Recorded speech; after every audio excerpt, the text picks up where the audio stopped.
Yo, yo, yo, yo, how is everybody doing? Yo, yo, Ezra, yo, how y'all doing? How y'all doing? Today is a very special day. Today is an absolutely immaculate, wonderful, glorious day today. Oh boy, Nova, it's time to drift. It sure is. Yo, Tiger, yo. Fossilite, yo, yo. K-Sensei, yo. Ezra, yo. Sparksy Bunny Mask, yo, yo, yo. How y'all doing today? Oh, I'm feeling great. How y'all feeling? I'm on early today. Thank you, Adam, for sending 5 more people into the Genius Society. Thank you so much. Testing out this notification real quick. Let's see if it replays over and over again. Okay, it does, but there's no audio. So that's good. That's a W. So now everyone gets their name and everyone's happy. Right? Did it? We're good. Okay. Hyped as heck. Me too. Me too. Oh boy.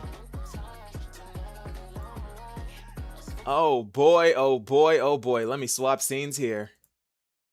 Oh boy. Okay, so I'm on 30 minutes earlier than Ashikai, I believe. I believe she will be on later. So you guys, I need for you guys to scream at me when 6:30 hits because because I wanted to come on early because I like to talk to you guys first.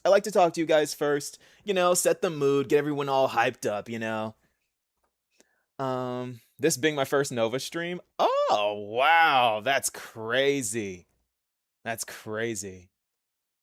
The Rico Reaper, yo, yo, yo, how are y'all doing? How y'all doing?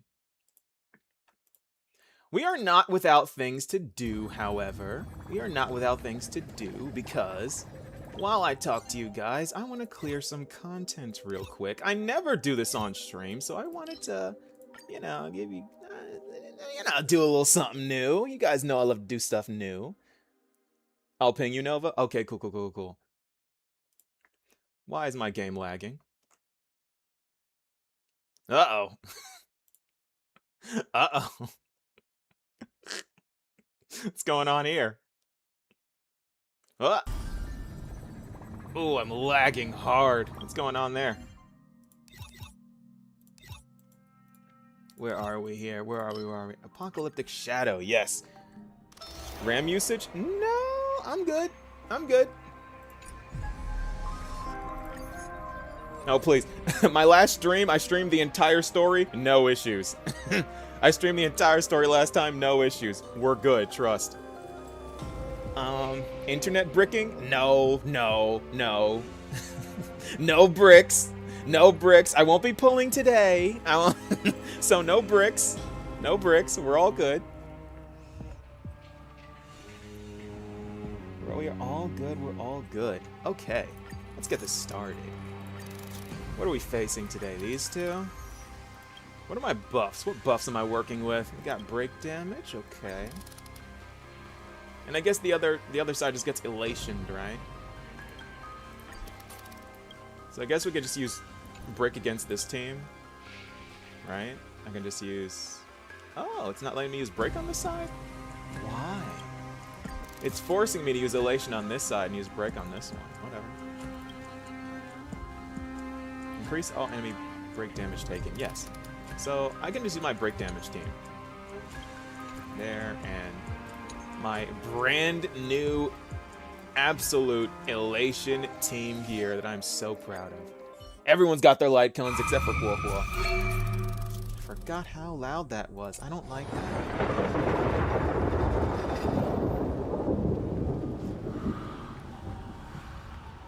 I don't know how to pronounce your name. I'm sorry. Phyllis and Picado. Thank you for rejoining the Genius Society for 5 months. Starward mode, having fun. It can be hard, I guess. Starward mode? Oh, I haven't really tried that yet, have I? Huh. Either way, let's get Still not started. yet time. Something ominous has arrived. This one shouldn't be too hard. This shouldn't be too hard here. I can just talk to you guys in the meantime anyway. That's fine. I would have just called him Phil. Share good fortune. I try to say the whole name. I try. Just call me Phila. Okay. Phila. Okay, I'll try to I'll do my best to remember that. Do my best to remember that. My wife Akron mocks content so hard. Does she still? So beautiful. Does she still? I like your funny words, lore man. Thank you. Dream vanished. Honestly though, this lore really does the funny words for me. Especially with this elation story. What did y'all think of that quest, by the way? Last time I streamed, I was doing the quest, and it's been a while since then, but wow, that quest was absolutely insane, and that cliffhanger, man, the cliffhanger absolutely took me out. Yeah, Akron with Blade is insane. Oh, that's right, Mortonak's Blade, that's right, I am Poem, so, ooh. I heard that he was a huge Acheron buff. I guess it's all panning out for her, huh? And Blade is so much fun with Acheron. Yeah. By the way, is the audio okay? Is the audio okay? Just wanna make sure everything's all right. Recalibrating. So beautiful. Peak Cinema Absolute Elation. Addiction says, someone even 5 cost 1 cycle, 0 cycle, Ching and check, Akron actually. Wow. Wow. Oh, voice crack. Wow, that's crazy. Some people really try hard. I just like to clear. Personally, I just like to clear and get the units I want. That's my style. Dream vanished. Audio full okay? Nice. Nice. In-game sounds a bit loud. In-game loud. Okay. Everything in this world. I figured that. It was a little bit loud for me. Let me turn it down a little bit. This should be. Is bleeding. That should be perfect. That should be perfect right there. Because that sounds. I thought the game was a little bit loud. I thought I was a little bit louder though. So. I'll go. No, but how'd you get into contact with Ashikai? I talked in her I talked in her comment section asking to collab, and she said to reach out to her, so I did. Fortune favors the bold. Fortune favors the bold. I've said it before and I'll say it again.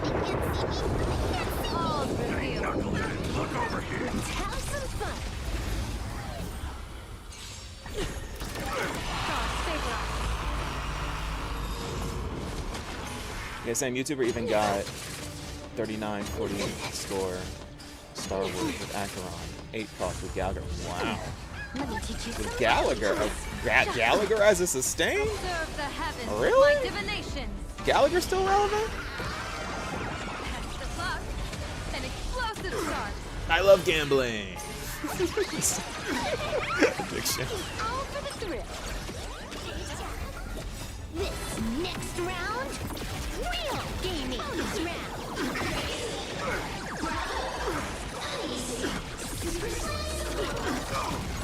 I can't get over how cool Silverwolf's kid is, by the way. I think she might have my favorite animations. It was Acheron, and I'm sorry. Don't thank me. I think Silverwolf takes it. Oh wait, something's missing. Something is missing. I'm sorry. Something is missing.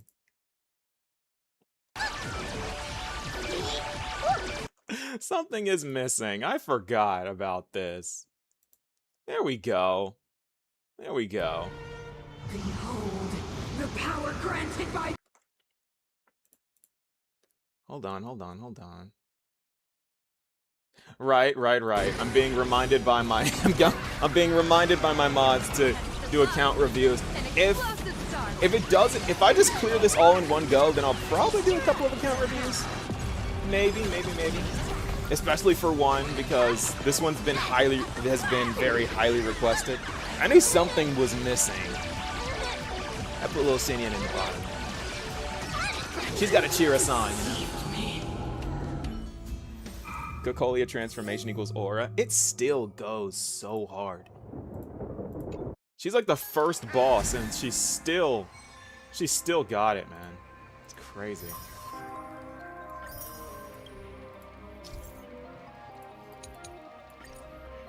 I don't think I should have too many issues clearing this stuff.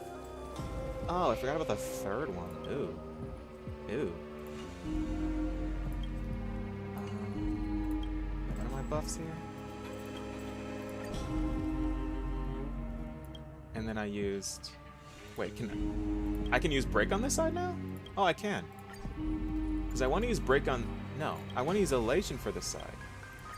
Use elation for this side, and then use break for this one. Oh, but it doesn't let me. Yeah. It's the same buffs. It's the same buffs.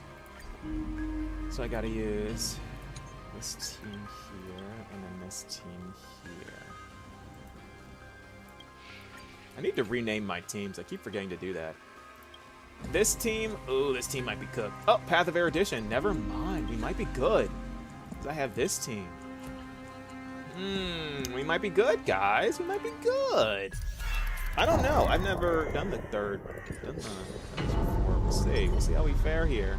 Spicy. Stimulating. Not yet time. Something ominous has arrived. Guys, I miss Ling Sha being in the story. I miss Ashikai being in the story. Oh, not Ashikai. I miss Ling Sha being in the story. I read Ashikai in the chat somewhere. So beautiful. Cocolia definitely the best end world boss epicness wise. I can't agree. I can't agree with that. Iron Tomb is crazy. You can't just say Cocolia is the best end world boss when Iron Tomb exists. And when Lygus exists. Yo, Hamzi, how you doing, bro? Ashikai story win? Slip of the tongue, slip of the tongue. You wanted the train. Dream vanished. See, I'm trying to remember. It's the 6:30 thing. I'm trying to remember, and then that's stuck in my head, you know. Can't wait anymore. I don't want you guys to have to stream at me, but it might happen. Everything in this world is bleeding. Ling Xiao is a very good character. I think the next story should take us to the Juming involving the Shenzhou. I feel like we should go to the Juming next. Blade needs to reconcile with General Hua Yan. I feel like that'd be really cool. So beautiful. Yeah. Hey guys, how's it going? It's going great. It's going great. Share good fortunes. Hello, morning? Oh, it's morning for you. What time zone are you in? I love how global my audience is. Can't wait anymore. Until everything burns to ashes. Sandar's here JoJo post.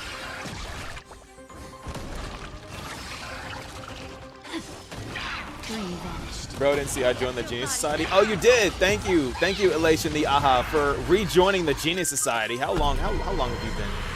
How long did it say you were here for?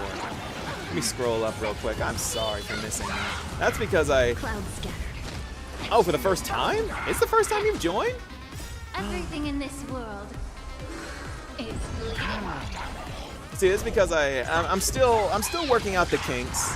6 a.m. Wow. But I'm still working out the kinks for my notifications. I'm working out the kinks for that. So if it breaks every now and then, I'm sorry. I'm a new streamer. I'm sorry. It's 6 a.m. in the Philippines. That is wild. Time zones are always crazy like that. I know for one of my mods, Hamzi, it's like 1 o'clock for him right now. It's like 1 o'clock in the morning for him right now.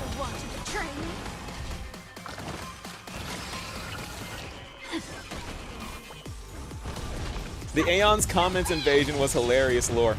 Yo! Ice, you have been here. You're an OG. You're an OG if you remember the Aeons in the comments section part of that arc was insane. Who here remembers that? Who here remembers when the comment section was just almost nothing but Aeons? It was just, I think I had every single Aeon in the game at my comment section at some point. It was so funny. It was the best meme ever. We need another meme like that, guys. What should we do next? We should do something else crazy. Beautiful. Everything in this world is bleeding. I was there too. I've been here since 19,000. Wow, you've been here for so long. I do, definitely. Can't wait anymore. I remember. Oh, wow. Share good fortunes. Wow, it just warms my heart to see so many long-time viewers. Oh, is Linkshot dead? Oh, we just died. Okay. Let us dance once. Alright, auto battle failed me. Okay, auto battle. Thanks a lot. Just want to talk to my chat. I just want. Don't you scream at me. Incense ascend. Not yet time to come. Auto battle just threw everything. I look back at the worst. I look back right as I die. Oh, that sucks. Linkshot normally can handle it by herself. I don't know. I don't know what happened there. I wasn't even paying attention. I was looking at chat the whole time. No casters? No, I didn't pull casters. It wouldn't have helped anyway because like 2 people died at once. So beautiful. Tell the same old. Let us I gotta pay a little bit more attention here. Make sure Linkshot actually heals my team this time. Time to cleanse the filth. Because I know we'll have skill points. Skill points are... She should be able to heal almost every single turn. Set the seas ablaze. Can't wait anymore. Clouds scattered. Okay, we're looking good for right now. I mean, I know we cleared phase 1, and we were almost clear of phase 2, so... That was weird. Actually, guys, waiting. She's on stream already? She texted me ready soon.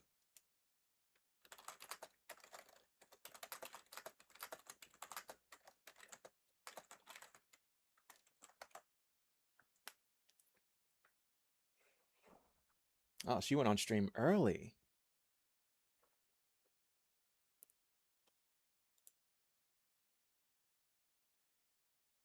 It happened again. I thought I was on it. I thought I was on it. I'm looking at Discord, though. I'm looking at Discord now. If the stream goes silent, that's why. Because I'm looking at... Let me make this quiet. And,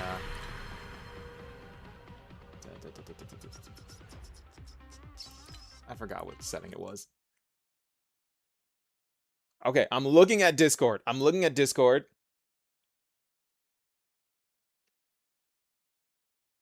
I texted her back. I'm looking at Discord. I'm locked in.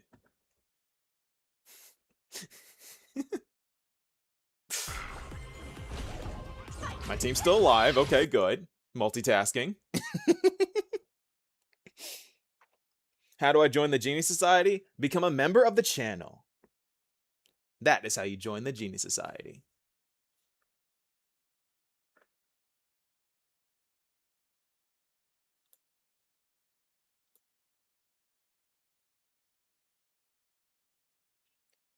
All right, let me check. My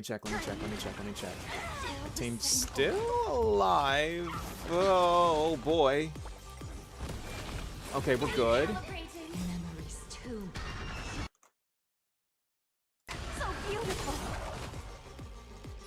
Emulating my death.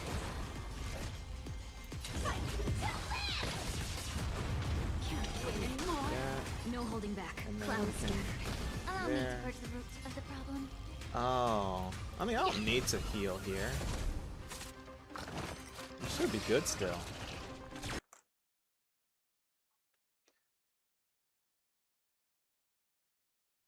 No answer yet. No answer yet. I'm waiting. I'm waiting.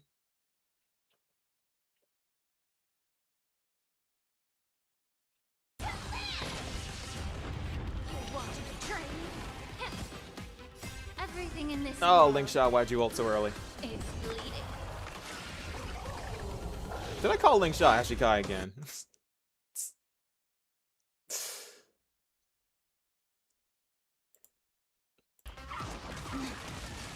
Oh, we're dying. Let us dance once more. This is more sex than the sea. Can't wait anymore. Memories. Oh, nothing yet. Nothing yet. I'm waiting. I'm waiting. I'm waiting. Ooh, do I die here? Share good fortunes.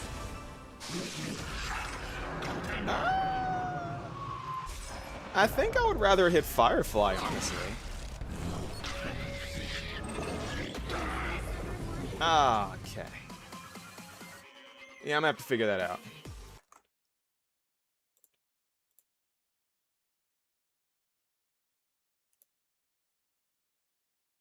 Hello. Hello? Sorry. Hold on. You start up your stream early? Uh, no. Discord doesn't like my mic. Just setting up things. Hold on. Well, I'm on stream right now, just letting you know. Okay. Can you hear me? Yes. Good. Okay. Great. Discord does not like my mic most of the time. And I wanted to fish my Freezy Pop. Because it's delicious. And it's hot outside. Anyway, hi, Nova. How you doing? I'm doing great. How are you doing? Pretty good. I wish it was like a million times cooler than it is outside, but that's okay. It I'll is live. super hot. I know. Hold on, I'm doing some audio balancing because you are really quiet in my ear. And I don't like that. Because when the game volume is louder than you, it's a problem. Yeah? Oh, okay, that's so much You want better. me to test Okay. it? 1, 2, 3, 1, 2, 3? No, you're okay. Cool.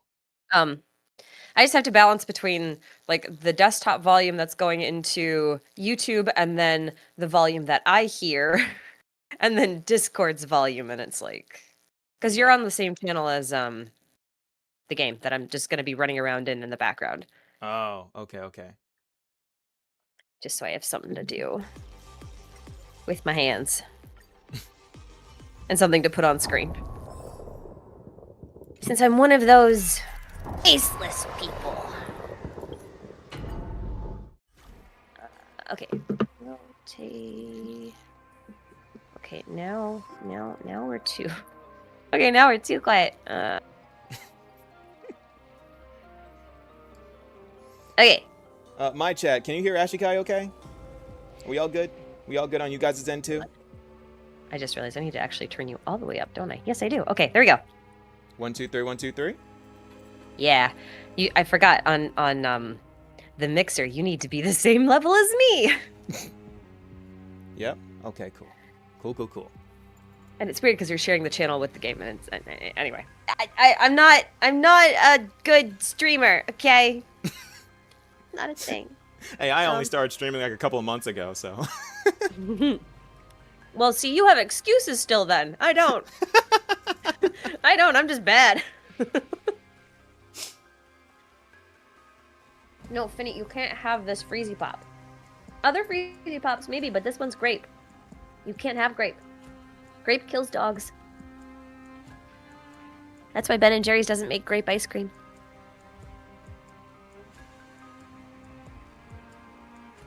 Am I too quiet for you guys too, my chat? Am I too quiet for you guys too? Do I need to turn myself up? I thought I was loud. Everyone sounds loud in their own head. I mean, I can. I don't want to turn myself up too loud, though. If I turn up maybe just a little bit more. Does that make a change? No, yes, no, LOL, yes, no, now you're fine. I love Just put real-time that back. feedback. Just put that back.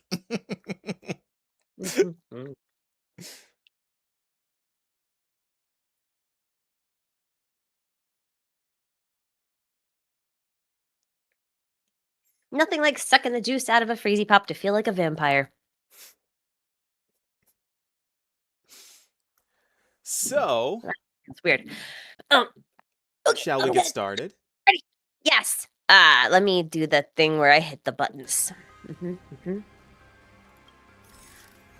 This one. And if I'm lucky, it'll work. Turn the game And now we wait. down. Now we wait. Now we wait.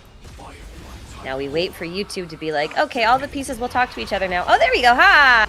Hey. We good now? There's chat. We good? I think that's actually an afternoon. It's a morning somewhere, right? Mm-hmm. And my chat is it's morning for a couple of people. It's 6 a.m. Oh, goodness. What a way to start your day. I know, right? To be fair, it would be the weekend if it's 6 a.m. Maybe. I think probably. Because there's nowhere in the world it's Friday and 6 a.m.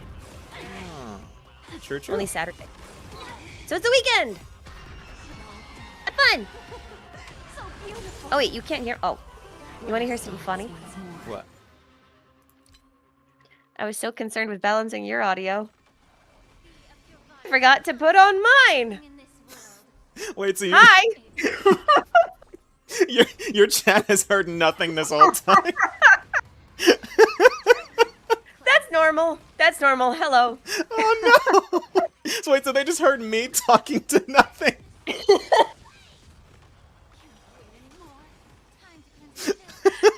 Okay, that's I don't think I've ever had a stream without some level of technical difficulty, and that was today. So we got that out of the way. That's great, fantastic. It's only up from here. Hopefully there's nothing else. Exactly.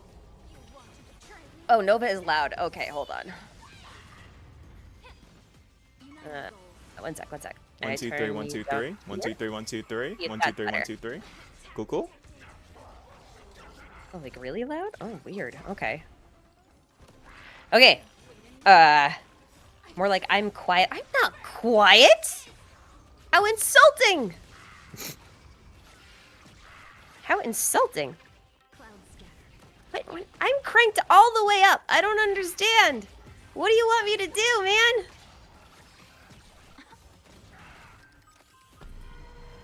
Like, only stream... I don't... Okay, Regulate your voice a little louder. Me? Like...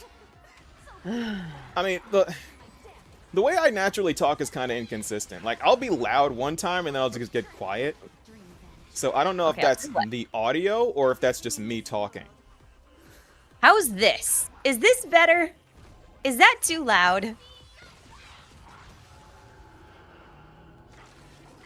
Okay, so Nova, you sound good. I apparently sound better now. Great. I just lowered you by 8 decibels and increased me by 6 decibels. And so now I'm like +6 and you're -8 and I'm very confused. But okay. I'll take it. I'll take it. This is not how audio balancing is supposed to work. As long as we're good. The two streams don't seem to be in sync. That's I don't know why that's the case. I don't have any type of delay on. I might be a little bit behind. So if you want an instant replay chat, both of our chats. Oh, goodness. Oh, goodness. You guys can have fun with that as you will. I know. Okay. Okay, cool. That was not how I intended to start the stream. I intended to start with all this, like, fancy introductory things and saying hi. But no. Technology was like, We can pretend. It'll be a lie, Nova. It'll be a lie. We can't lie? That's irresponsible. Hey, Elation has taught me that with enough believers, lies become reality. I don't like that.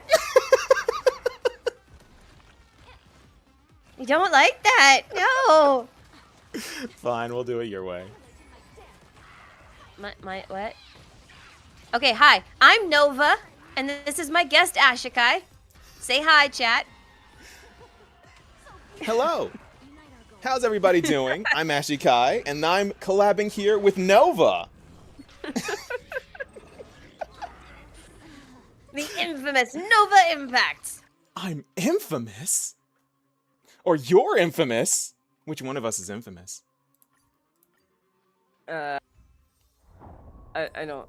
I mean, yes. That is correct. There is no either or. It is just yes. I'm gonna get a brainwave scan. Okay. Sorry, Nova. That was so scuffed. That's typical. Welcome to streaming with me.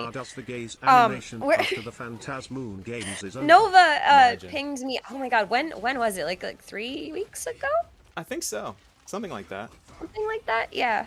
Like 3 weeks ago, and was like, we need to talk lore, and I was like, yeah. And then I went to a family reunion, and then I got really sick, and now I'm less of those things, and so now we are talking about lore. Which I think, like, live on stream, I've only done once. Really? I think so. Yeah, I think so. That sounds right. I think you're my first Star Rail guest, too. Hey. You are my first Star Rail guest while I'm streaming. Because the first time I went on someone's stream, I wasn't actually streaming myself. That was Kimchi. Oh, wow, that was a while ago. But yeah. I've been wanting to collab with you for the longest time, honestly. But, so, I'm overjoyed at the moment. Truly the pleasure is all mine, but hooray! What subject? Huh? I just said hooray. But, making things with friends. I'm just usually so, like, in the weeds that I don't get the opportunity very often. Well, recently I've been trying to like really broaden my horizons and just talk to people, you know? So it's like one day I was feeling outgoing that day, and I just in your I think the first time was like in your community post. I was like, "When can we collab?" And you were like, "Email me." And I was like, Yeah. Because the thing is like I don't have any like socials anymore because you want to talk about a time suck. That's that. yeah. I just don't check the ones that do still exist out in the ether. I haven't logged into them in like literally years at this point. Yeah. So it's just email's my only way to DM right now, except Discord. But then you'd need the Discord name to do that. You know, it gets messy. Yeah, that's why I had such a hard. I would have reached out to you long ago, but I didn't know how to get in contact with you. But now we're here. If you guys wanted the lore for how this happened. That's the whole story, and it's actually a true story. Mm-hmm. But it's not. That's not a lie. I'm gonna go to Plain Arcadia so that we can actually be on brand today. Mm-hmm. That sounds like a good plan. If I can remember how controller works in Star Rail, that would be great. Do I check my emails often? Weekly. But checking them doesn't mean I respond to everything, so I mean, you know, there's that. But yeah, I have not actually finished my Star Rail recap. So not all of the events of this patch are super fresh in my mind. But I did see that you finished all of yours. Yes. I try to get on them as quick as possible, because in my opinion, if you're not first, you're last. That's so I kind of rush. I rush a lot, and then I kind of go on, and there's a kind of like a continuity the way I do my videos. It's like as I kind of figure out more stuff, I make new videos. Makes sense. Kind of like as it's fresh in the brain. Oh, I gotta write it down. It's super fast. Exactly. Yeah, you gotta blitz it. This is worth learning. That's good at Nova I wish I Impact could do that. I can't do that. 144. I used to do Putting that. yourself out of your comfort 10, zone 15, and 20-minute meeting other videos. people in the Yeah, community. good times. I'm happy for you, man. Keep up the amazing content. Your output has Thank you, the fake guy. always impressed me, that's for sure. I just get very, stuck into a topic, and then I get blinders on. That's what I admire about your content, though, because it's like the way you approach a topic is totally different from something I could do. And I think it's so cool because you go into like the whole mythology and like the history and like all this different stuff that I would never even think to look into. So that's why I'm like, oh, that's so that's cool how the way you you get do in it. trouble, though. See, that's how you get in real trouble. You get in so much trouble that way. It's not even funny, man. Okay, but anyway, This is worth learning. The most interesting thing to me about HSR is that paths like the Where Abundance have are mostly you? been antagonistic, Huli and the Chuhu, list while things others that like the have- Enigmata have been quite helpful. Gallagher. Where is the thingy? You're not wrong. You said You're not wrong. you had a thingy. See, my other problem is that I don't write things down. I have to. I don't have a choice. If I don't write things down, I will just forget. And then it's just over for me. And oh, it's so frustrating to have like a perfect idea, like that's fresh in your mind, and then you just forget. And then it's just over. I recall about 80% of everything I know, or that I hear or read. That might be a little bit generous, but like at least 2/3. Let's say that at least 2/3 of everything I read or hear, I'll remember, and be able to recall pretty reliably. But the rest just won't stick. It doesn't matter. Yeah. Doesn't matter what I do. It just won't stick. Yeah, but what if that 1/3 is that 1/3 that pieces everything together? Sometimes it is. And there's nothing I can do about it.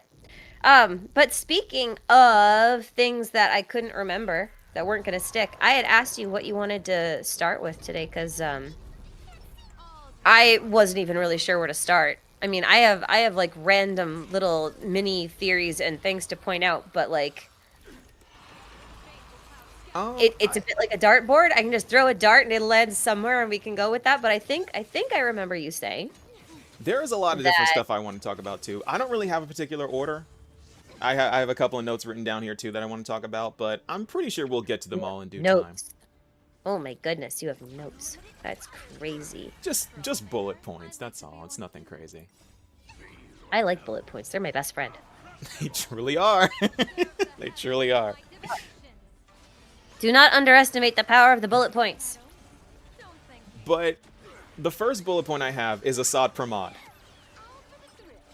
What are your opinions? Because I remember when I was talking to you, you said you weren't too fond of the Lord Ravagers, and I want to get your opinion on Assad Pramod. Okay.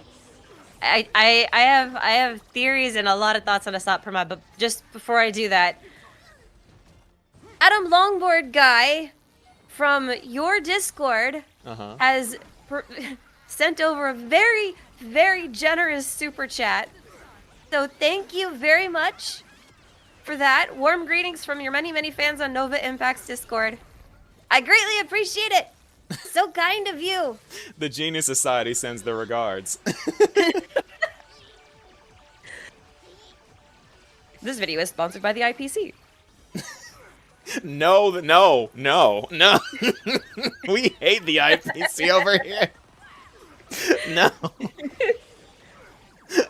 No, it's okay. That's okay. All right, so here's the thing.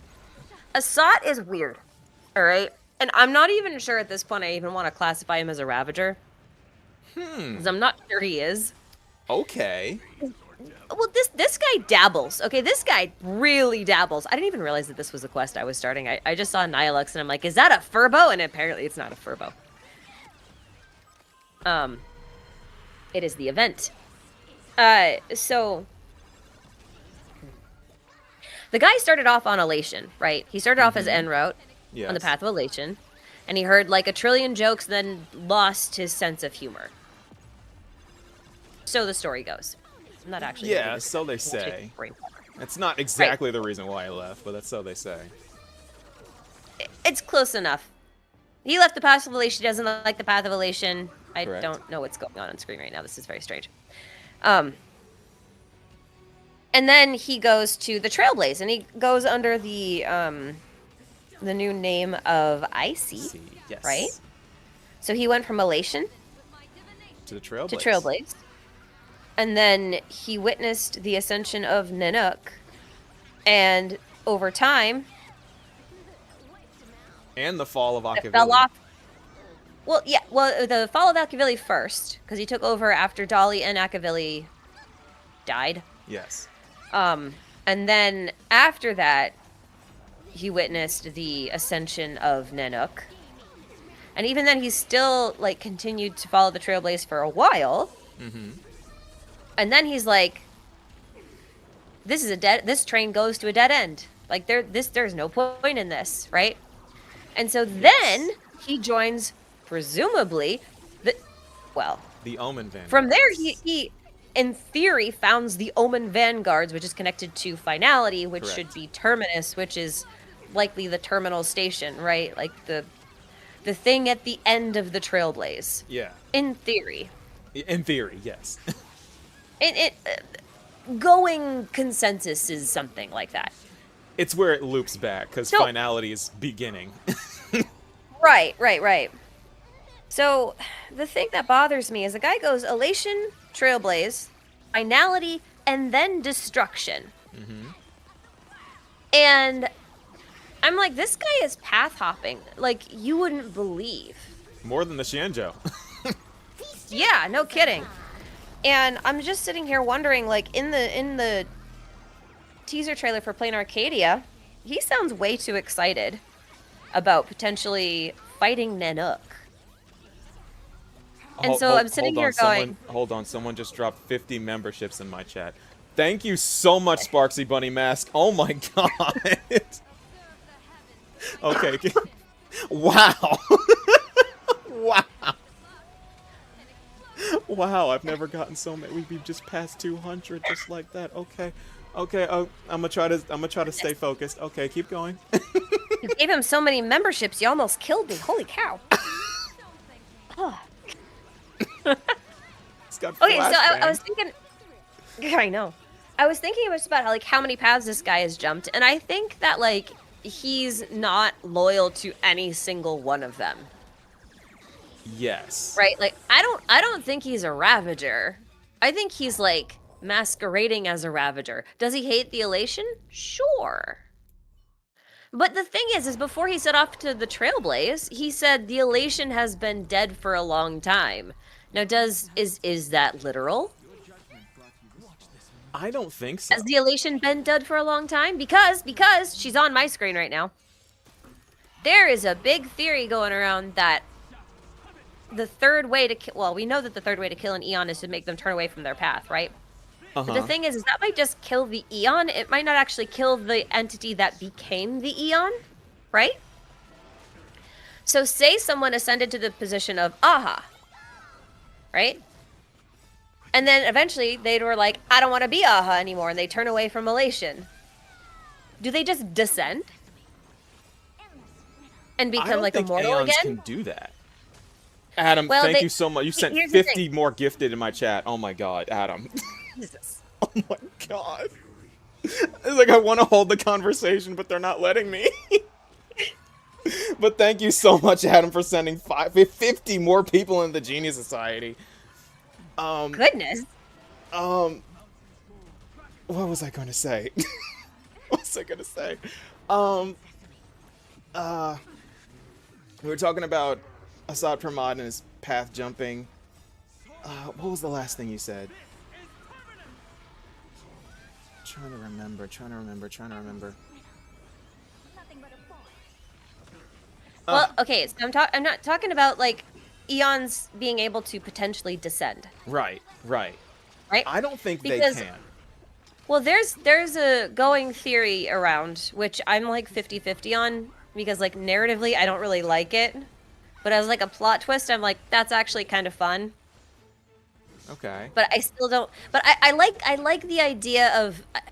I'm really enamored by the idea of eons being sort of like these eldritch horrors that are larger than life, right? So if you can have them descend back into a mortal form, like to me, that's really it feels weird.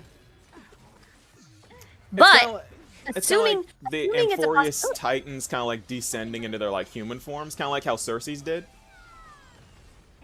I guess With, like so. Calypso. I have no idea. I wasn't paying attention to the tutorial. I have no idea what's going on. So you're thinking Okay. about like Aeons descending, kind of like how Calypso descended and like had to live off of Anaxa.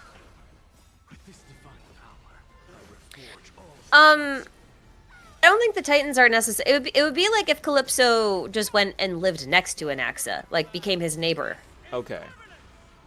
Like said, I'm not the president of Amphorius anymore. You are now my student, and I'm gonna train you to be the president of Amphorius, right? Like it's more that kind of thing. But for me, like once you sort of become that Eldritch entity, it feels weird to go backwards. But that said, I'm not reading this tutorial. This is gonna be such a weird. Okay. That said, there is a going theory that Nihilux is or was Aha. Yeah. I've heard that one too.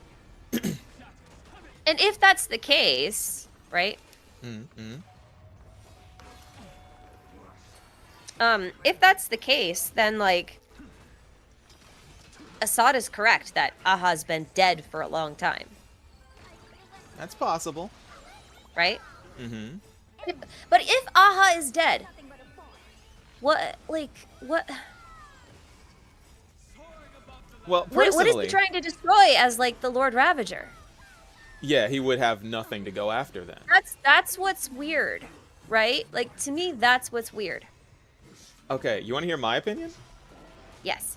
My opinion is that the whole thing that Assad Pramod's after is the world's end. And what the world's end is, I believe, is what basically Xandar says is the prime mover of life.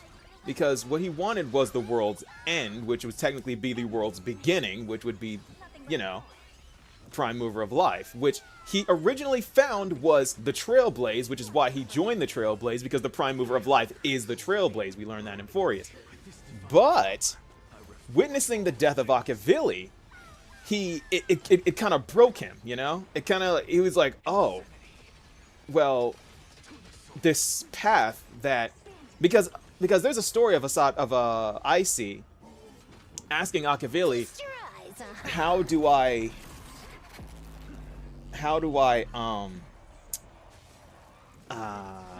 it's like what did he say? What did he say? I gotta go back and look at the relic set.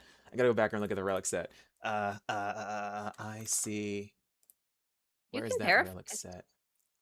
He says because he asked Akavili something, and Akavili just pointed into the ether, basically. Where is that relic set? Do. Here it is. He says, why is it that I seek answers, yet all I find is a life full of questions? And then Akavili just pointed into the distance, basically saying, all of your answers are in the distance, right? It's a part of the Trailblaze journey.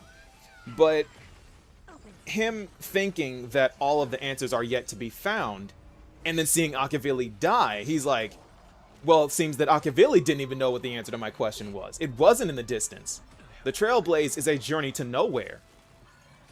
So, he abandons the Trailblaze, and he's like, okay, so what was my original goal?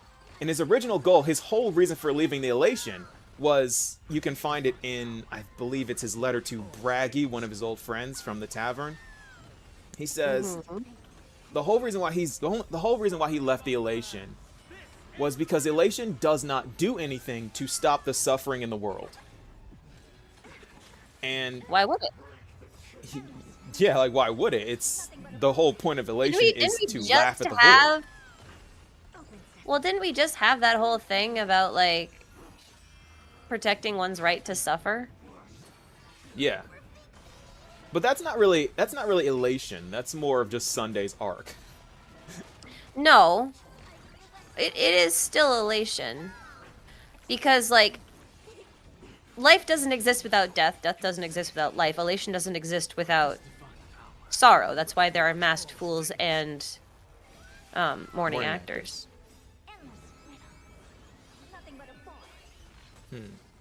I mean, the way I see elation is that elation is aware of the sorrow, and it basically says, I'm not going to focus on that right now. Sorrow is inevitable.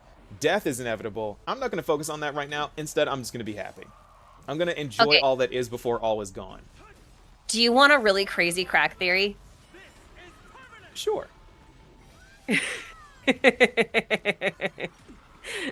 Oh boy.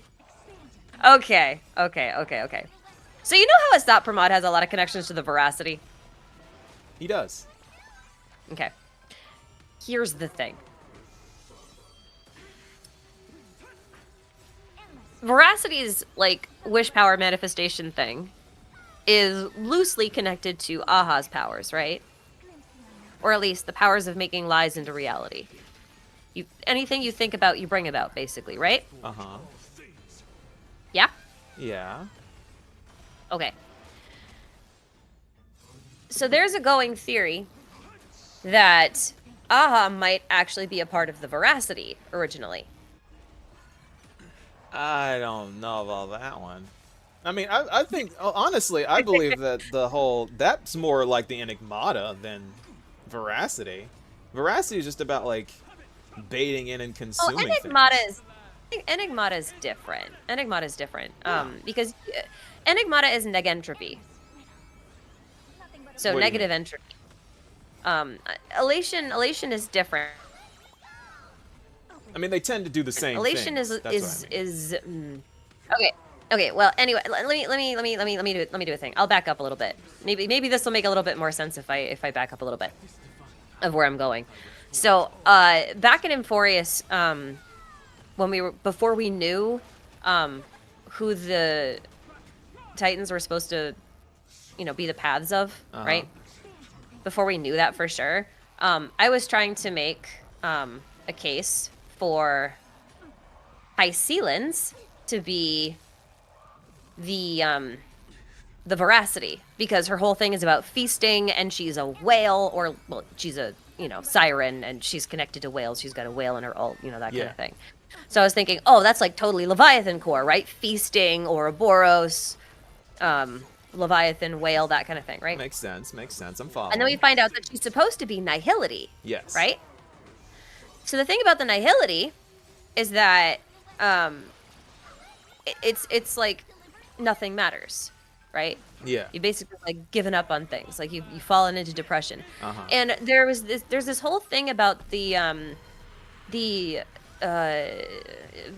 entities that belong to the path of veracity, like Voidsong whales and what are they called? Depth crawlers. Yeah, that's right. How they fell into a depression after the end of the swarm disaster, which is now we know around the same time that Ouroboros' taste buds went missing, so their joy went missing. Right? Okay. So they fell into a deep depression. And Ouroboros is also called a sentient black hole, which is exactly what IX is, right? Yes. And in Playing Arcadia recently, we've been hearing comparisons about, like, eating so much you fall into a post-meal coma. Like a nap, right? Yes. And I was thinking about this, and I was like, you know what? I wonder if it's possible that IX and Ouroboros actually had their paths converge. And you think that wouldn't be something that people would just know by now, though? Because all of this happened a long time ago. Yes, but here's the thing. Here's where it gets interesting, and the reason why I mentioned the whole Aha might be a fragment of Ouroboros, right? Because like we don't know when Aha ascended, but we do know that their Ouroboros' taste buds went missing, and that went their joy went missing, and we have the elation and everything. And Plain Arcadia is a lot about consumption in Yeah. general, and we've got the husks of veracity everywhere and whatnot. And the thing is, there are two types of nihilism. There's a nihilism where you're like, nothing matters, everything sucks, I give up, like IX. And there's the nothing matters YOLO, That's which elation. is Aha. Right. Do you see the follow through? Loosely. No. Loosely. It's like, Yeah, it's not like this is why I said it's a crack theory. It's not like completely fully formed in my brain in a way that I can actually prove out just yet. But it is worth noting that right now it seems very, very, very probable that when Long died, his path was split into the abundance and propagation. That seems very likely. so the The path thing of is- permanence no longer exists? No, it still exists. It's just been split into two. How can a path split and then still exist? Does a fork in the road make the previous road go away? I feel like for The paths path they of order do. still exists. The path of order still exists, even though it's been converged into Shipe. There's a point in time at which That's- a path will split into two different paths, and they go by different names, but they both stemmed from the same path. The same with a river, right? I was River thinking of splits it up just into be two a. different rivers. It was just Sheepei's unique thing. Like that was just a Sheepei thing. That's the way I was thinking about it. Think so. Because that's another way to kill an Eon. Is to have them get assimilated. Yeah. Right? But we know for a fact that Enna isn't really dead, though. No, she is. She's been assimilated. But you can just bring Enna back. In the same way that you could, in theory, make the two paths of propagation and abundance reconverge. Which would, in theory, bring Long back. I mean, we're making the assumption here, though, that abundance and propagation are what veracity is. No. Permanence. But permanence, yes. My Personally, argument I think is that permanence is linked more closely to. I think permanence is linked more closely to veracity, in my opinion. correct. But that's because I think both Long and Ouroboros are Leviathans. Yes. But if you think about it, you can look at abundance and propagation and you can compare them to elation and nihility. I don't think so. And the reason for that is like if you look at Graphia, right? And you even look at Asat Pramod, they're using Ouroboros' path power as ink to create things. And we know for a fact that Leviathans, when they die, they create a cosmic whale fall. And Yes. they begin to split. Their body starts to become new life forms, and their spirit also becomes new life forms, like the Heliobi, right? Yes. So, like, you're talking about this power of creation that is also associated with Leviathans, that is connected to Ouroboros, who usually just consumes things, but can apparently be made into other stuff. Like, he can create things too. That's new. But we have that exact same thing with Long, don't we? Yeah. Yeah. It is very strange that you can make Void Rangers from Leviathan corpses. That's very strange. It's very strange that that's a thing. It is very strange And that I that's don't know what to do with that information. Besides thinking that one of Assad Pramod's plans is to revive Here's where it gets Ouroboros. weirder. Here's where it gets weirder, because Void Song whales are now confirmed to be entities of the veracity. And the very first thing that the Trailblazer saw in space was a Void Song whale. And the thing that's on the ceiling of the Astral Express is It's a whale. a Void Song whale. Mm-hmm. And a train is very draconic in a lot of ways.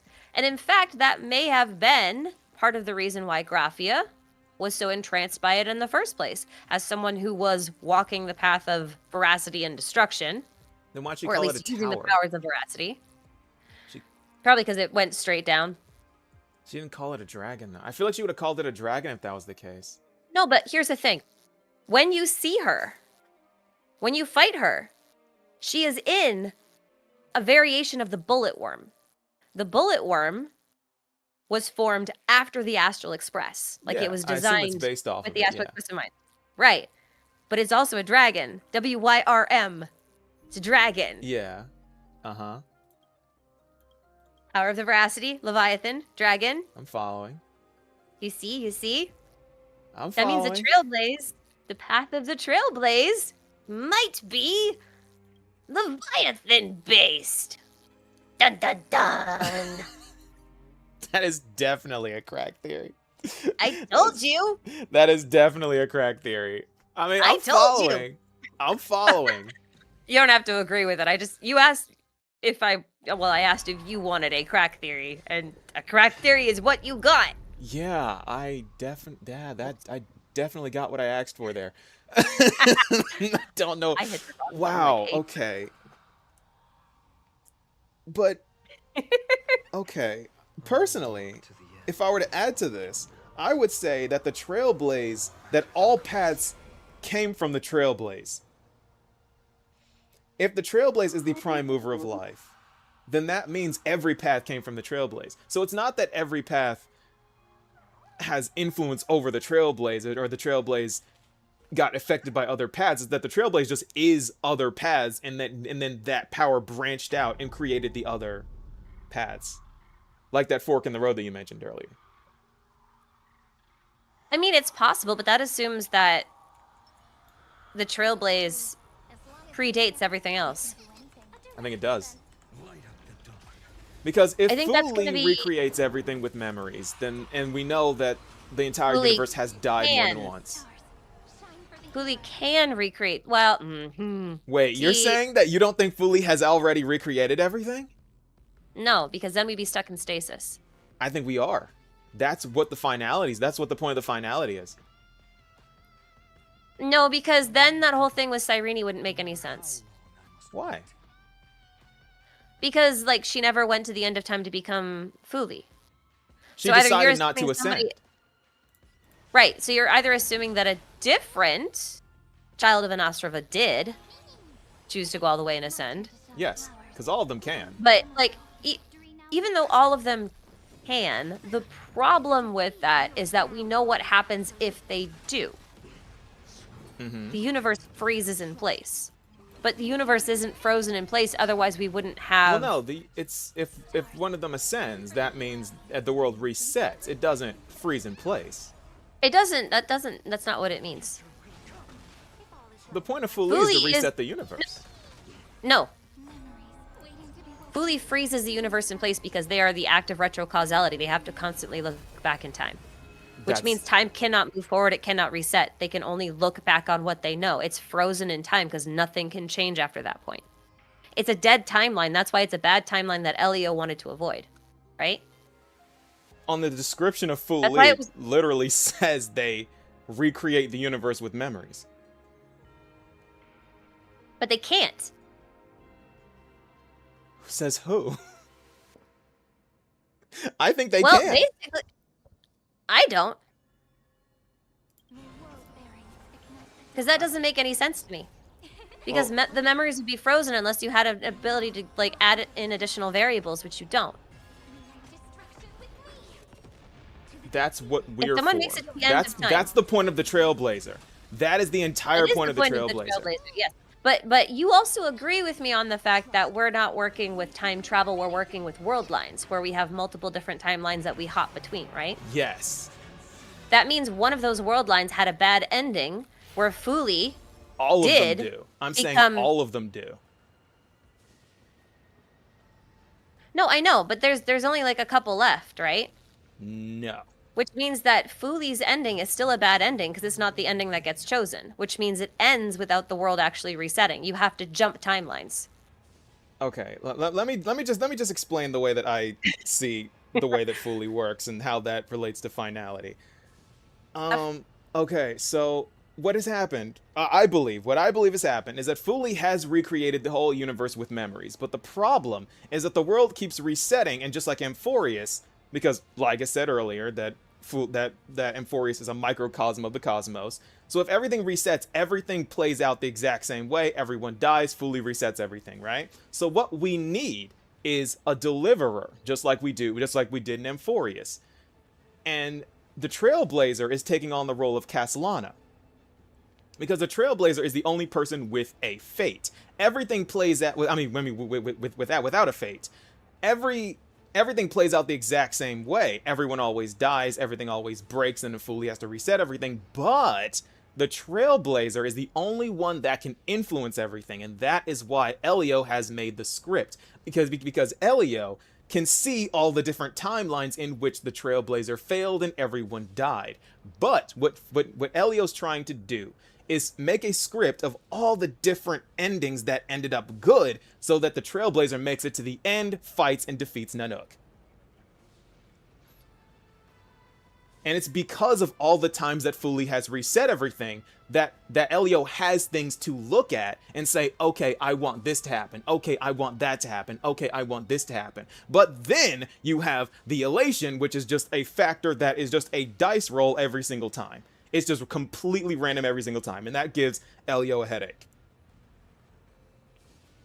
That's what I think. That's how I think the Fuli relates to the finality. I think that doesn't work with Mythos's existence, though. Okay. Because that doesn't work with the existence of the Dark Zone. The way that I think that Mythos works is that we know how Mythos works. Okay, explain. How are you thinking about it? He's an entropy. So it would be order.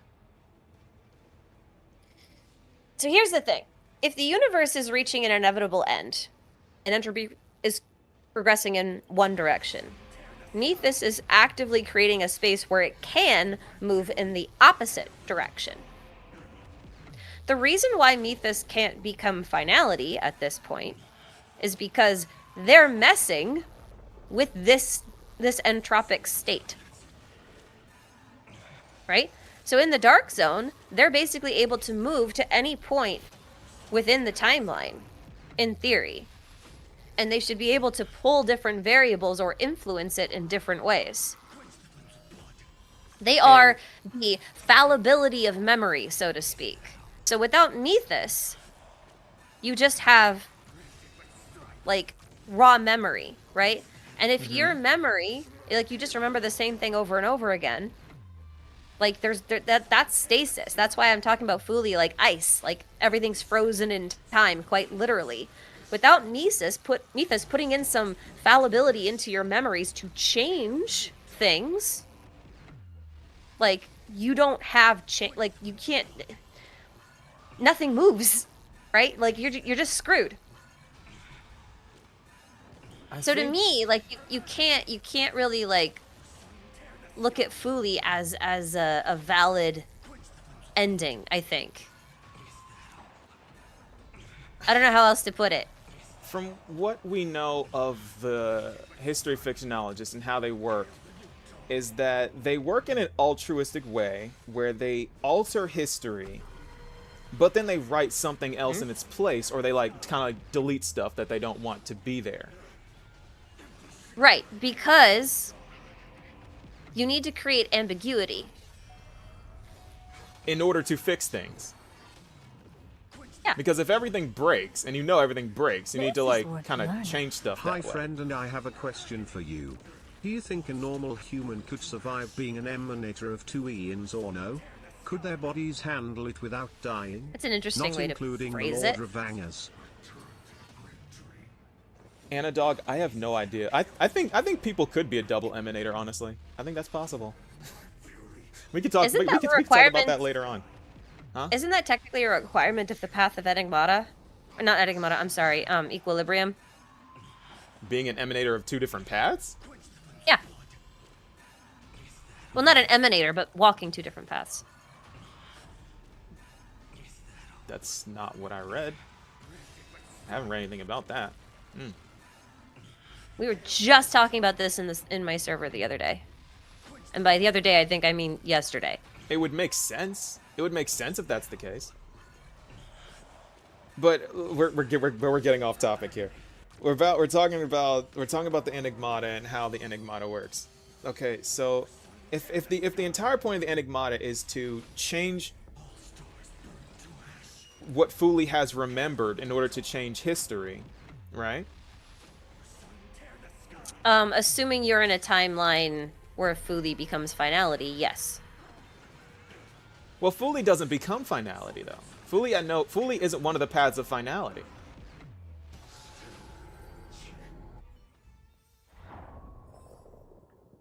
When did that change? Because we know the paths of finality. It's destruction, harmony, and nihility.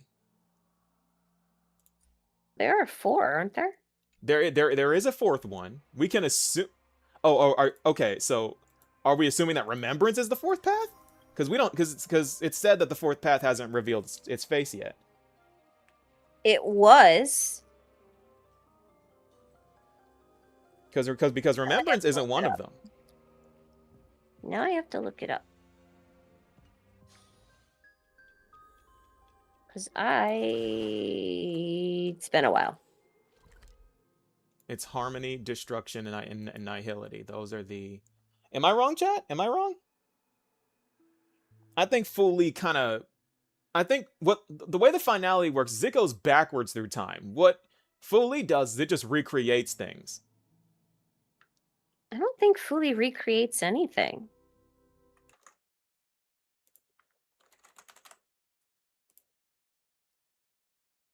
I think they just remember things. The Aeon that presides over the path of remembrance records all that has been forgotten and prepares for the rebirth of the universe. Prepares for. But here's the thing. Like, even like pre-Amphorius days, like, it wasn't believed that Fuli themselves recreated the universe. It was that Fuli's repository of memories becomes the basis upon which a universe can be rebuilt. Yes. A little different. Because right now it's seeming like the Enigmata resets the universe. Why would the Enigmata... Well, if the Enigmata did that, then why would we need a fateless Trailblazer? Because the Trailblazer needs to go past finality. If the Enigmata reset everything, that means everything would be randomized every single time. And no one would have a clear fate. But that's not true. We know that everyone does, and we're the only one that doesn't. I think we have different opinions on fate.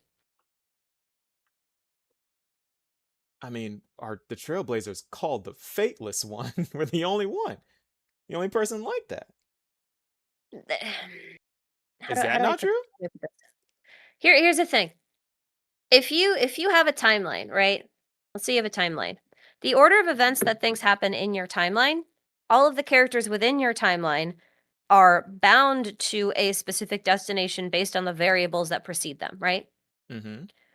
So, like, whatever happened in your past determines your future. That's kind of the idea. Or if you're Fuli, whatever happens in your future determines your past. Like, there's a causal link there that, like, if you have one side, it determines the other side. Absolutely. That is fate. So the Trailblazer doesn't have that. They don't have a determined future or a determined past, necessarily. Exactly. So they don't have the variables. However, if you're talking about, like, a single timeline, then you'd be right. But if you're talking about multiple timelines, then every time you hop a world line and you go to a different timeline, you're talking about an entirely different set of variables per person. Which is what the Dahlia story taught us. The Trailblazer can be dropped into any timeline and change it. But you can argue that that's even, like, what an Enigmata does. Is that every time it's altering a okay, for argument's sake, let's say Fuli makes it to the end of time, becomes finality, looks back over the world, freezes everything in place. Every time they look back, they create a frozen timeline. If the Enigmata from the Dark Zone changes one variable, it might not just change something in a single timeline. It might create an entirely different timeline with that new variable. Yes. So then the Trailblazer is able to basically interact with the echoes of finality, calling forward and back to let them know to make a different choice so that they end up on a different timeline. To me, that's what it means to be a fateless one. But that doesn't mean that the fate of all these people within these timelines are fixed. Otherwise, Firefly ends up very different, right? Like, we changed her fate. Yes. Because we use Is the that not power of making her? finality to do that.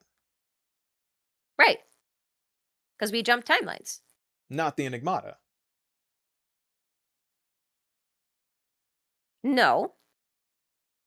That's true.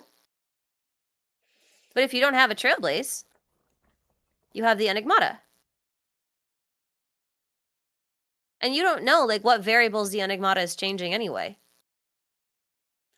I don't And to what end. I don't believe that the Enigmata is strong enough to affect Fuli's memories. I think They do. Enigmata can affect like planetary memories, maybe even like solar system In memories. I don't think that the Enigmata is in one strong of the enough latest to. No, in one of the latest readables, it says that, in other words, they essentially believe that the Dark Zone has sculpted the universe into a form in which Mythos can intervene. If this holds true, then in the distant future, even after the finality has reached its finale, it isn't impossible that Mythos can reboot the universe once more. That may just be the most mysterious and alluring aspect of the Dark Zone. The Dark Zone holds infinite possibilities because it can go backwards. Okay, now we're treading into the territory where I think March 7th ascends into Fuli and Evernight ascends into Mythos. Right, yeah, that's why Evernight is full of jellyfish references. Evernight is the Mythos to Fuli's remembrance. Or to March's remembrance. And that's why Fuli and Mythos are so close together and, again, recreating the universe with memories. Mythos would be technically doing the same thing Fuli would be doing.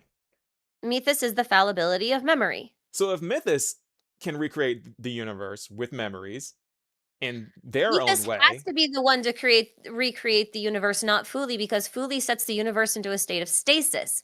Fuli is the one that changes a variable that can change those memories, which would then trigger a reboot. That's why I said Fuli is the scaffolding or the material from which the universe gets recreated, but is not technically the one that recreates it. It's like saying the computer, Fuli is like the computer. Mythos would be like the engineer rebooting it.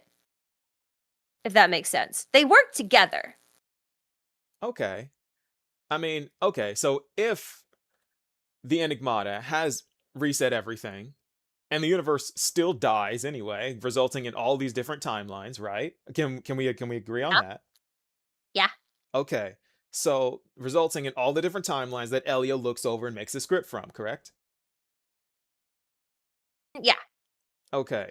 Well, Now we we don't have the actually know how he makes Trailblazer. the So the Trailblazer's entire existence is more Enigmata than finality then, right? Correct. Which, look at their ascension material. What's it called? I don't know. It's been so long. What is it called? I don't pay attention to what that's called. What is that called?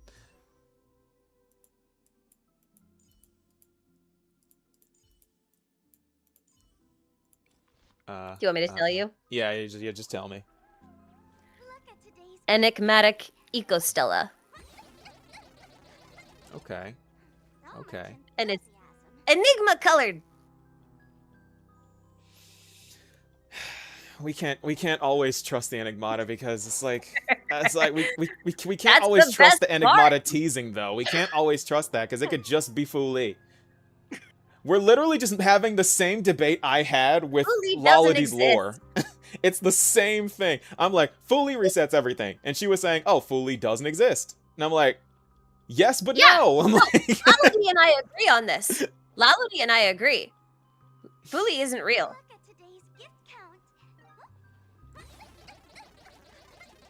I'm thinking the Enigmata is trying to help Fu Li. I mean, we basically just have the two roles of Fu Li and Mythos just reversed, but we're both ending up at the same conclusion. This is weird. We both agree on everything else except for Mythos and Fu Li. This is the most Honkai Star Rail theorist like debate of all time. This is like it doesn't get better than this. Like I have not been paying attention to what I'm doing. This is crazy. I mean, I guess we'll just have to see who's right? Like, only time will tell. Time will tell. Yeah, exactly. It's like, no sense worrying about it. We'll find out eventually. Yeah. We'll see who's right or who's wrong, and in the end, it doesn't really matter, does it? That's elation. The real winners are the spectators, right, chat? Yes! The real winners are you guys. Precisely. That's correct.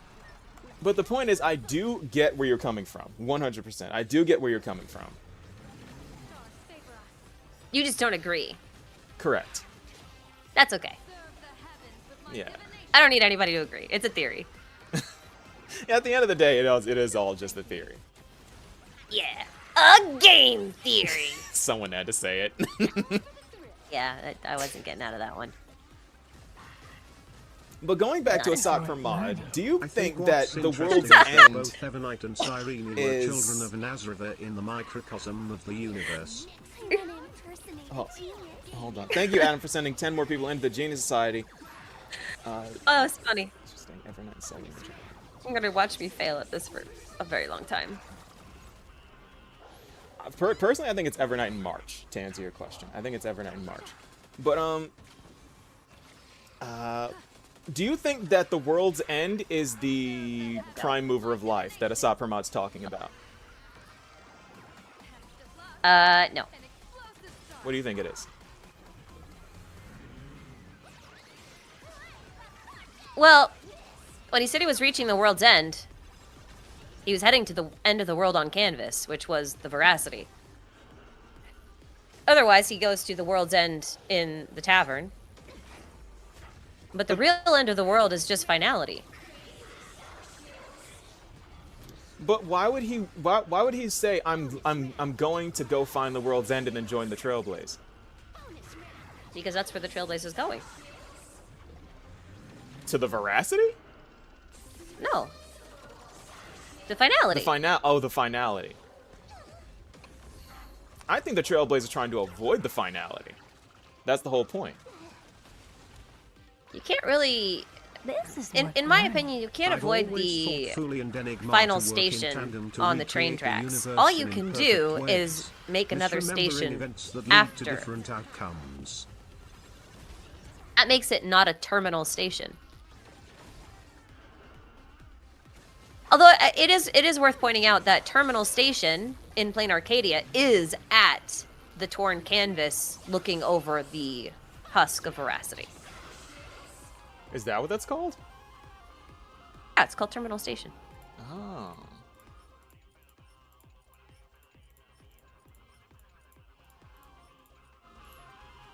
I always thought Fu Li and Enigmata work in tandem to recreate the universe in imperfect ways, misremembering events that lead to different outcomes.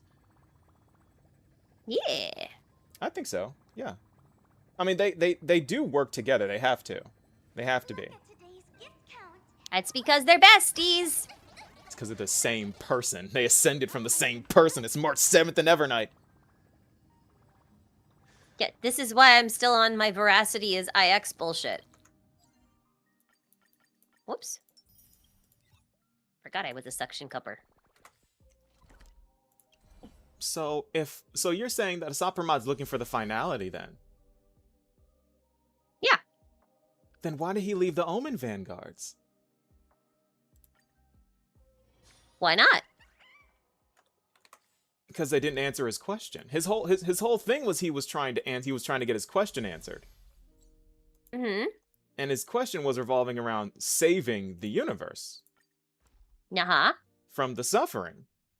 Which is what the Nameless do. Yeah. And it's what the finality attempts to do, but the Omen Vanguards don't always save people because people just choose not to be saved. Yeah. And that, I imagine, frustrated him into saying, well, this isn't the answer to my question either. So he devolved to the destruction the same way Xandar did. Yeah, more or less, I think. I think that's about right. Because like, because to me, it's like, go ahead. well, yeah, it is a matter of like creator hating their creation, in my opinion. Like, if he created the Omen Vanguards for one purpose and then it kind of like evolved beyond him and he realized it wasn't actually going to get him what he wanted, then yeah, I mean, like, it makes sense to me that like he would leave. Well, it's more of seek him another losing option. faith Or- in humanity. Or he may not have ever left. That's true. It's a Sopper mod we're talking about. It's very possible. Yeah. Like, how to put it? Oops. I'm thinking. And also trying to do a interplanar jump at the same time, and it's not going well.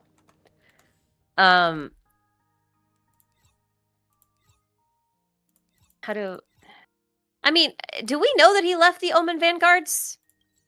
I mean, it's a Sopper mod who can be in multiple places at once. Technically, no, he doesn't have to. He could technically still be en route anytime he feels like it. See, that's the thing that bugs me. He can, like, one of Asat's things is that he can be, like you said, in multiple places at once. Like, he can be multiple people at once. So, like, why couldn't he be Icy and En route and Asat all at the same time, the same way that he was Ryusuke and everybody else? I think he is. In which case, he both left the Vanguards but didn't leave the Vanguards. Yeah. So he could still be using them to seek finality. He could. I think he could. He could. We don't know. That's why it's like I feel like we can't kill him because he's like we don't know how far his ability he's an spreads enemy. to. Huh? Like maybe this is a hot take. I don't know that he'll be an enemy. He doesn't have. I don't to know be. that he'll be like a good guy. Okay, but... personally, I feel like he is. Assad Pramat is a mess. This guy, he's a very masturbator. He's very conflicted. He's very hurt. He's got a lot of issues. Like, it's like him saying Akavili died. He adopted basically, a redheaded painter daughter twice. Yeah. Moral of the story: Assad is pom pom. Okay. Okay. I mean, we don't know that he's not. We can't say that he's not. But it's like he really wants to save things. But then his journey taught him that he couldn't save anything. So then he turns to destruction because what Nanook's whole mantra is purging the universe because civilization and humanity is tainted and corrupt. And that's the same thing that he believes. Assad Pramat, he believes that now. And it's because of that where it's like I feel like he's kind of just lost faith in it, and that's why he's like he tells Graphia the Trailblaze is gonna give you ideas, and you know, and you don't want that. It's gonna put all these delusions of grandeur in your head that everyone can be saved. It's not. Everyone's screwed. Kill everything. Yeah. And that's why he's Assad Pramat now. Yeah. So I don't think that he's technically. I mean, technically he is looking for finality. I mean, I see what you mean. I mean, it's again, we're basically just saying the same thing in different ways again. Like, No, I think we agree. We just have very different reasons and rationale. yeah. Because, like, I'm not disagreeing that he's also looking for the Trailblazer, wanting to go to the Trailblazer, whatever, like that. But, like, it might even be that, like, you know how we said Aha was going to become the leader of the Anti-Destruction Alliance? Yeah. Okay, here's the thing. I don't If think you that'll work, by the way. Well, I like it, but that's neither here nor there. But here's the thing. Like, if you assume that like the theory about Nihilux being Aha is true, Okay. because like again, she's always in debt. Aha is in debt. I didn't even think They about both that. love the Astral Express. I Like didn't think about that. as much as I really don't like the idea of downgrading an Eldritch Abomination into a manga artist, I have to admit there's a weird amount of similarities and coincidences. She also has finality eyes, by the way, which is kind of weird.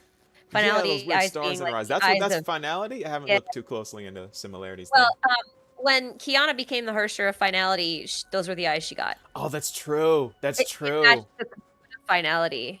And that's also the symbol of the eons, the eye in the four-pointed star. Anyway. That's a primo gem. It is Primo Gem. We can get into that if you want to. No, we're not going to do that. We're not. I'm not not. We're not going to do that.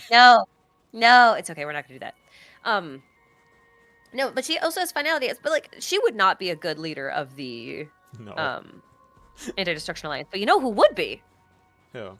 Asat Pramad. Oh Lord! Can you imagine? So in that way, you I feel like could he'd get enjoy a that. type. I feel like you could get a type of Aha to lead the Anti-Destruction Alliance. It's not like the Eon. Or one of Aha's fools. That's technically what he is, right? Wait. Okay, so you're saying that all of the fools are just different types of Aha? Is that what you're telling me? Well, I think Aha is everybody, but that's separate. Oh. Oh. That's like a whole that different would make my thing. head hurt. We don't have to go into that. But like my point is like, you know how we had that prophecy about Dan Heng and Blade, right? Uh-huh. And it was like, oh, these two are gonna have like an epic battle and like a showdown and everything. But then you realize that you interpreted the prophecy wrong. Yeah. Well, not you. You know, just like the royal you. OMG, my theory. Well, it could be a similar thing. Instead of having Aha specifically lead the Anti-Destruction Alliance, why not have someone who's walked the path of elation, who's as chaotic as Aha? You know what I mean? I've never thought about Asat Pramad leading the Anti-Destruction Alliance, but I kind It of would be so love it. funny. I kind of love it. Wait, I really love that idea now. He It'd be would so do fun. it too. He would do it. Because he's not dedicated to being a Lord Ravager. It's kind of like it's more like a side hustle for him. No, and he has a connection to all the correct like things. Because if you think about it, he knows about the Leviathans, which are like what the IPC are trying to guard against, which is probably why they're after the Veracity, because that is the Amber Lord's #1 enemy, the Dusk Leviathans, right? Yeah. So like he's got a connection there. He's got a connection to the Elation, which was besties with the with the Trailblaze. So he's got that, but he's also got a link to the Astral Express. He's got a link to Finality, which links him to Stellaron Hunters in a loose way, which is also what Trailblazer is. So like no matter how you look at it, he has all the bits. Right? He's got all the bits. I said that in my last video. I was like, you know, what I'm realizing is that Asat Pramad is the real protagonist of this Plain Arcadia story.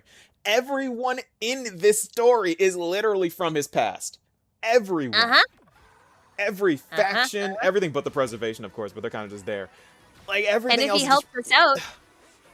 if he helps us out, you could say he's giving us a hand.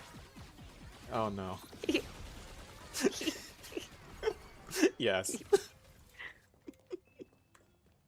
Anyway. Oh wow! I never. That Like is fun. good. I don't know. I don't actually know if Hoyo would ever do that, but it would be cool. It would be hilarious. I don't think Aha themselves is going to lead the alliance. I feel like, because the way that Aha likes to do things is they always leave themselves a way out of situations. Like I call Aha the cosmic puppet master, because Aha is just behind the scenes, just doing things all because they feel like it. Like they're over here manipulating other Aeons, killing Aeons, just giving someone their power and then taking it back and then giving it power to their worm and then killing the worm and taking it back. And it's like they're just They have But so is much it control over everything for no reason. Is it a worm?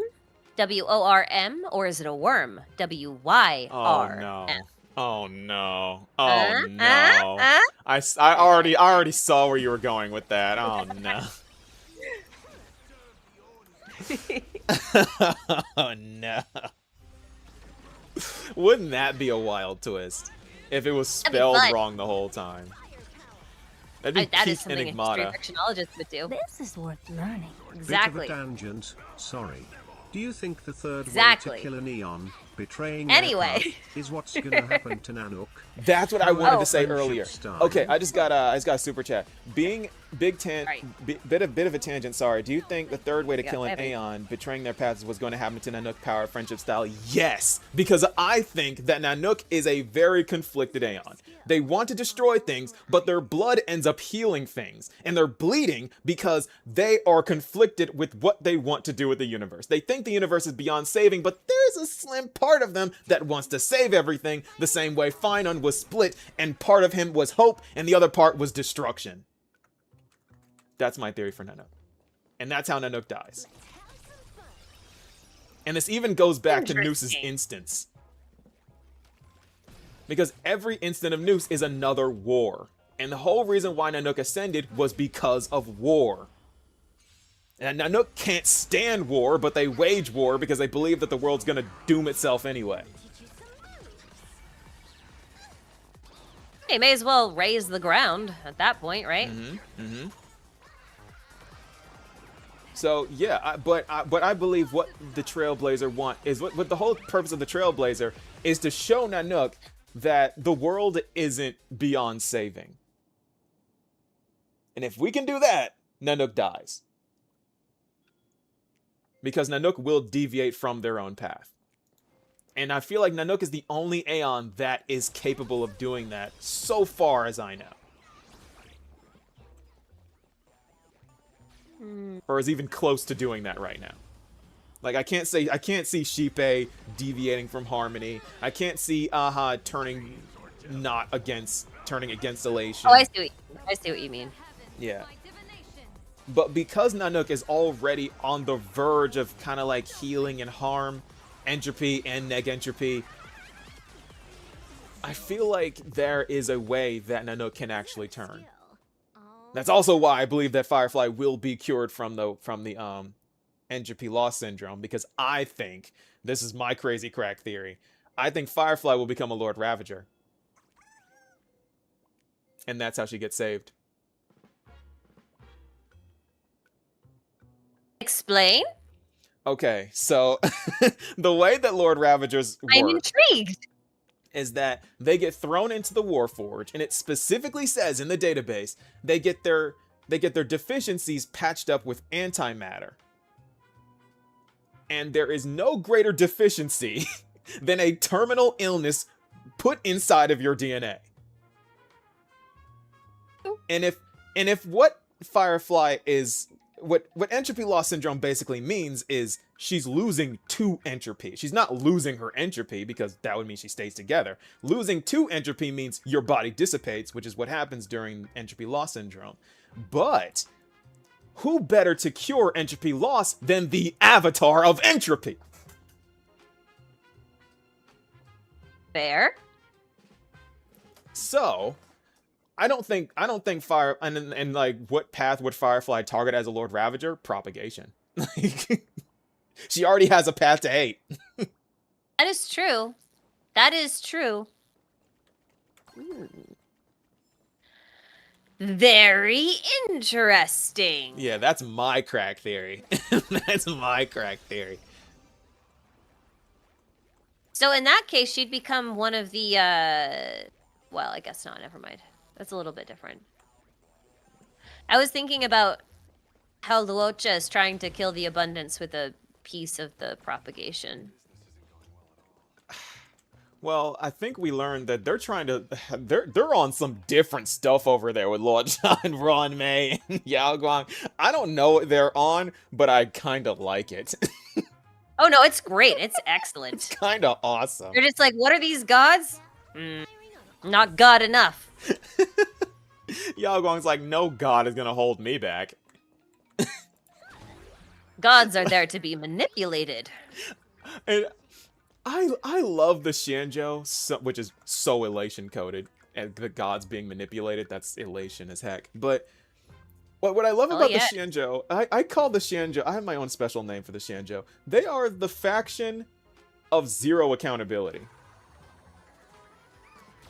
Because all of their problems were caused by themselves, and they're making it a universal problem. And now they have an Aeon that ascended from their own people, that now nukes populated planets with Lux arrows, gravity-propelled stars.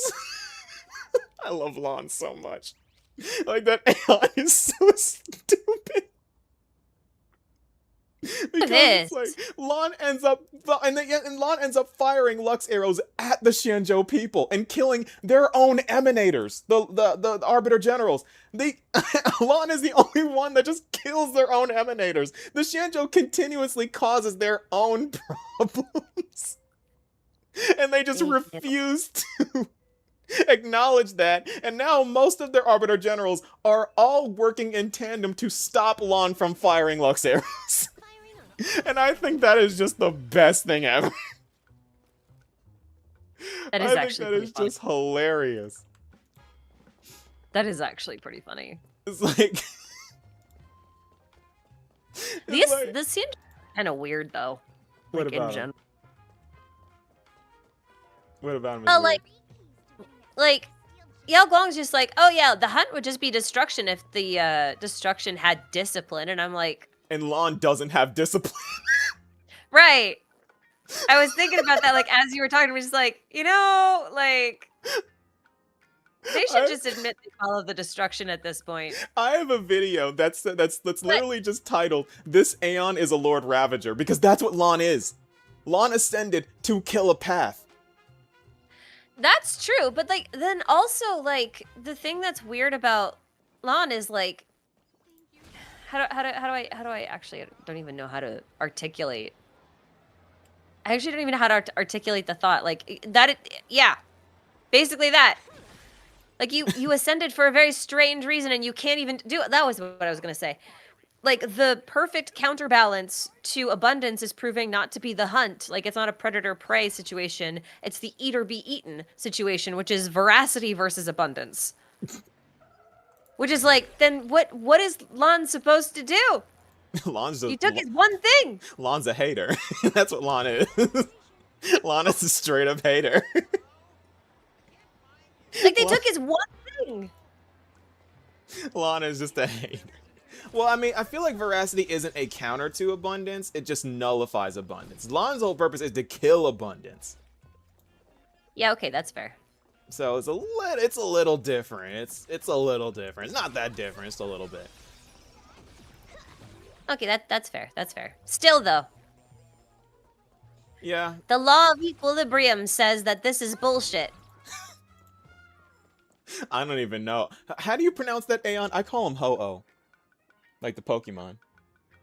I call him...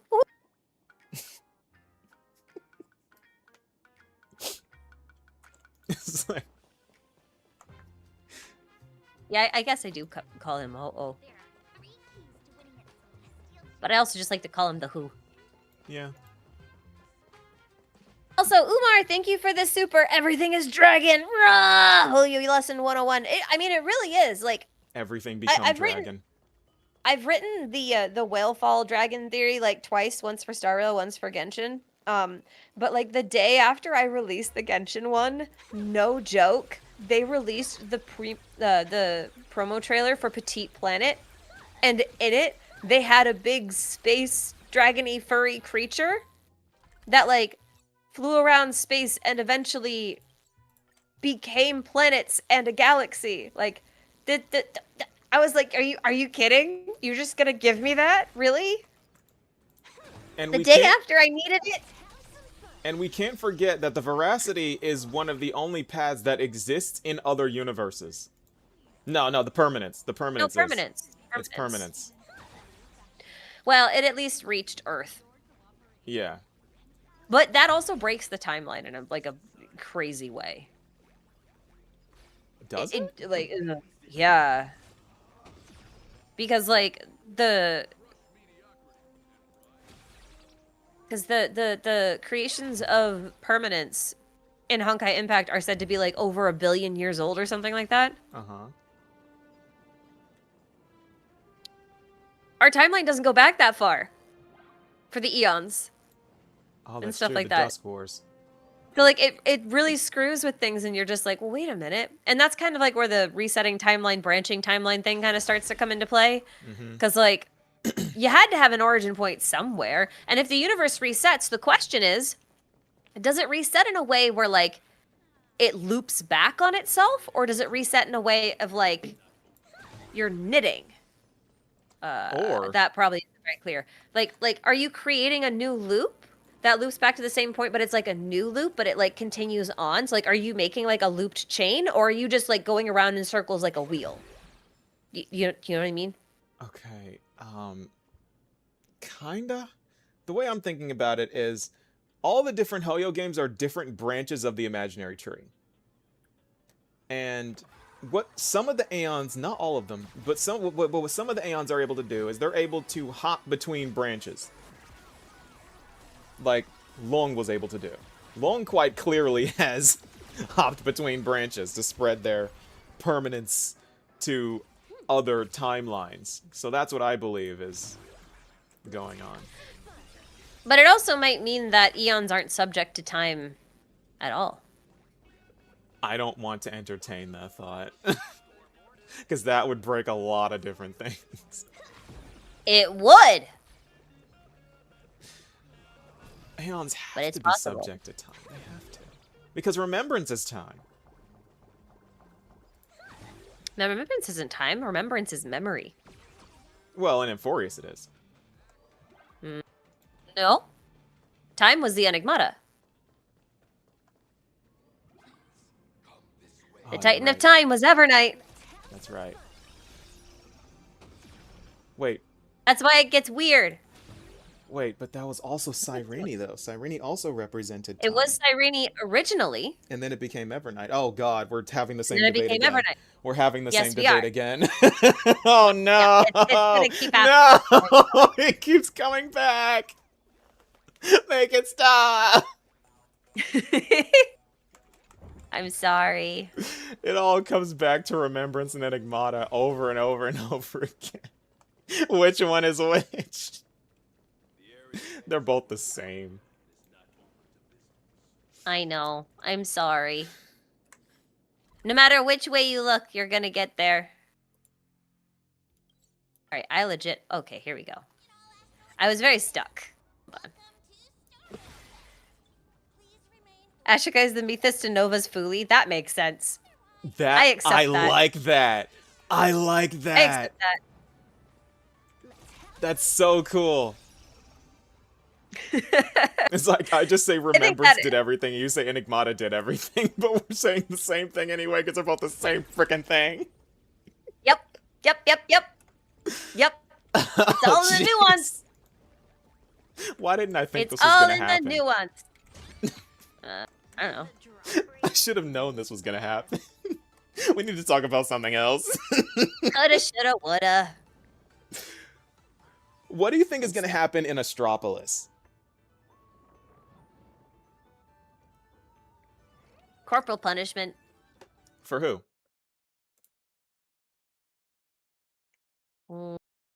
Pearl. Oh, what do you think she's being punished for? Nothing. I just said the first thing that came to mind. Oh. Because I actually looked up Astropolis shortly before starting to stream. And you know what it says in this very short description? It says it What? acts as the headquarters of the Interastral Peace Entertainment.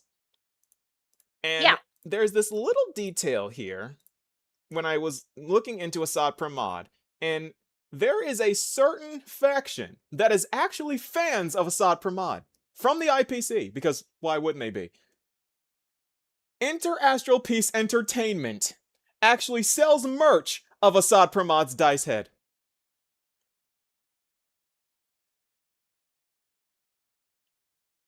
How This is funny worth would it learning. be I think Haha knows they are in a game. If and Asat if was so, Pearl's do boss. you think that they know the HSR God. universe is in a loop? He's and if they Oswaldo do, Schneider do you too. think that they remember all Dude, the Dude, previous that would be so cycles? no, but that would be Reason so funny Aha because is because then he would also be linked to the preservation, still making him the perfect person to run the anti-destruction Yes, alliance. yes. Then also now Ashvale starts to make even more sense, right? Because not only does Mhm. he have a connection to the veracity, which Asat Pramad was responsible for, but he's also the leader of the Galaxy Rangers, who are hunting. Well, The- at least Boot Hill anything. was, They right? they were hunting Zulo, and they got him. And then Asheville left. The Galaxy Rangers kind of hunt whatever they hate. No. I know, but Boot Hill on Penacony, wasn't he looking for Oswaldo? Yes, he was. He was looking for. He That's what I was. mean. Oh my gosh, Boot Hill in particular was what I looking was for saying. Oswaldo. Yeah, I Rappa's wasn't looking talking for about Dr. Zulo. Sorry, Primitive. actually forgot about Zulo. Oh, Yeah, no, Boot Hill is see, looking that's for funny. Oswaldo. But see, remember, Boot Hill and Rappa are supposed to show up here. They are, along with some maid cat girl. Who's that? Probably another ranger. Yeah. But she's probably a okay, here's the have you ever seen that meme like that says that I can't believe I just learned that a samurai, cowboy, ninja, and Victorian nobles all existed at the same period of time? I just saw that meme like 2 months ago. Yeah, okay. So Boot Hill, cowboy, Rappa, ninja. Mm-hmm. You The could Victorian maid. argue that Acheron is This is going to worth be the learning. samurai Like since he she has was veil should masquerading as a rejoin Galaxy Astral Ranger, Express. right? And then the maid could be a Victorian maid, a Victorian era maid. Then you'd have the whole quadfecta. What do you That call would that? Would it be be trifecta but with four? absolutely nuts. I think Aha knows they're That'd in be a really fun. game, and But if you think, wait, hold on, sorry. I think Aha knows they're in a game, and if so, do you think that they know the HSR universe is in a loop? And if they do you think that they remember the previous cycles? Reason Aha is crazy. I think Noose knows. I think Noose knows we're in a loop. I don't think Aha knows. Because just like Anaxa figured out that Amphorius was in a loop, I think Noose has figured it out. Which is why Noose says we've met many times before in the past. I think Noose knows. yeah, that's valid. But to go back to what we were talking about, yeah, I totally believe that the Galaxy Rangers are a representation of that meme. And that would be awesome. But it'd be so funny if then they got there and then they were hunting Oswaldo and he's there and he's a Sat Pramad. That would be awesome. That'd You be are a so Sat Pramad and sick. you are a Sat Pramad. Because we just got that Enigmata rumor that the IPC is colluding with the destruction. We just got that dropped. From that conversation with Yao Guang and Pearl. Hmm?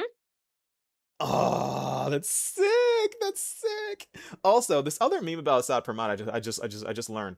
Apparently, Assad Pramad's dice head is a Chinese joke because to is both the word for dice and head. It's the same tone, just two different characters. I didn't know that until today. I just realized that today. Oh, So that is cool. his design is still a joke. His design is a joke, yeah, but that's kind of the point, right? Yeah. But yeah, the whole Astropolis Lord Ravager thing with Assad Pramad's dice head, and that's why I can't see Assad Pramad dying, because he also has something to do with this. Ugh, and if he's leading the Anti-Destruction Alliance, it would make perfect sense when we go to Astropolis next. That would be so funny, man. It'd be so good. It'd be so funny. good. Oh, it'd be so I don't good. think I know what to do with myself at that point. I also have no idea where this chest is. I think I'm just Okay. gonna leave it forever. What are your thoughts on what Himiko is?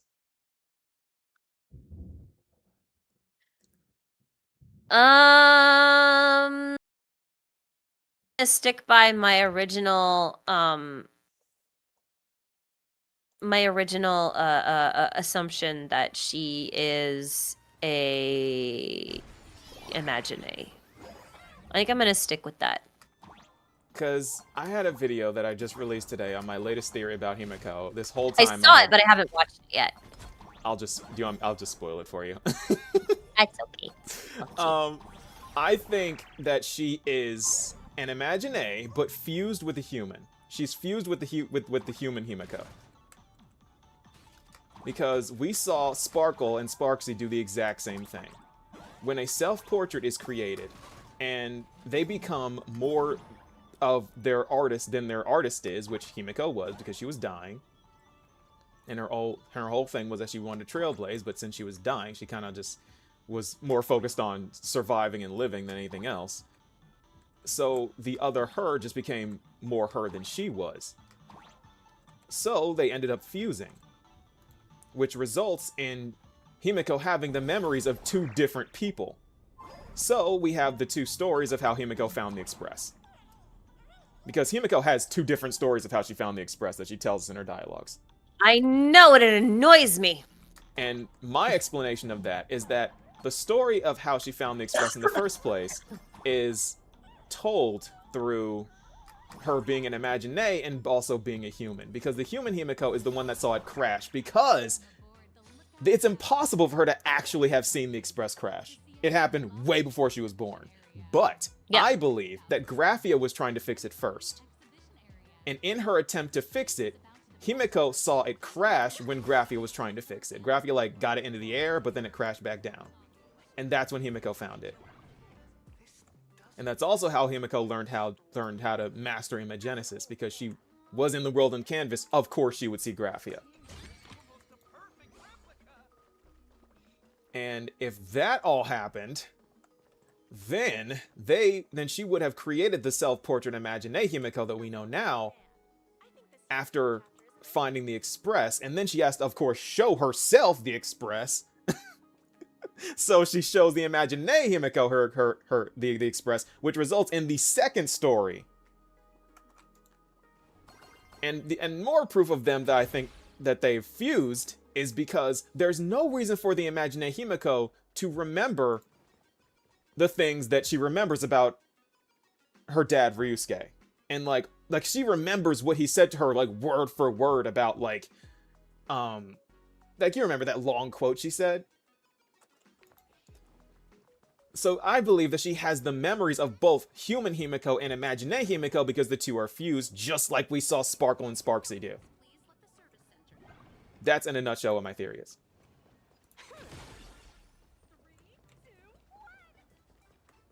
See, I don't think they actually would have fused. I think it would have been that, like, the original Himiko has to die. Why? Because otherwise you don't get rid of the weathering curse, right? But well, if she fuses with an Imagine, and if her body is that of fused with a human in Imagine, her body can't weather because Imagine's bodies don't age. That's not true. They're not real. It's not true. What do you mean? Well, because both Himikos had cracks on them. Yeah, because she designed her that way. Imagine's bodies are not, biologically accurate. No, but a weathering curse is peeling paint, and paint can fade. And Imagine can also fade when they lose wish power. They have to be believed in by somebody, right? In order for them to continue to live. If the only person who believed in the Imagine version of Himiko was real Himiko, then if real Himiko dies, who believes in the Imagine? Eventually, she will weather. That's why they fused. No, but see, I don't think they fused. I think it's really just a matter of memory, right? Because, like, to me, fusing would be, like, literal. You would have to take a real physical entity and then literally make that flesh and blood fuse with ink, which I don't think happened. Instead... we saw it happen, though. We have seen it happen. It can happen. What, with Sparkle and Sparksy? I don't think so. Because Sparksy is her mask. And so is Sparkle. She always has been. Yeah, but Sparksy's an Imagine. So is Sparkle. No, she's a human. Yeah, no. How do we know that Sparkle's an Imagine? That's the point. Here's the thing. Sparkle dons countless masks. Every time she gets sick of one, she pulls on a new one, and a new one, and a new one. And she swaps back and forth between her masks whenever she likes. Uh-huh. So she just creates new identities for herself. It's not necessarily that, like, she's fusing with Sparkle. She's just altering herself. Like, to me, Sparksy is not a separate entity. Sparksy is just a piece of Sparkle that she made. Yeah, but because she's an aberration now. So like she has her own consciousness. She's a different person. No. She's a different role. She's a different identity. Same person.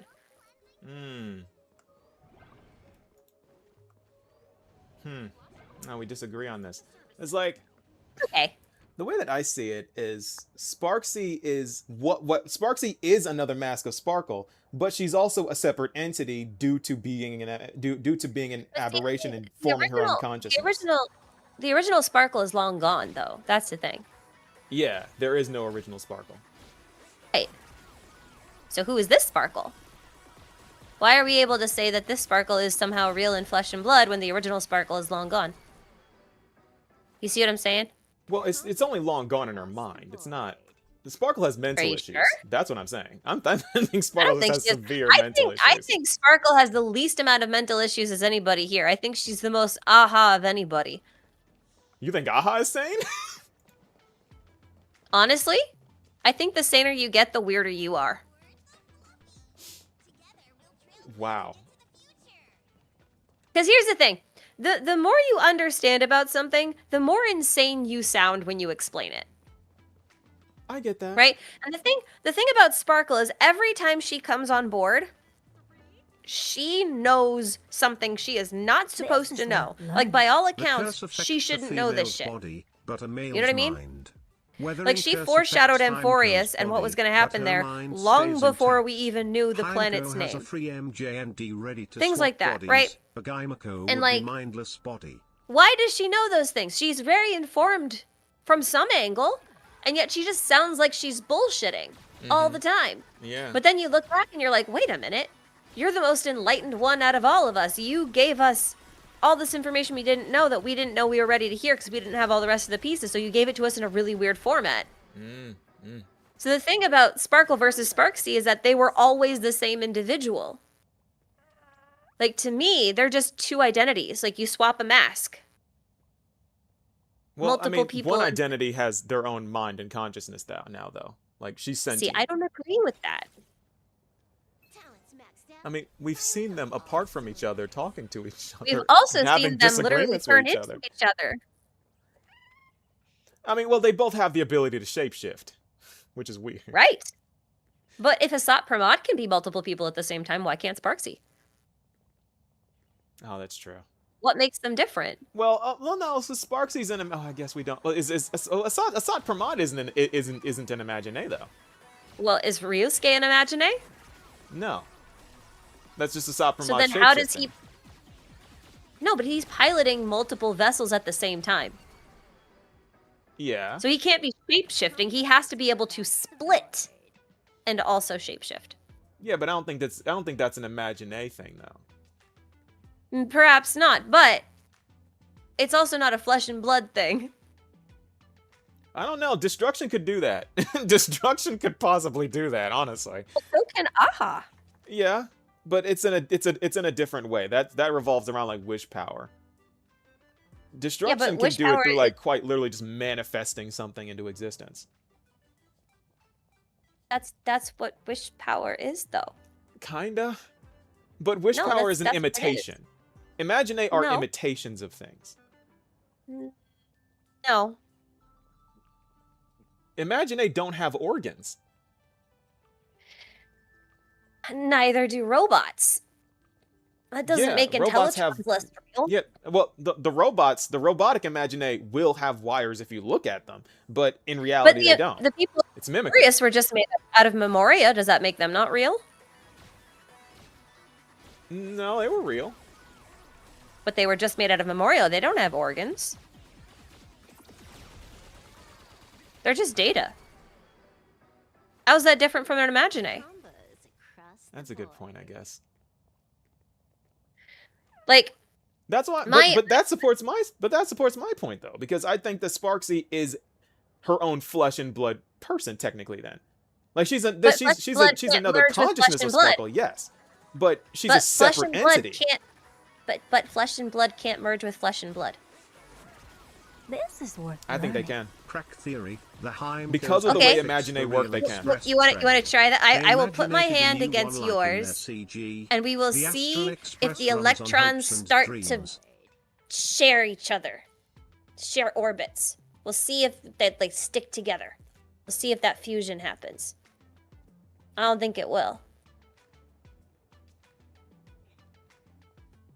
I think it's like Wish Power is weird and Imagine are weird, but because we saw them fuse, I think they were separate entities and now they're not. Because when we hit them, they smack. When we smack Sparksy and we beat her, they split back up again. How else could that have happened if they weren't separate entities? Okay, but you don't even know if this Sparkle is the real Sparkle. There is no real Sparkle. That's my whole point. There's a Sparkle that we've been talking to. Okay, I believe that there is a Sparkle that is a human. Because imagine, okay, here's a point. I know for a fact that Sparkle is not an Imagine because Imagine cannot reproduce. They cannot draw other Imagine. That is stated in the game. Imagine cannot draw other Imagine. So Sparkle has to be a human. Combos across the board. And No. if Sparkle made Sparksy, it is impossible for Sparkle to be an Imagine. Sparksy has to be, No, and not because Sparkle. because you're making the assumption that the Sparkle that we see on Plane Arcadia is a real flesh and blood Sparkle. She has to be. And instead of just assuming that she is another mask of Sparkle. She's that too. And Sparkle is somewhere else. No. You see? Yeah. It's the same as Asat Pramod, right? Because he has a main body somewhere, real flesh and blood.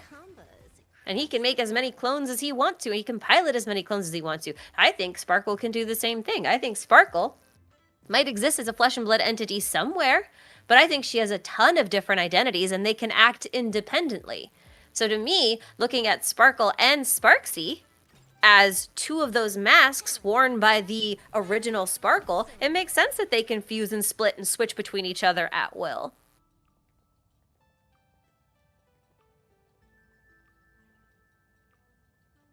I see it.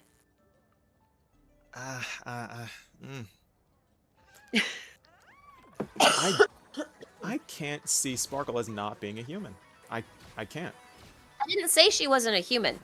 I said the Sparkle that we see on Plane Arcadia might not be the real Sparkle. As in the same Sparkle we saw in Penacony?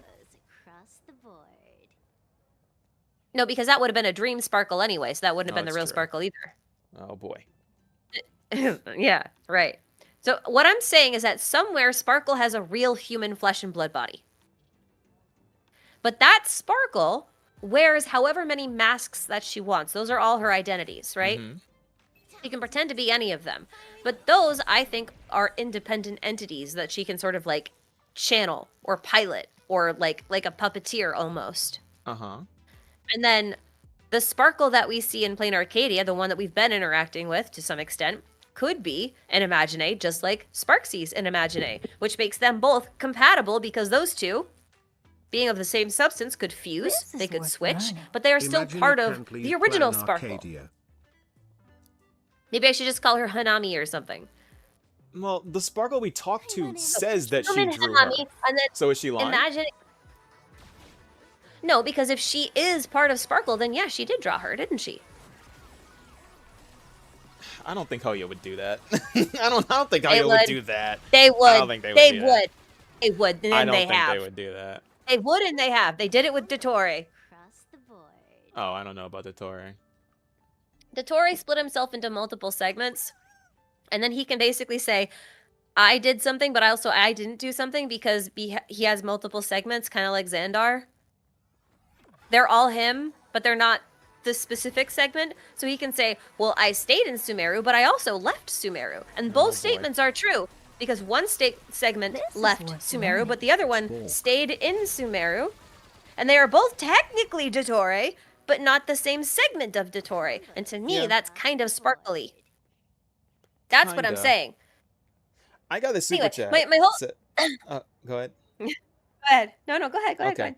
It's I got the super chat that says the curse affects the female's body and the male's mind. The weathering curse affects Himiko's body, but her mind stays intact. Himiko has a free mind ready to swap bodies, but a male Himiko would be a mindless body. That's also what I believe. That also is why I believe that Himiko fused with her Imagine self. See, maybe we disagree on the method of fusion because I don't think flesh and blood can merge with the Imagine. I don't think that can happen, but I think you can transfer memories. And if you're arguing that you're transferring all of the memories of the original Himiko into the Imagine so that they can sort of live on in the Imagine Himiko, then I'd buy that, yeah. But a literal fusion breaks my brain. I don't like it. That would involve remembrance power, and it's not a part of it, so. Why would it require remembrance power? Because She's remembrance power is like a memories is the memories thing. It's memoria, yeah, but that doesn't mean everything memory based is remembrance. Otherwise, what the hell is Noose? This is a database. Yeah, but what is a database? It's a repository of data. What is a memory? A repository of data. Yeah. The Iron Tomb can have memoria, but Noose doesn't control memoria. Like the transfer of data, and I feel like the transfer of like human memories and memoria are kind of different. Like it would require different means to do those two things. Yeah, but why couldn't you? Because it's not like you could just plug a USB stick into someone's head and then deload their consciousness. Why not? Like that would require, I mean, because if I believe it the way that you're explaining it, that would mean that there's no difference between a hacker and a cremator.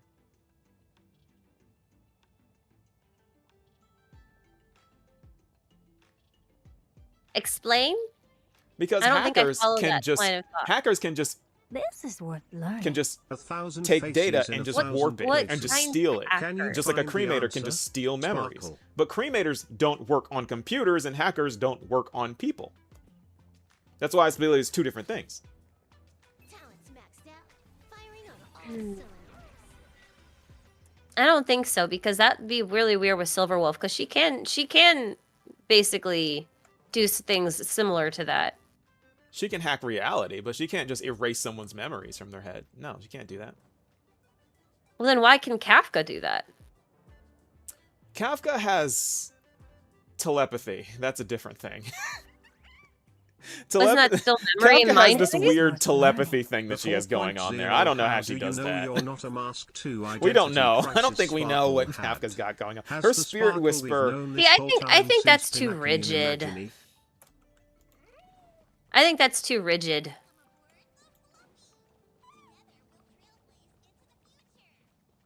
It makes it easier to understand that way. Some things need to have rules. Not everything can be just willy-nilly.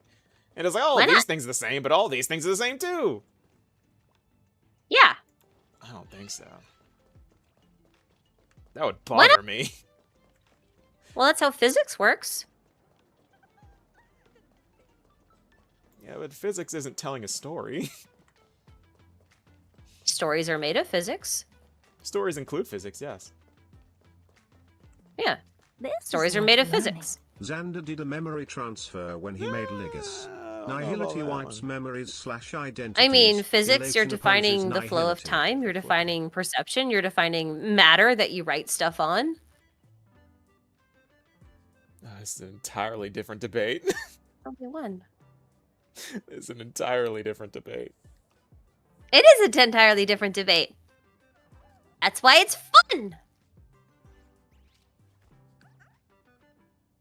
Anyway, the point I was trying to make is like, to me, I don't think it matters so much the fusion. I'm gonna just ignore that point because, like, to me, If you had an imaginary friend and you painted them and they were like your companion since childhood and you painted them to be the idealized version of yourself, to me, they already would have all of your memories. Ah, that's not how Imagine work, though. Like, when you make an Imagine, you have to show them their purpose. And teach them things. They don't just come like that. How many people make Imagine of themselves, though? Well, we don't have that specific thing, but from the, what was it called, 30 First Dates quest, we learned that, like, what he would do is when he made the imagination, she was pretty much a blank slate. And he would have to teach her different things and, like, have her... Yeah, but he wanted her to be like that. I mean, I guess. So you don't think they just naturally are like that? You think... I mean, aberrations kind of just form whatever the heck they want to. But... Imagine they have to be implanted with a purpose. I don't think that purpose involves also the memories behind it. But what if Himiko is supposed to be the embodiment of the future the other Himiko knew she was never going to have? That's what and I that believe she she'd is. spent her whole but if she spent her whole life with that Himiko, she would have been teaching her that purpose the whole time. She so didn't she spend would her whole have life all with that those Himiko. memories. She didn't spend her whole no, life with that Himiko. Well, no, but because she would have to like learn how to paint her and everything. I Yeah. know that, but that's not what I'm saying. I'm trying to understand. I'm trying to understand. Himiko is an imaginary friend, Yes. right? She was painted to be, most likely, the idealized form of the future that Himiko knew she was never going to have because she was Yes. going to succumb to the weathering curse. Uh-huh. So to me, she would have spent the Imagine's Himiko's entire life teaching her how to be her, or like what she wanted her future to be like. Right? Because Yeah. even if her wish power went away eventually, like it would still take time for it to go away. Yeah. She would live in that borrowed time for a while. So like she could still technically have a future and live vicariously through that Himiko. So like I guess my point is I think she was created for that purpose. More so than they were like they fused intentionally afterwards. After the Phantasmoon games. You know what I mean? Like I think that was always part of the plan. But then, if Himiko can't just be a normal imagination, she can't, because she has been going 15 years without any wish power. That doesn't make any sense. Okay, but wish power is everywhere in the universe. You know that, right? Oh, that's your theory. I remember that video. No, it's not my theory. It's part of it. It's that is in the thing. It said there are two types of wish power, and it permeates the entire universe. Whether or not you agree with my personal theory is like neither here nor there. That's actually not even relevant. The point is that it exists everywhere, and it is tied directly to the primum mobile, which means that all Himiko has to do is find a different source of wish power. She needs to swap from binary wish power to the wish power that's found everywhere else in the cosmos, right? Now, if Himiko repaired the Astral Express, could she not have just bound herself to the Trailblaze? Is it possible that the Trailblaze fuel we get to run the train was never technically necessary before Himiko took over as navigator? Okay. I made a video Is that about that, powering actually. Himiko? I was thinking it was powering the train, and that the train runs Well, off of wish I power. think That... it's powering the train. Yeah. But like I think Himiko has a connection to the train. Oh. So her life is literally bound to the train. Yes. So she uses the wish power from the Trailblaze saving worlds and people hoping in the Trailblaze to survive, and that's how she gets wish power to live. Yes. That's possible, I guess. That That's is where I'm- possible, I guess. But if that's the case, Where I'm at. how did she survive after her other self died? Well, she would have had a stockpile of wish power anyway, and she How would would have been she in the do world. that if with Canvas how right? would she do that if if the real Himiko was the only one believing in her? How would she have a stockpile if she was only getting wish power from one person? Well, she's not replenishing her wish power, but she would have just slowly faded away. She wouldn't have just disappeared instantly. Even so, like That's like the whole point of Inkford Hermitage. all the nameless were dead. The second she goes up into the cosmos, she should just run out of wish power and die. No. And Not also, all, not all Himiko the used nameless all are of her dead. wish power to defeat Marcus Antali. She had no wish power left. Yeah, she used all of hers, but not all of the stuff that's in Himiko. Yeah, but that also means that she had no more to give her. So that she was already running Yeah, on reserves from that point. Yes. I believe she would run out of time before she was able to see. Because that is at that point, she has to speed run a planet, basically. She had to speed run a planet by herself, being the only nameless. Get the Trailblazers' name back out there again. Because at that point, no one believed in the Nameless are Trailblazers. dead. Not all the nameless are dead, though. But they were. And they still... No. Asad Pramod Asad killed them all. Pramod's still an He's still a nameless. So is Graphia. Graphia still believes in the nameless.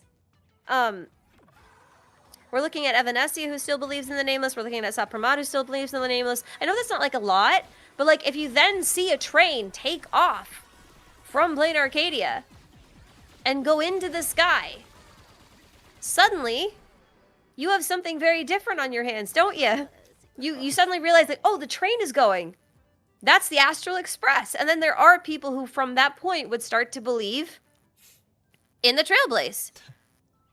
That's such a pipe dream. I can't believe that. Like that's so flimsy. You have to admit that that's flimsy. You have to admit that's so flimsy. It's like, oh, Himiko saved a world because 4 people out of the entire universe believed in her, giving her enough wish power to survive and save a planet, and that's how she got enough wish power to stay together. I don't believe that. No. No. The Trailblaze doesn't require you to save a planet to get wish power. It requires you to go on an adventure. That's different. Okay, even if you go to that takes time. Yeah. Time that Himiko wouldn't have. You don't know how much time she had. She couldn't have possibly had much. You don't know that. Unless she somehow got wish power from people believing that she was the real Himiko. Battery capacity. Huh? You're arguing her battery capacity. Yeah, because imagine they need a constant supply of wish power to live. They need it. They need it almost on tap. Like the second they don't have any, they die. Really, what happens with Inkford Hermitage, though? Yeah, they go there. No, but like there's leave. a bunch of Imaginae there who have been around since Graphia's time. Yeah. That's 1,000 years. That's where they go when Imaginae die. No, when they're it's hospice. It's not a cemetery. I mean, the way it was described to us was they run out of wish power and then they go there. No, they run low on wish power and then they go there. They're living out the rest of their days as they degrade. Let me go back. Let me go back and see this. Let me go back and see. Otherwise, that Kappa is going to be real confusing. And so is Casper. Let me see. Well, I believe that they're alive because Graphia alone believes in them. And, like, Graphia's, like, holding them together. Barely, because they're in her general vicinity. But not all of them are Graphia's creations. Well, as long as... I feel like the Kappa is from Graphia's time. Yeah. And so is the ice dude, Casper. Casper. Yeah, but Casper was a creation of Graphia. That's different. That's not what I'm arguing. Let's see, how is it described?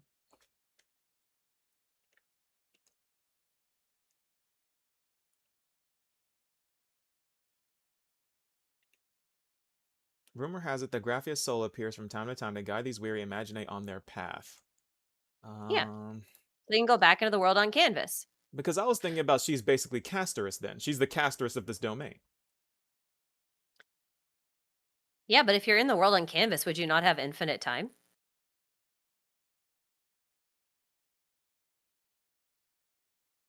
Yeah, but that's the only thing that's keeping you alive at that point. You have no wish power. It's the only thing that's keeping you like you're Yeah, like you're on until life support. So the until second you you launch so the if you astral were to express. leave, you instantly die.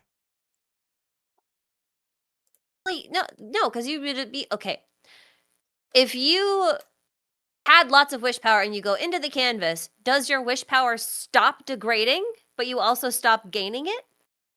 Many Imaginae are born every day, just as many ancient lineages of Imaginae hide themselves away in the world and canvas once their wish power dries up. Okay, so they have no wish power. That's what's said. And yet they're still around. Exactly. So if they were to leave, they instantly die because they don't have any wish power. But she wasn't there because she had no wish power. Right, but she still wouldn't have any. Sacred Hermitage proves to us that even when they're low or out of wish power, they can still exist. Yeah, but what do you think happens to them when they leave? My point is that you have to attach to the path of the Trailblaze. If she attaches herself to the path of the Trailblaze, which is kind of what it looks like she did with Rome Himiko gone for Nova. longer than the Express. Even so, people still believe. I mean, she's in got a Rome. Trailblaze banner. Imagine how many people in the universe still Right? believed in Yeah. the Express. Me, that just shows that she's running on residual Trailblaze power as if it's wish power, which gives her additional backup reserves. How would she even do that? Like you Well, that can't is just the say mystery. you can't just say, "Oh, I'm this." Like an Imagine can't just say, "Oh, I'm this now." So I can get wish power from people believing in this object. What? That doesn't make any sense. That makes more sense than flesh and blood merging. It does to me. Well, Does to me this because makes we more saw it sense to happen. me. We saw it No, happen. we didn't. We didn't. Mm-hmm.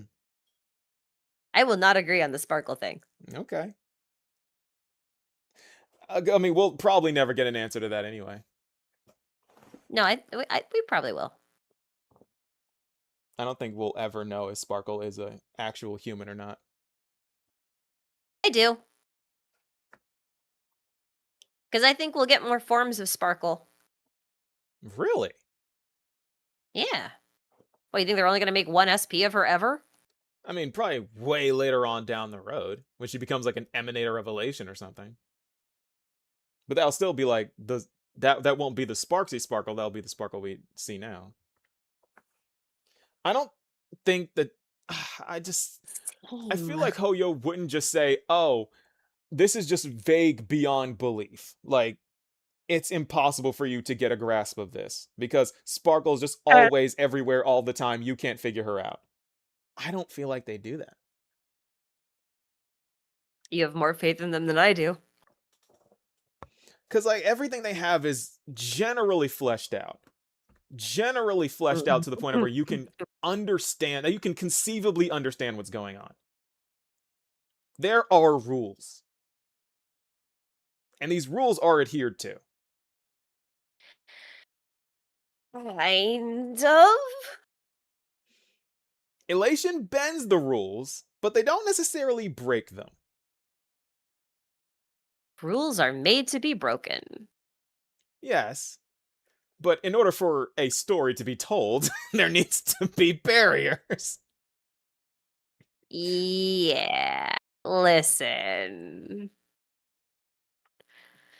Listen. They.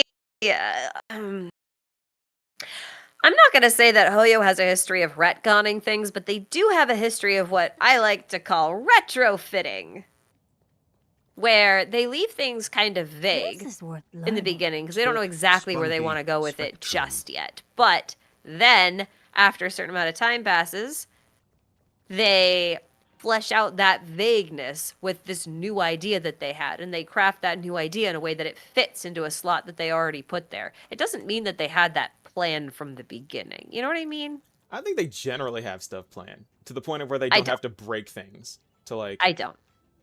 Cause like my whole thing, my catchphrase is Hoyo doesn't do things for no reason. They are so intentional about so many things. I just can't conceivably think they do things for just on a whim, and then there's like, oh yeah, sure, we'll do this now. Like there's way too much foreshadowing for them doing that. No, but that's how retrofitting works. When you write a story, there's two ways you can correct stuff with your past self. Either you can do a retcon where you change the past, or you can do a retrofit where you make the future fit a space that you left in the past. Something that you didn't have a clear idea for yet. And the thing is, Hoyo does a lot of retrofitting. A lot of retrofitting. That is how they write stories. Is that the point? Oh my god, that's a pointing dude. So like, to me, it's not possible to plan out stories with the level of detail that they currently have them plan out from the start and expect no changes. And we know that because we know of instances where they have changed their story and their plot and their ideas for characters and the role that they play and things like that.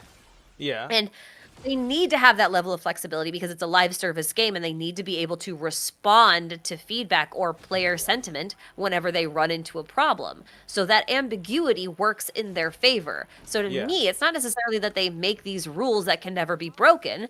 They make the rules just vague enough so that they can be broken conveniently when they need to. That's why I said they bend the rules, they don't break them. That's what I mean. But see, to me, that is breaking the rules. Like, because if you set a rule that can't be broken right from the start, right? Then to me, it doesn't necessarily matter. How do I put this? It doesn't matter like how you change the rules. The fact that you change the rule is still breaking your own rule.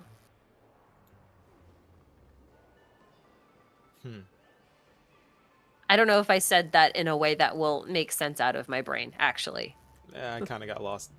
But I don't have... okay, the bottom line is that I don't have enough faith in Hoyo to say for sure that they've planned all of this out from the beginning and that all of this is definitely going to come to fruition. There's definitely some things that I'm just like, you did not plan that.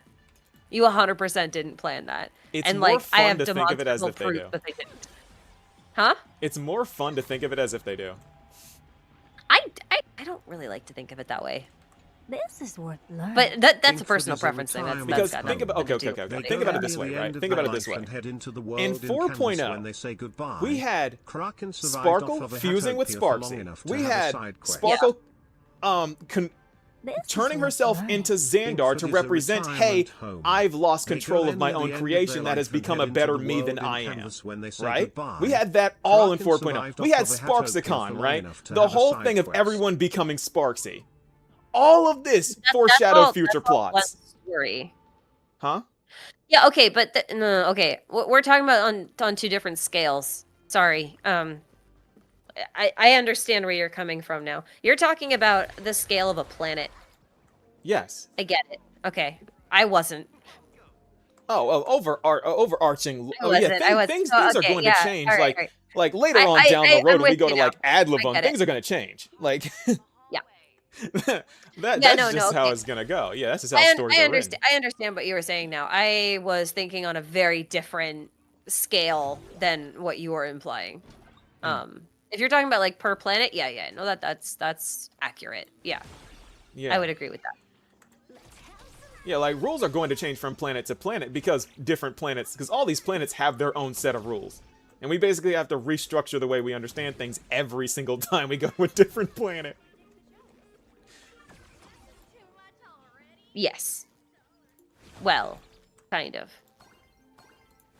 I mean, they have rules that, for like their overall, how do I put this? The Hoyo verse, really, that they tend to repeat or use over or remix. So like those rules don't really get broken, but they definitely get remixed over and over and over and over again. Yeah. But I don't think that's what we're talking about. Yeah, that's not what we're talking about. I actually forgot what the original question was. Right. My mantra of saying Hoyo does not do things for no reason. And I brought my proof being the Sparksy and Sparkle in 4.0 foreshadowing so many different things in the story.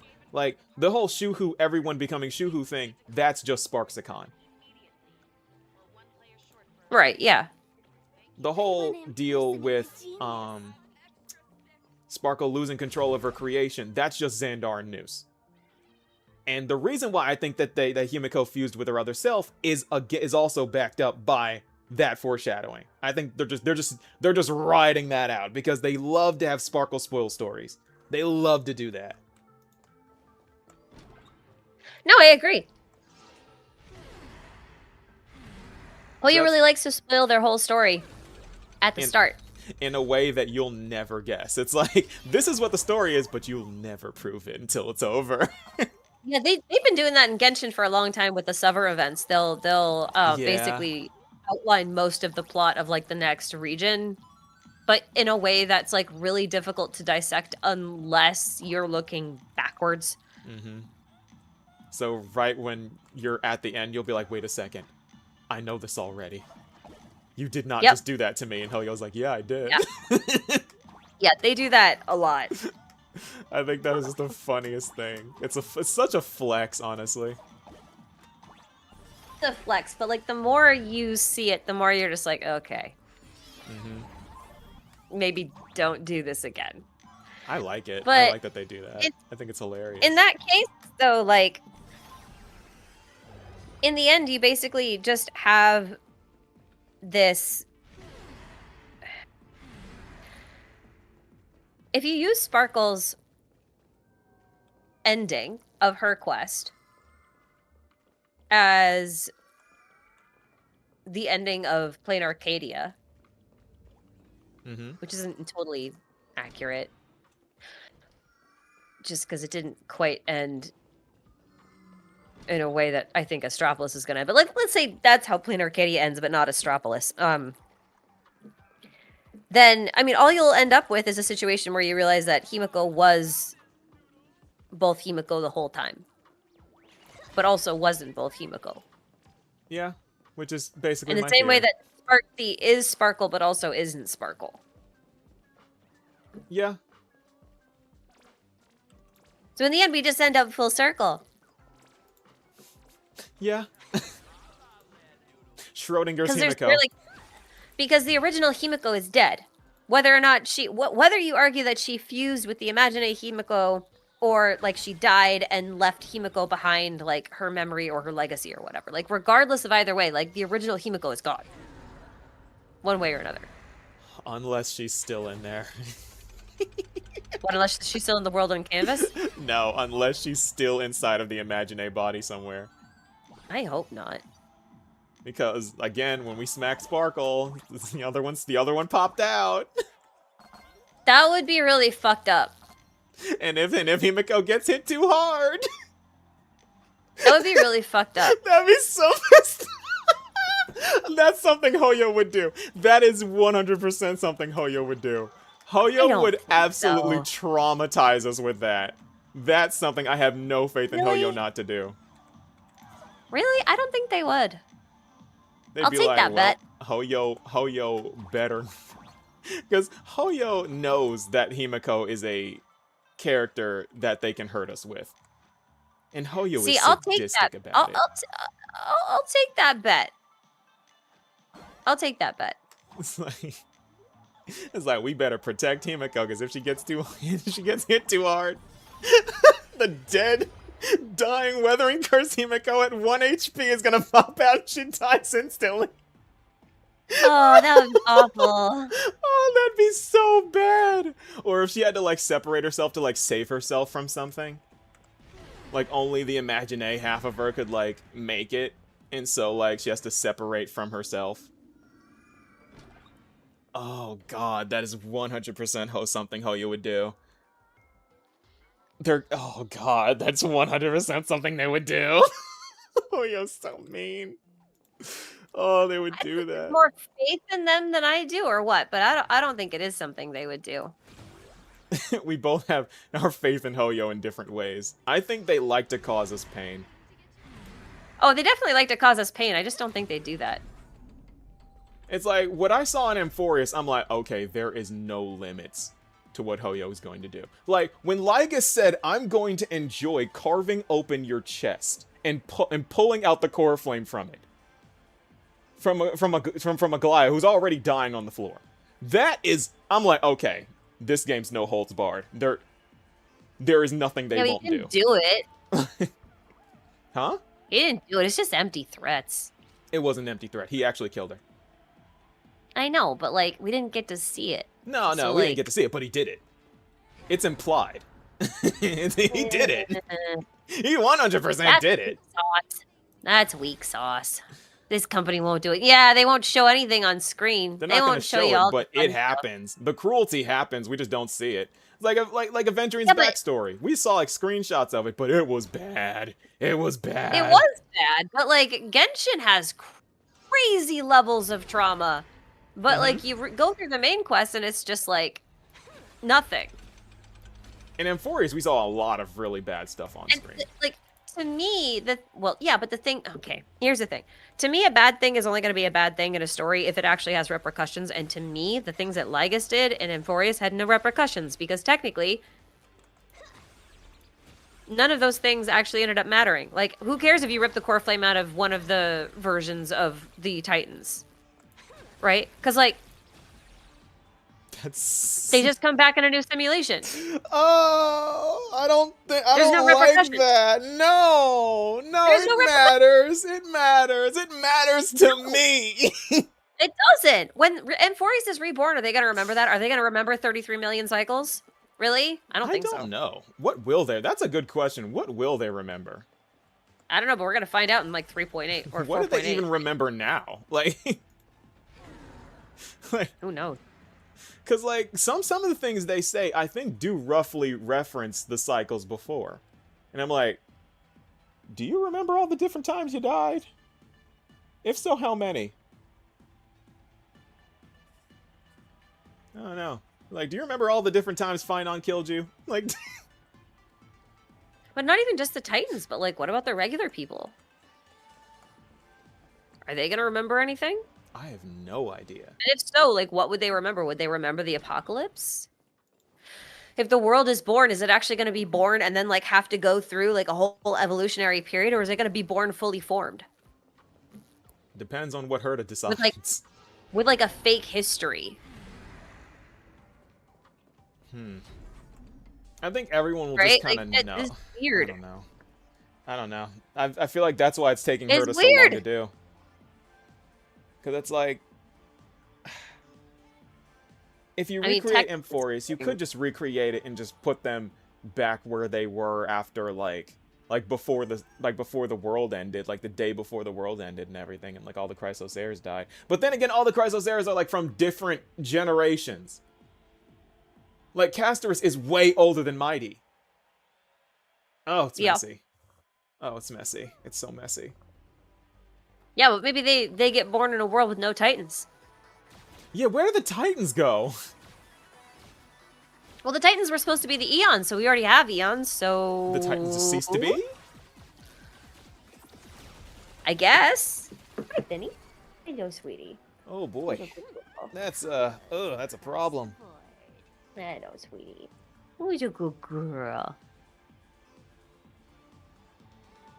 Oh, I'm sorry, Adam. Thank you Sorry, for sending Fenris 10 more came to- people into the Genius Society. Also, I've been ignoring a lot of what's happening in my chat. I'm sorry! Yeah, me too. I'm sorry. Sorry, I get stuck in. Anyway, Omar, thank you for the super. That happened like a half an hour ago and I didn't see. But yeah, everything is dragon! Everything! Everything is dragon! It's like we both have our obsessions that we refuse to let go of, and we can't prove until something happens in the story. I know. Oh, this is great. I'm having a good time. Are Why you is having a good Fenris time? a I'm girl? having a good time. Why is What do you mean, why is Fenris a girl? She was born that way. She doesn't have a weenie. And I don't think dogs have a concept of gender.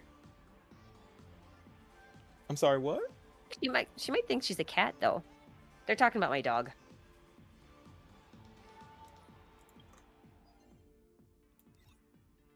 My dog's name is Fenris, and she came in to Oh. say hi. And then Epi in chat's just like, why is Fenris a girl? And I'm like, I don't know. Ask her mom. Oh, I didn't read the instructions for this level. I see. Okay. She was born that way, man. I can't help you. Dogs do be dogs. Hey, doobie dogs. Dobby dogs. Right, yeah, what were we saying? Oh, I was supposed to be looking at chat. I shouldn't be platforming when I'm supposed to be looking at chat. That's a terrible thing. Names don't have gender. True, that's why we can have a boy named Sue. People Okay, been that's a sharing Johnny some fire Cat. takes. I know. I'm sorry. I'm sorry. We're having very intense debates and discussions here. And we always tend to agree with each other and disagree Okay, in the that's half same fun. ways over and over again. Yeah, but the thing is that means that I'm gonna be right about some things, and you're gonna end up being right about other things, and it's all gonna even out. It'll be great. Yeah. It's balance. We are the equilibrium. Uh-oh. Yeah. We are ho and oh. This is worth learning. Mythos and Now what Foolie. will Yao Guang do next? Exactly. patch? Oops. I got smacked. Why is Fenris not named the grammatically correct Fenrir? Because her full name is Fenrisilfar, Oh, and I just call her Finny. that is a colorful name. Okay, so when I was first looking to get a dog that wasn't like a rescue, because all the dogs I ever had were rescues before this, Mm. And I was just gonna get a puppy this time, I was told that from a young age you should have 3 names for your dog. You should have the nickname, which is like the cute name that you call them all the time. Who's your good girl, Finny, right? Mm-hmm. And then you should have their actual name. So like when you take them to the vet, hey, I'm bringing in Fenris, you know. Uh-huh. And then if you want to ask your dog to do something like Fenris, sit, or whatever, like that's the name you use. But then when your dog misbehaves, you need a third name, their full name. So you know like Oh. when your mom calls you by Yeah. your middle name? Uh-huh. First, middle, last, get over here right now. Yeah, that's how you know it's That's This is serious. worth learning. Yeah. Jessunt Kunst So worm. Levi has the same thing. I call him Lily most of the time. But his name is Levi, but his full name is Leviathan. You did not. You didn't. Okay, listen. Before you say anything, he's 12 years old. Oh, so you've always been like this. Yeah. And he's 11. So, I named him after mythical creatures on purpose, and it just so happened Hoyo happened. So No one will ever believe yeah. you. I've got their birth certificates if you want proof. I mean, Yeah, I've but had you them are, since they were 8 weeks Yeah, but you old. are the Mythos side. I'm the Foolie side. You're the Mythos side. Who says that you just didn't just go back in the past and, you know, do your Mythos thing? Mostly because I hate time travel. Don't we all? That is a well-known fact. That is a well-known fact. That I hate time travel. Well, I don't actually hate time travel. I hate time travel as a narrative plot device when it's just like convenient, you know? It's messy. I don't mind plot time travel when it's like the point or like you're dealing with the repercussions or the fallout or like the weird mechanics of it and that kind of stuff. I think in that case it can be fun. But like when someone's just like, oh yeah, they went back in time and that's how we resolve this plot point. The end. I'm just like, no. That's You not how get it to do that. works. Yeah, exactly. There are That's when I become a repercussions to real time hater. travel, always. That's when Unless I become a it's- real time travel hater. Unless you're traveling in time in a different timeline that has nothing to do with yours. Yeah, basically. That's Like I don't also- mind when it's a game mechanic, like you know, if you play any game, like even like games like Life is Strange, right? Like that's not really a game about time travel, but like the main character has like time reversal powers, but it's Mhm. like a core game mechanic. It's like the central thing the entire game revolves around, and if you take that away, like the whole game kind of falls apart. Yeah. In those cases, totally fine. Like it. It's very good. Right? Saving progress. It's kind of my standard. Let's crank it up a notch. That was a weird segue. I didn't mean to go off on a tangent. Sorry. There was another thing I Anyway. wanted to discuss with you. Right. Okay, so this is one theory that I wanted to tell you from the very beginning. There is a theory Yeah? that I have made that is the longest running theory on my channel. I call it the Okay. in-game paths A theory. lot.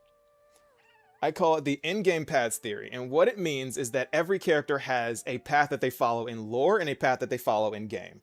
Whereas, like, I don't know, the first Sparkle is elation because she's a max fool, but in game she's Harmony, and there's a reason behind that behind how you'll making her a Harmony character.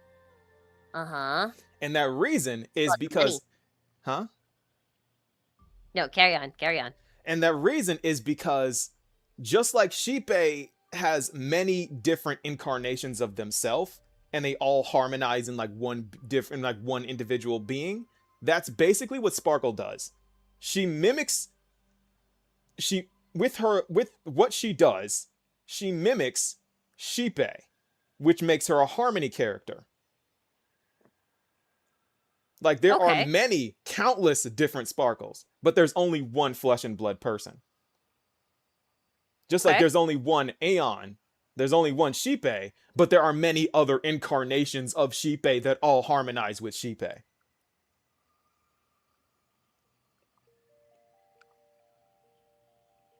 Okay, you lost me. Okay. Can you explain? I don't know if it's because this cat is distracting me or if I legit missed a piece. Little lost. What do you mean other incarnations harmonize with Sheepe? Okay, so basically all of Sheepe's harmonic strings are different incarnations of Sheepe. Okay. All of them harmonize with Sheepe. Okay. Just like Sheepe, Sheepe is described as like an Aeon that has, I mean, it's like Sheepe has like multiple different faces, right? But they all work as one.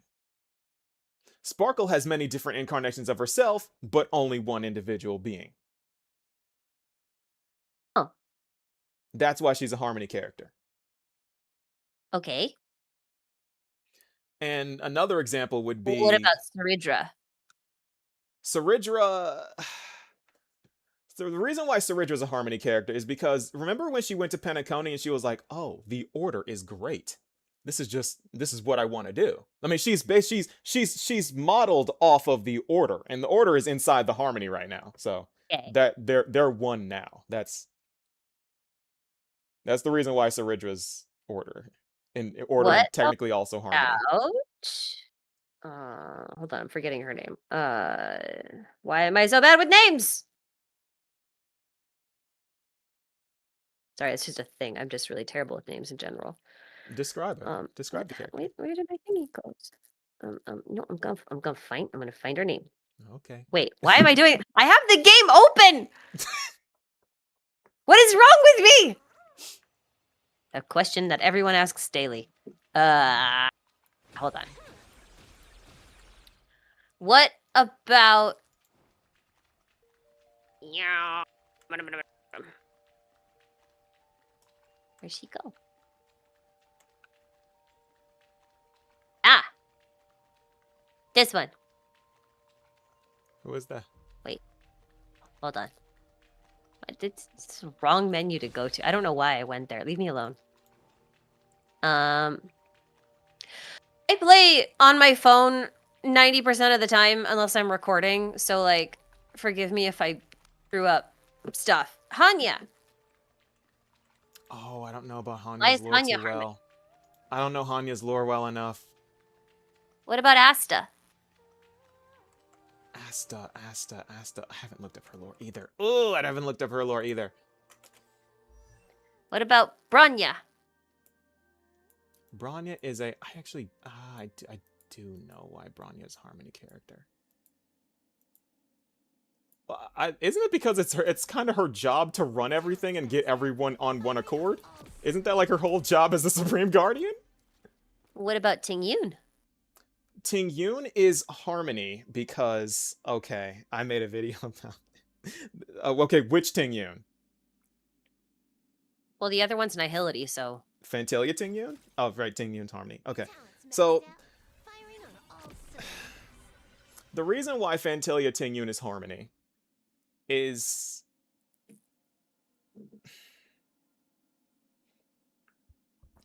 I'm trying to think back on what I said in this video because I had it logicked out. I had it logicked out. The reason why Ting Yun is Harmony.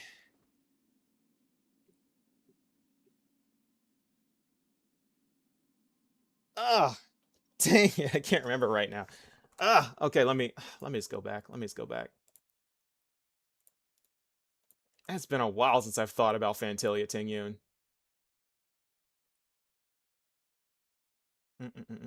While you do that, where is this? there were questions in here. RJKY, thank you for the super. Oh, you're gonna try and make me say that on. This is so mean. You're so mean, but also very nice because you sent me a super, but also mean. Because see, the W is supposed to be a V.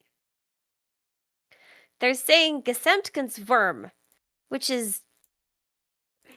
Oh, okay. I got it. The holistic dragon? I guess the holistic worm? I got it. I got an answer for your The question. master worm? Okay, what?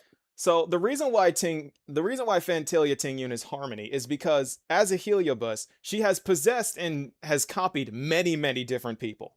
So she has quite literally multiple different faces. Okay. That's literally her. Yukong, like, again, like, isn't that kind of her job? Like, what, to be a boss? Yeah, to like be a boss and like. Well, if that's the case, then how come all bosses aren't Harmony? I mean, some connections are easier to make than others, honestly. I guess I could say the same for Asta too, honestly. But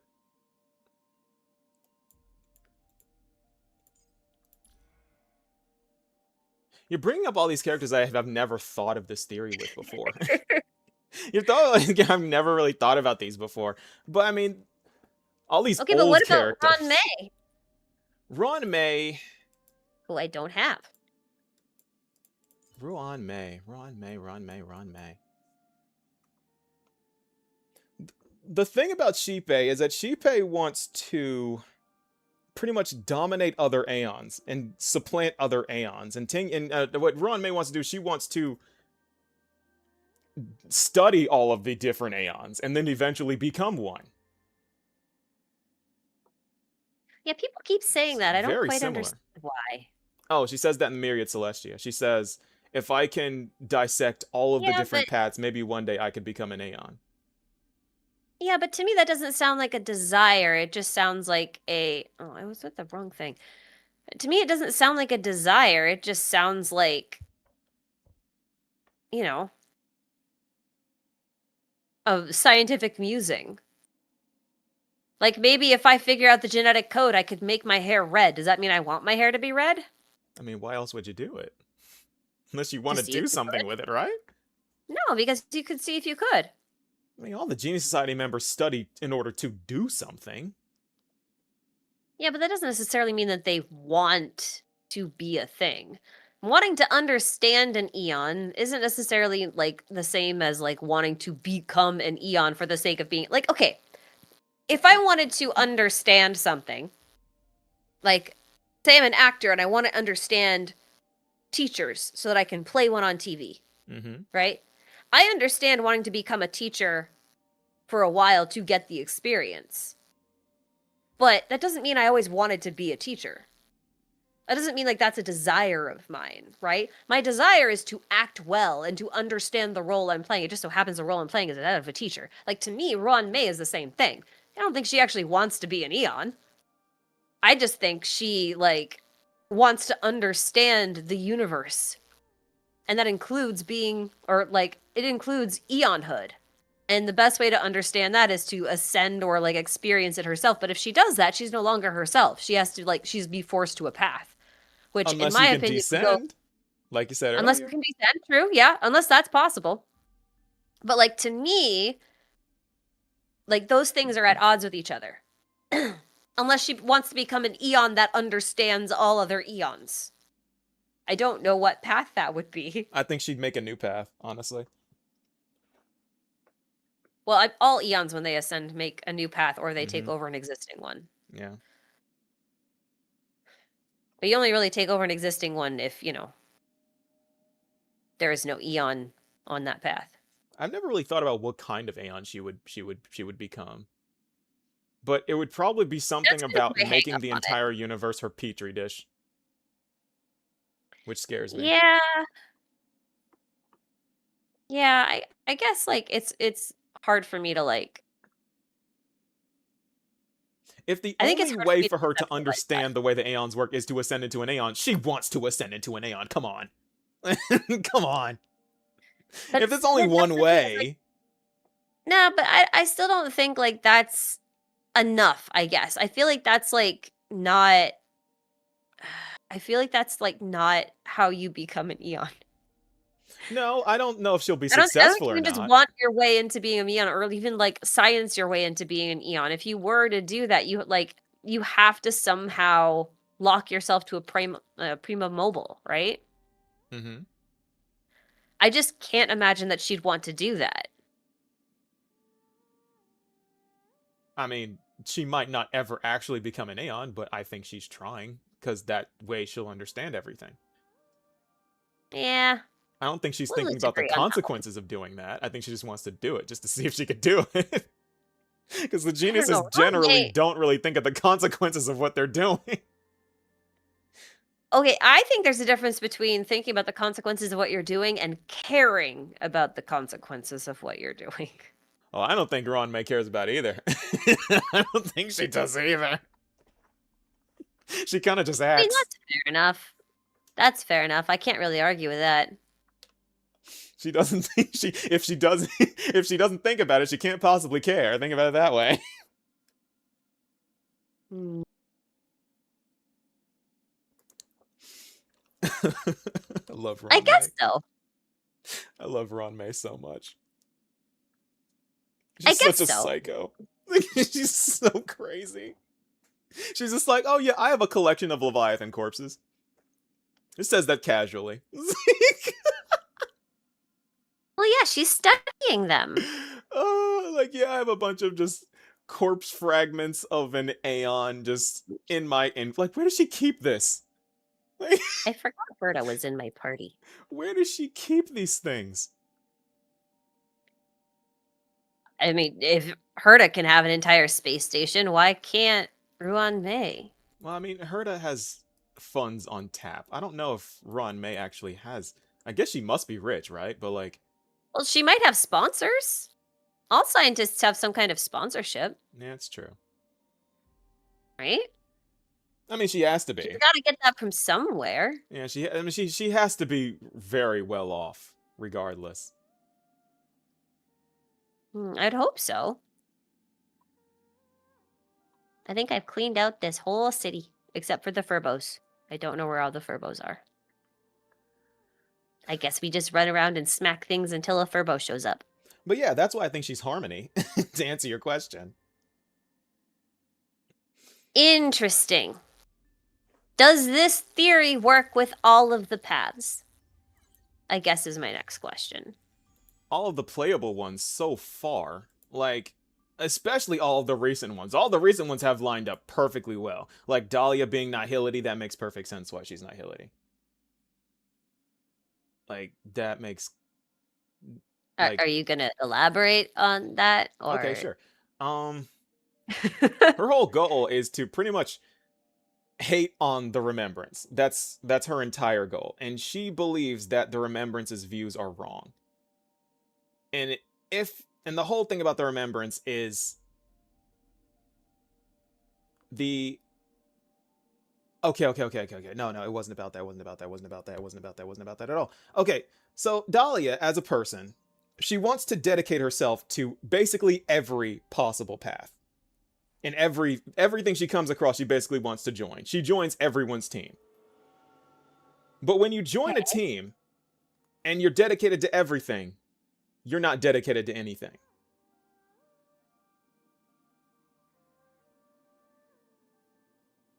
Because a dahlia flower represents commitment. That is the representation of a dahlia flower. And because this individual manages to join every possible team and then eventually betrays them, she says that they mean things to her. But in reality, they really don't. She doesn't really care. And I believe it's just the concept of if you're dedicated to everything, you're dedicated to nothing. That's why she's nihility. I see. So what do you intend to do with a theory like this? I don't know. Because, like, fine on being destruction makes sense. Danheng prevents Ortera being preservation. That makes sense. Like, Silverwolf being elation and then being nihility makes sense. Because if she believes everything is a game, then she doesn't believe that life really matters at all. And there you go. She's nihility. And then she's elation. It's like, okay, well, she's using her cartridge now. Then that makes her elation now. And because elation and nihility are just two sides of the same coin, it makes sense that she would have a form that's nihility and a form that's elation. You have Acheron, that makes sense. Herta, that makes sense. Lingshot, well, she's a healer. That makes sense. Firefly, destruction. What is her quote again? Fight to live. Like. I don't know. I don't have her. You don't have Firefly. No, I'm not really a big fan.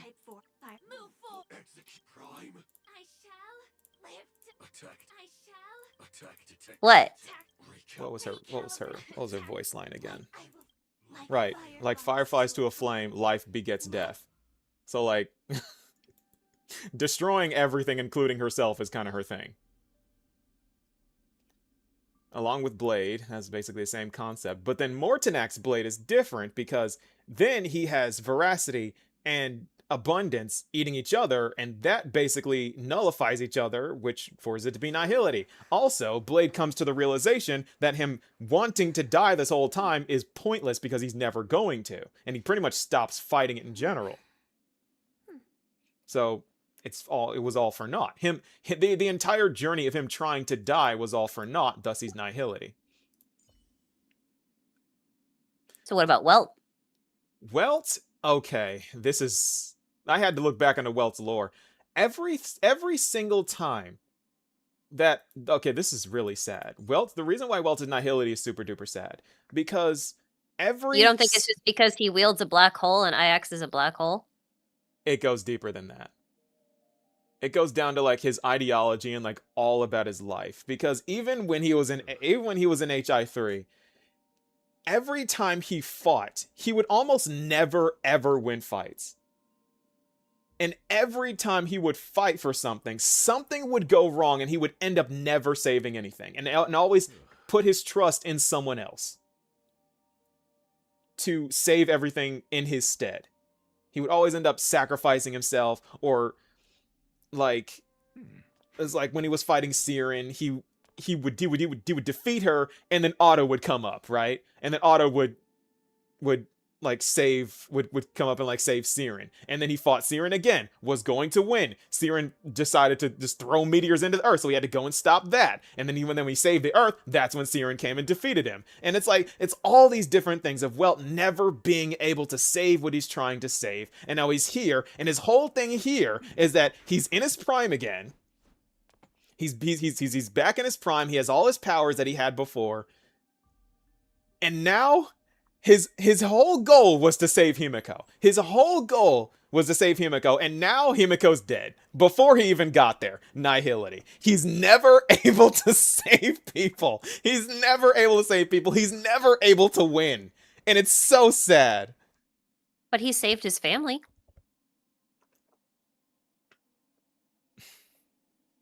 He saved Earth from the Sky People. Technically, Otto was defeated in the end. Yeah, but was it him? I don't think it needs to be him, does it? Well, I mean, the path thing is like your own personal thing, right? Like, he wasn't able to do it. That's why I said earlier, it's like every single time he had to entrust it to someone else. He has to entrust it to someone else every single time. It's like defeating Kevin. He had to entrust that to Branya. Well, yeah, because it was also entrusted to him. I got a comment. Otto didn't lose in the end. That's true. Otto won. I forgot Otto won. Otto always wins. Forgot Otto He's the one who won. took himself out, man. Like he didn't lose to anybody. Such he a baller fought move. himself and still won and lost at the same time. I wouldn't even say he lost in any way. He got exactly what he wanted. Well, no, because he died in one timeline, but not. Well, no, actually, technically, he died. No. Yeah, he died in one timeline to save the other. Mm-hmm. And he created a timeline where Callan lived. He won. Right, but like he also died. He didn't care. That's a dub. That's a win for him too. He didn't want to live anymore. Still. I'd say Otto's a Nihility character too. I'd say he is. Well, I even have like a whole. No, he'd be a unlocked destruction box character. over there. He'd 100% be a destruction character. He was the whole time. He was just trying to destroy himself, but then save. If he was supposed to be a destruction character, then why is he abundance? Otto? Lucha. Oh, Lucha. Oh, that's not an Otto. Otto. It is him, but That it's is. not him. I know, It's but him, it's still but an it's auto. not him. It's still an auto. It's an Otto. Then what's Void Archives? Another Otto? No, because Void Archives is borrowing Otto's body, but isn't Otto. Yeah. Like he's not an X. He never was. He's I mean, the he's as original much Void Otto as Archives. Lucha is. No, he isn't. Because that's like saying Branya and Silverwolf aren't related. Or like Branya isn't the same as the Branya from Honkai Impact. They're not. Acheron isn't the same as May, right? Like She's Acheron not. is a May. Yeah, Branya she is a May. Branya. Uh-huh. Right, but I'm saying that too. Lucha is an auto, but Void Archives is not an auto. He never was. I mean, but if you're going to use that argument to where he's like, oh, he is Otto, but then No. he's not, you know? No, because Void Archives is a completely separate entity that's borrowing one of Otto's bodies. Mm-hmm. That's like saying if Lygus borrows one of Sparkle's masks, he's suddenly Sparkle. That's weird. If Otto is a representation of... If Lucha is a representation of Otto from Honkai Impact 3rd, and Void Archives is another representation of Otto from Honkai Impact 3rd, He's not, that's though. something. He's not. Only He in was not. visual. Only in visual cues, which is the same as Lucha. They No, only it look the same. isn't. No, it isn't. Not by Hoyo's philosophy, it's not. And I have this straight from the source in a document given to me by Hoyo. So I can tell you unequivocally that it's not. That's not my What? opinion. Okay. So, Hoyo sends you When- documents to... yeah. That's not a secret. So I didn't know that. When you work with Hoyo on like partnerships or sponsored projects and stuff like that, when you work with them directly, sometimes like for example, when I did the beginner's guide to Star Rail, Mhm. way back, like right when Star Rail was launching, they gave me a document which had all of the lore that they wanted me to cover and explanations for every single thing. Official explanations for every single thing. And it So tells everything you that is that Lucha is Otto. hold on. The document I got back then basically gave me the official explanations for everything. So everything in that video is from that document. And I was able to do that before the game launched because of that document. Because the beta that they gave to creators like at the start wasn't set up for lore people. So you'd go around collecting all of like the collectibles, the readables, and they'd be empty, and it was ridiculous. So anyway, like that's actually a pretty common thing. It's not just a Hoyo thing. Basically, like if any sort of like story or lore based creator is trying to do content at the request of a game company, and they're doing it before content releases, they will get a brief, like a document that has like the official information, the official explanation, the official plot points, like all of that kind of stuff. So the thing is, So Luocha being auto is a major plot point then. no, that wasn't in that video. I was using that as an example. The thing that happened, I'll tell you. When they did the crossover between Star Rail and Honkai Impact, I was given another document because I was asked to cover that. Oh my god, the Ashikai files. I mean, you can go read it. I put it online, I think. I need to find. Yeah. Please send that to me or tell me where that is. I need to get my hands on that. It has an interview with the writers where they were talking about how they handle these XPs, as they've been called by the community for a long time. Mm-hmm.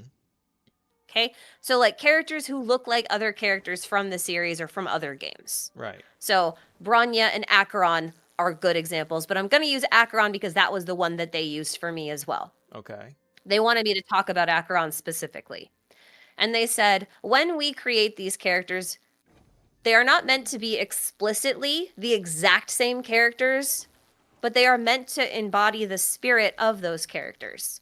They're supposed to have the same intrinsic values. Right. So they follow that same archetype or trope. So in that way, they become another version of that character. So they're this universe's stand-in for that person then? No. Any variation. The point is that in Star Rail, there's supposed to be an entire cosmos out there, which means you have infinite possibilities for you to appear multiple times. But because you are not just like your body or your spirit, you're also the accumulation of your experiences, that you will be you, but with differences. So that's Luocha. Luocha is actually based off of a version of Otto who went by that exact same name, Luocha, from a visual novel. Was it Rakshasa, the same one that or was it he actually went by Luocha? I thought he went by like Rakshasa. Luocha and Rakshasa are the same. Yeah, they look the same. No. I mean, the names are the same. Oh, they're just slightly different versions of the translation, as far as I remember. I would say I know they mean the same thing. Or it's like directly in Chinese or something like that. The point was he even has like basically the same design and everything. Mm-hmm. He's from the same visual novel as Su Shang and what's the little blonde kid? Yan Cheng. Forgot his name. Yeah. He's from the same visual novel as that. So like the thing is they basically just said, we're going to take Otto and give him a whole different set of experiences. And that's what Luocha is. So he is an Otto, but he is not the Otto from Honkai Impact. Now, Void Archives is different because he's always been separate from Otto. Void Archives was a divine key that Otto had in his possession. He was always a separate entity. So when Otto died, Void Archives, now masterless, took on one of Otto's many clones so that he could have a physical avatar in the real world. So he basically walks around with Otto's face, but he was never Otto.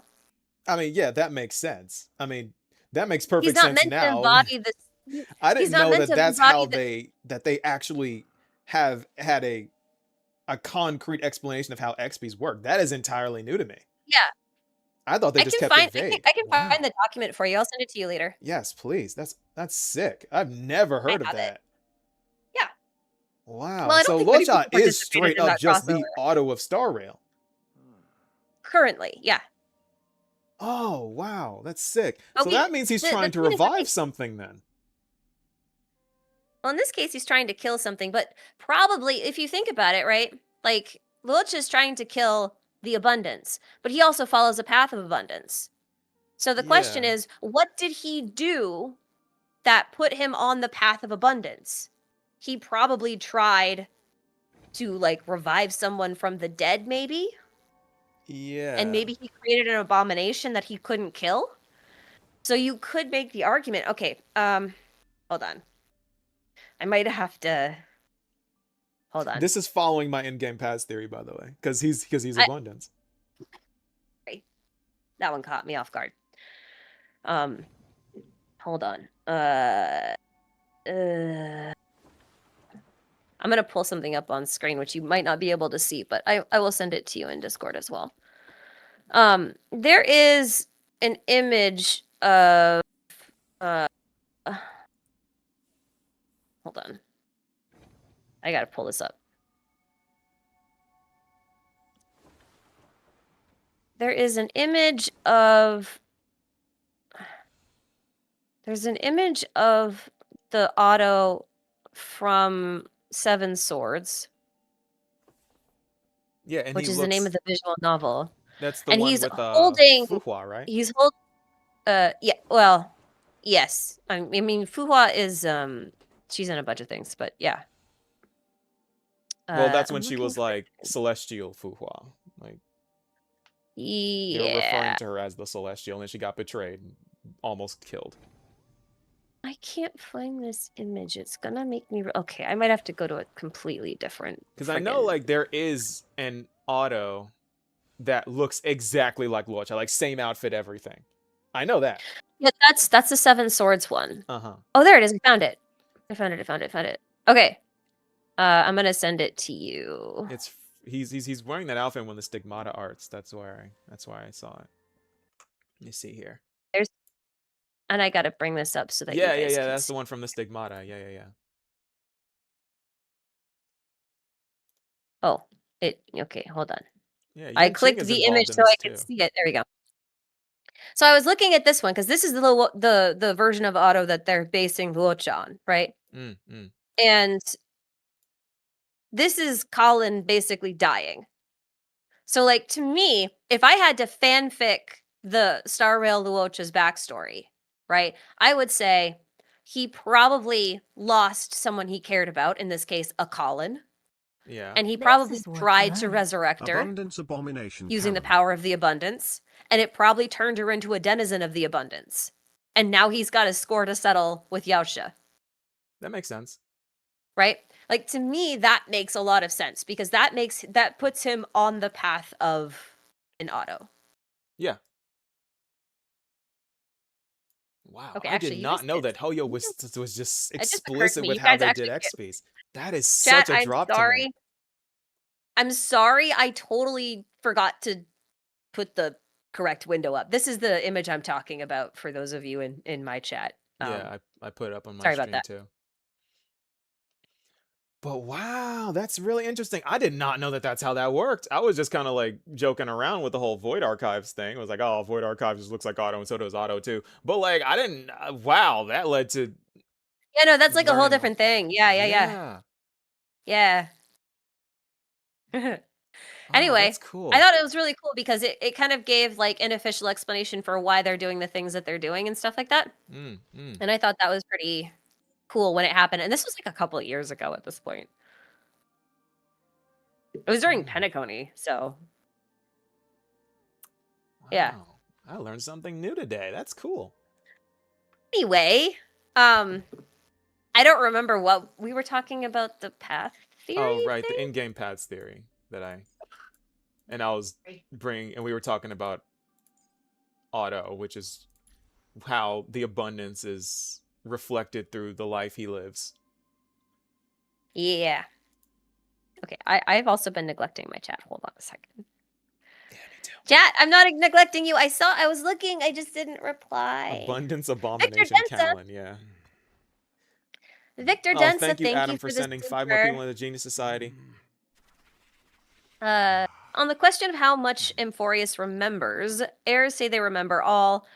For the rest, it's in the Fountain and Eternal page according to its space anchor. Yeah, I mean, that's currently, but we're talking about like once the planet is reborn, like completely reborn, and like manifests in the real world after it emerges from the memory zone. Like once that happens, what will they remember? That's the real question. Also, what species will they be? Will they still have golden blood?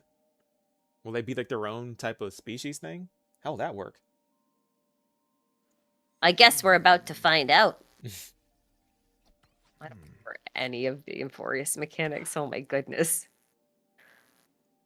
This will be fun. Right. Okay. I got real. Okay. I hit like one of those points where like I've made my point and now I'm empty. Do you know what I mean? Yeah. I don't remember what else I was gonna say. Oh no. But yeah, it's like I feel like there is a really concrete thing that Hoyo's sticking to here. Like there's a reason why they made Anaxa Erudition. There's a reason why they made Tribi Harmony, and they made Cyrene Remembrance, and they made the whole Remembrance Hey, path because they were like, we're gonna question. do this. Question. Do you think this is on the path? We're gonna talk about Himiko for a second, but I want to talk about Himiko using Tribi. Tribi is Harmony. Mm-hmm. But Tribi also has a lot of weirdness when it comes to being the trailblaze Yeah. or representing the train, Yeah. I guess. It's right? because she's split though. That's why she's Harmony. Right. Tribi and She's Tribios, also the whole a thing. tall redhead that's split into smaller pieces Yeah. who has multiple identities. Is that not Himiko? It's very Himiko coded. It's Very, very Himiko Himiko coded.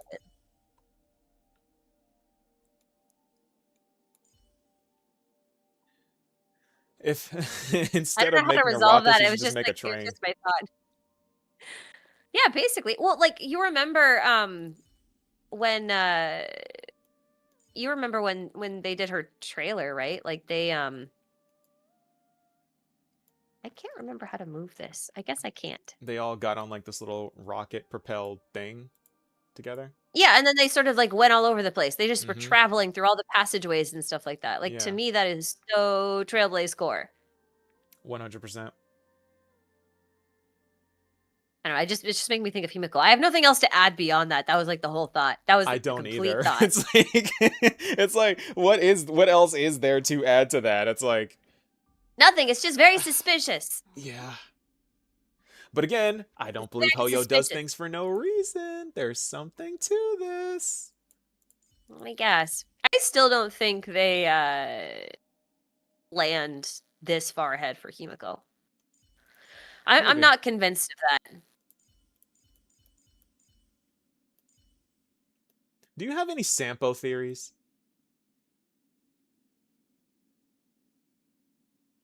Uh, they're worth sharing. I don't. I'm just asking out of curiosity. Because, like, Sampo has to be the most theorized character in this entire community. I think, like, if there was a character that I wanted to be a former Eon, it would be Sempo. There's so many weird things with this guy, with him not leaving tracks in every single world we go to. And he has his own, like, different box slice animation. It's so weird. That's a good thing. He's supposed to be an weird. HI3, he was. That's true. He did go with Sparkle. And Vita's in HI is in HSR This is now. worth learning.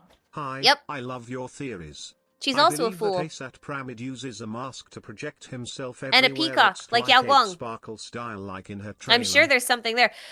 Okay, so the thing about Sampo, I know you're behind on your Genshin lore, so I'm gonna. We just came off of the Nod Cry region, Yeah. which is based on a lot of Finnish and some Slavic references. You know, like some inspiration from that. Yes. Nod Cry was the so last here's- story I played. I pretty much finished Nod Cry and that was it. Oh, did you do the world quests? No. Okay. Okay, well, that's where I thrive. So the world quest of Nod Cry was tied to the Sampo Mill. Basically, there's the It's character called Reed that? Miller who's it's a real thing from Finnish folklore. Oh, okay. It is called the Sampo Mill because it is okay. In Finnish folklore, the Sampo Mill was basically this magic item it was a hand mill, theoretically. It was a hand mill that when you spun it, it would create wealth. And in this case, we're talking about, ancient Finland. So we're talking about grain and gold. Okay. Because both of those things are wealth. Grain for food, gold for money, right? All that kind of stuff. So the Sampo mill was this highly contested competed for device. And the woman who ruled the underworld, she wanted to own it, basically. And she promised Ilmarinen, the great craftsman, that he could have her daughter as a wife if he made one for her. So he did, and then she didn't uphold her end of the bargain, and so, he conspired with some other gods to steal it back, and then they fought over it, and in the end, during the scuffle, they lost it at sea, so it fell to the bottom of the ocean. Of course. So in theory, there's, this magical grain and hand mill of infinite grain and gold sitting at the bottom of the ocean. Okay. However, this apparently is just one interpretation of the Sempo myth out of many. There's also a lot of evidence to suggest that the Sampo was actually another name for a great pillar. In other words, a world tree, the axis of the world. It would have been the pillar among which the hand mill is the world was turning. So that makes it like the world axis, right? How does that have anything to do with the other interpretation? That's such a jump. Right. So there's some fun stuff you got to learn about Finnish folklore. There's the original runic hymns, which tell one story, and then there is the Kalevala, which was an interpretation and semi-fanfic version of a lot of those oral tales that were told. And so, the tale kind of gets mangled in that way, I guess you can say. Wow.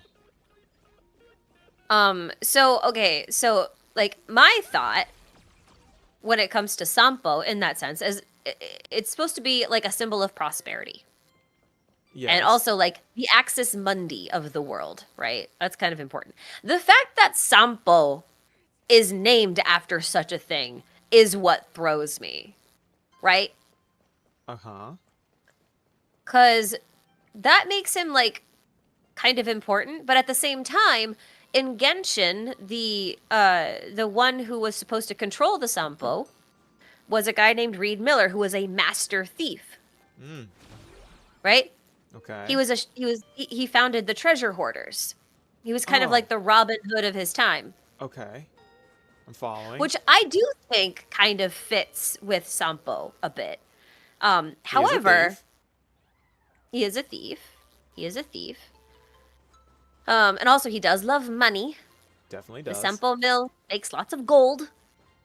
Where was I going with this? I had something else I was going to say about this. In Genshin though, the Sampo mill actually isn't a hand mill that makes gold and grain. It's actually called a subatomic subatomic mass patterning orb. That's the scientific term for it? Yes. No, that's its full name. It's an acronym. Oh. And basically, it was a device that was created by Voyager. So Voyager was Nibelung's friend. Yes. She was, right. So she was, the space traveler that warned him about the oncoming disaster. Yeah. And then came back and then helped Koitar lead a rebellion against the heavenly principles or whatever. So she made the Sampo.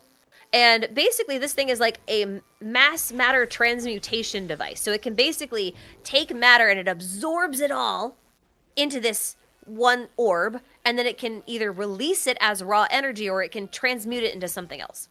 So Reed Miller's job was basically to be the sacred heir who could control that device. And in doing so, build a paradise for his people. So he basically gave him the Star of Eden And inertia of reason powers.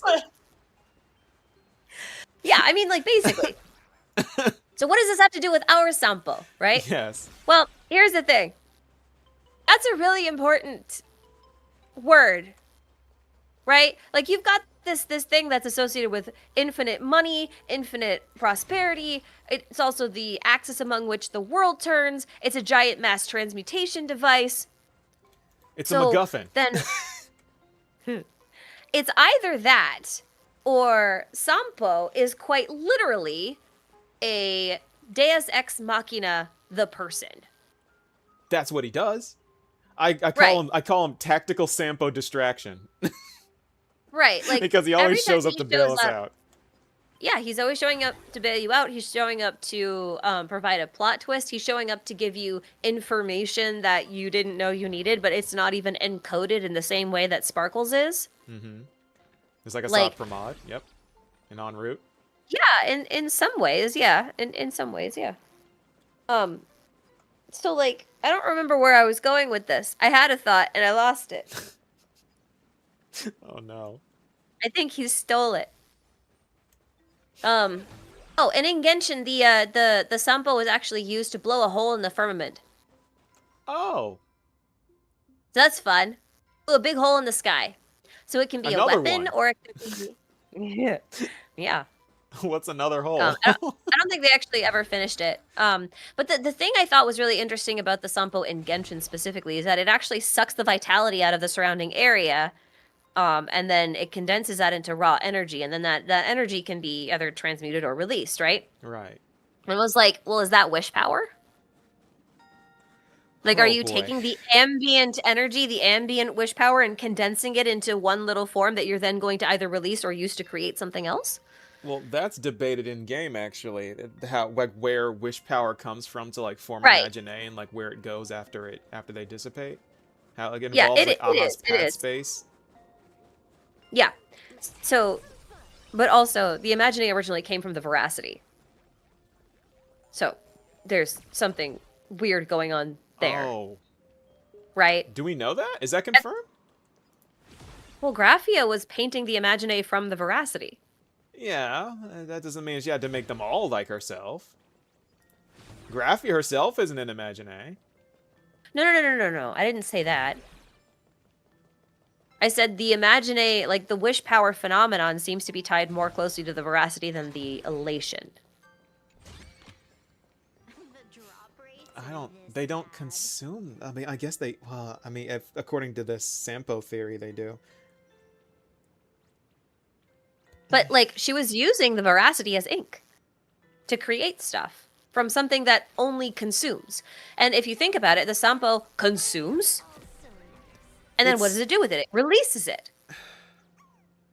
I know that's like a really loose sort of thing, but the fact that Sampo is named after this stupid-ass thing that I've spent way too long researching really bothers me. And it bothers me more the more I learn about Finnish folklore and the Sampo itself and all of its different idiosyncrasies. Because, like, Ilmarinen, you have to understand, is Nibelung in that case. He's I don't called know who that is. Iannakoinen, which is another name for Ilmarinen. And Ilmarinen was the one who made the Sampo in the folklore, but it was Voyager who made the Sampo in Genshin. And it's, like, weird, but anyway, that connects it to dragons, right? Because like then Everything is you have dragon. Reed Miller. Then you have Reed Miller, the thief, the scoundrel, who basically is supposed to control the Sampo, which has connections to dragon.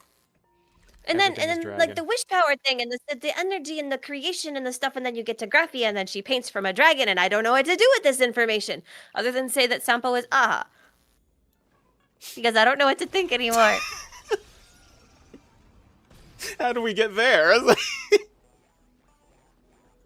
Sampo Everyone's Stellaron, Aha. yeah. See? Everyone's No, Aha. see? No, that's good. That's the thing. The Stellaron is a big golden orb. Guess what Reed Miller's real name was? Avrilian, which means gold. So saying that Sampo is a Stellaron isn't entirely wrong. There are a lot of Because technically, a Stellaron is a star, right? Stars undergo what? Stellar nucleosynthesis. And when they do, they produce what? Gold. And literally everything else. There they are. What do you think stellar means? They're like path energy. Yeah, what do you think stars are? Like, I don't think that stars Stellarons are are path stars. energy. No, Stellarons are stars because you wish upon a star. The Trailblazer uses their Stellaron to respond to wishes. That's what Stellarons do. They respond to the wishes of the people. Of it that way. The way You literally wish upon a star.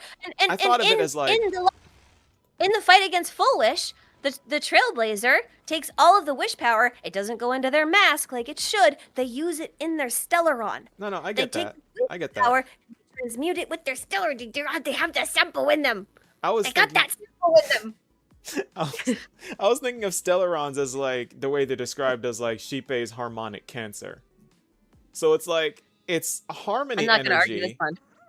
It's harmony energy that has basically gone into the cosmos and tries to basically subsume all of these other type of paths energies because that's what the harmony wants to do. It wants to make everyone harmonize to it. And in an attempt to do that, it kind of swirled itself into this cancerous abomination of all these different path energies that don't really mix or do anything. And then when they get a remote wish to do anything that reaches out to it, that path lurches out like in like some type of unstable abomination, and then things happen. I think they're quite literally manifestations of path energy, which is not beholden to any one path. Yes. Which That's doesn't basically make what them I'm saying. Because they have all of the different paths energies in them already. That would just make them neutral. They are neutral until someone makes a wish. And then all crap happens. Right, so what is that? That doesn't make any, that doesn't preclude anything of what I said, though. Well, I mean, I was just saying that's how I think of Stellarons. I don't. Oh, okay. Yeah, it's. I was trying to follow the argument. Yeah, it doesn't wrap around to the Sampo theory. Sorry, it doesn't. I gotcha. No, I'm with you. I was trying to follow, and I was like, wait, did I miss? I missed something, and I didn't miss anything. I was just, well, I did technically miss something. That's okay. I know what you meant now. I understand.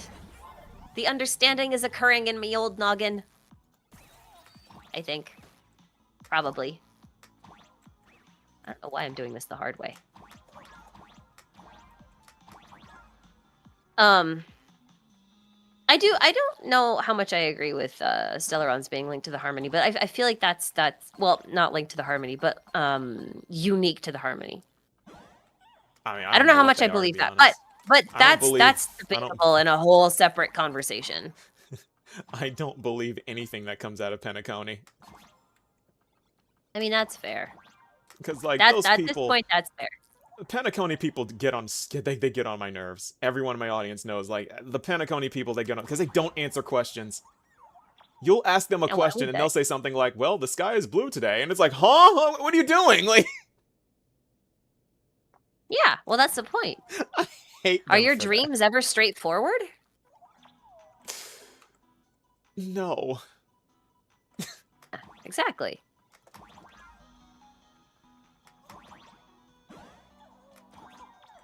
But that doesn't mean I guess you didn't like the answer.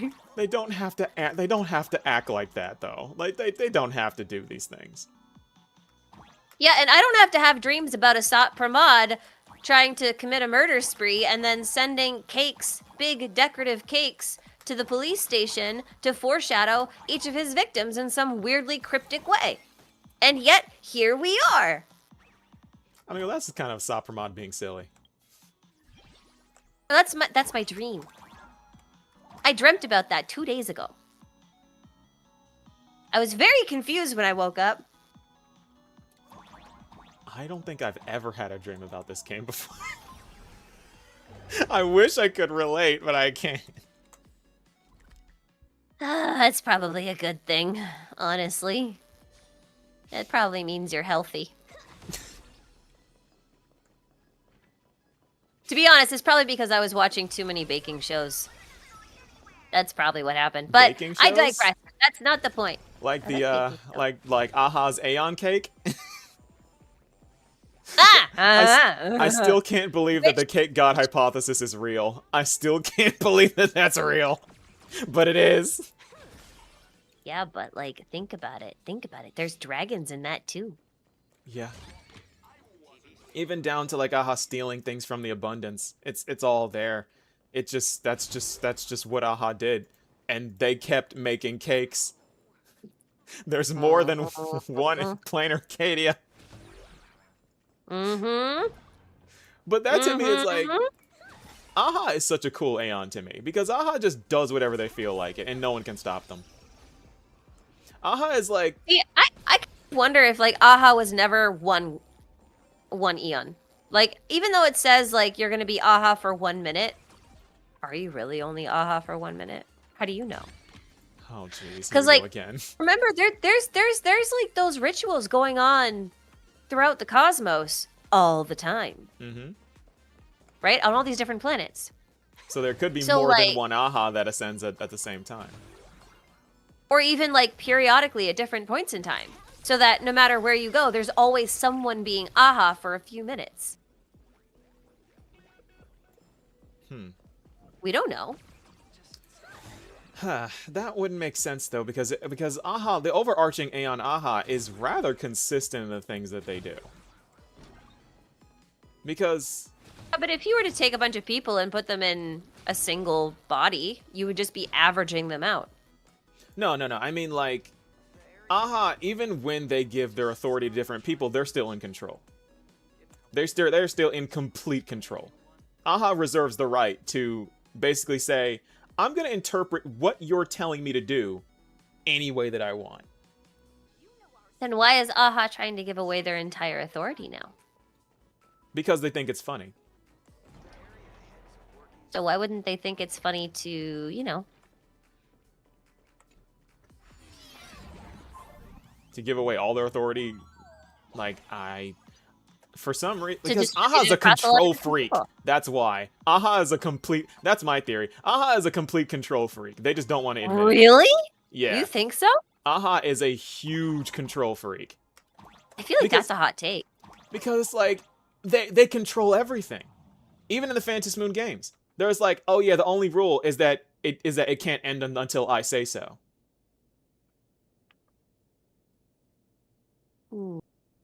It's like everything they do is like you ascend and you become Aha, sure. But then if you say, "Oh, I want to kill Aha," Aha's like, "Oh, but aren't you Aha right now?" And then you die. Like Aha is a control freak. Like they everything they do is regulated and they plan things out. And because they just didn't like Veracity, they were like, you know what? Wouldn't it be funny if you couldn't taste anything anymore, Veracity? How about that, huh? Like, Or it's because they didn't like Veracity. well, I don't know. I'm just saying that. I don't know for sure. But like, it's like whatever. Everything always seems to work out exactly the way Aha wants it to work out, and it's all because they feel like it happening. I suppose. Even the chaos of the Phantom Moon games, that works out in Aha's favor because Aha wants chaos. They think it's hilarious.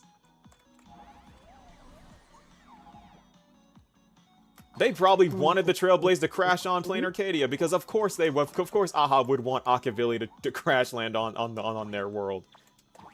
Especially if Nihilux is right. And Aha's got a crush on Akavili. Well, then, if they had a crush on Akavili, why were they married to the Destruction?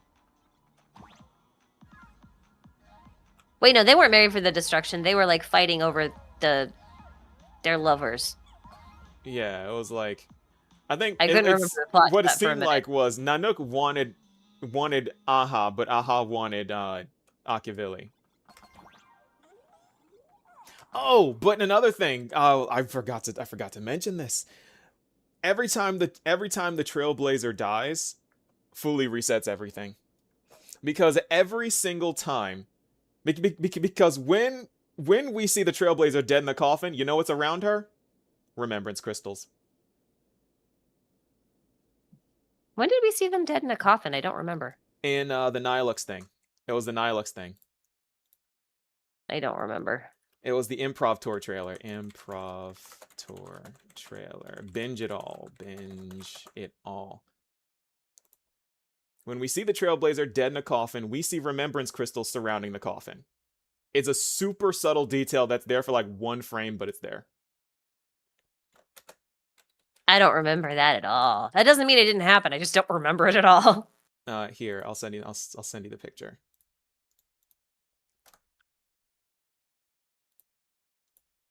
Chat, I'll pull it up for you too. I'm just getting my pictures together.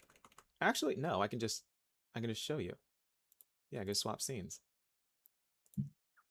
See? We have the remembrance crystals here surrounding the coffin as the Trailblazer is placed inside. Right before Nihilux goes, "No!" In the coffin. Do you want to add to change ending? No, I don't want to die. Remembrance crystals right there.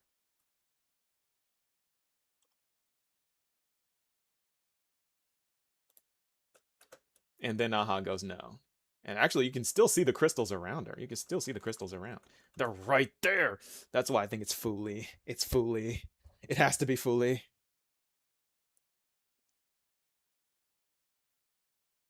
No.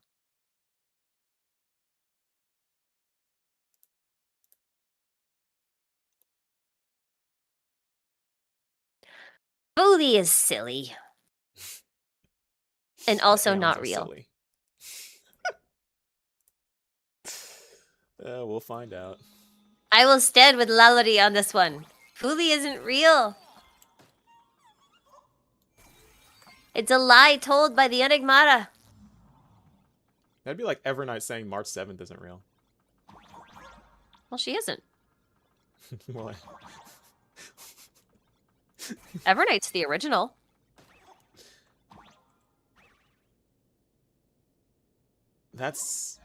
Is either one the original? Like, they're kind of just Oh, split the up. one that has the original's memories should be the original, no? I mean, if one side Okay. just wiped the other side's memory so that, like, the pure essence of the person can remain pure, I'd say the pure one is the original. It was the whole purpose of the pure one is to be the original.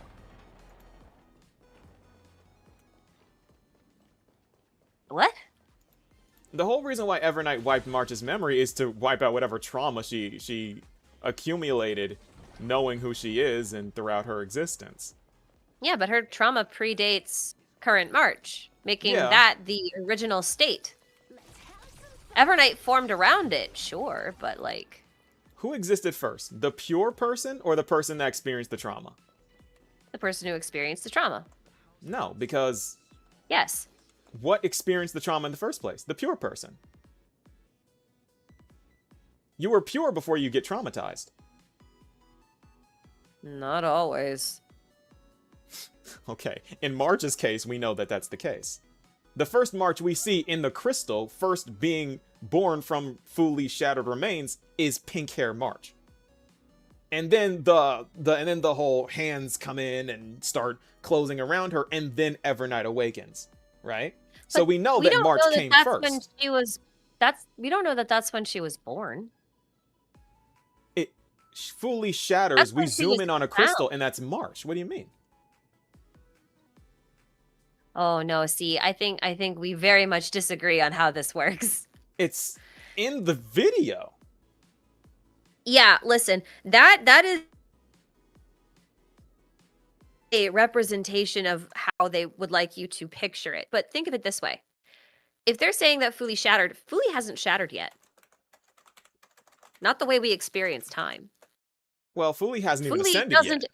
Fooly doesn't exist yet. No matter Correct. like how you look at it, Fooly does not exist yet. Correct. Fooly is an eon that has yet to be created. So March cannot literally be a shattered remains of Fooly if Fooly has not yet shattered. Fooley has reflected themselves throughout time into the past to project themselves multiple times into the past. That's So how here's they the did that. question then. How do you resolve that with Cyrene? What do you mean? Well, Cyrene wasn't born as a crystal floating through space. She's a pure child of an Astrava, but she was actually part of a simulation. Okay. So the way I see it, it actually works the opposite way. I think the fragments of Fuli are chosen. I don't think they were distributed.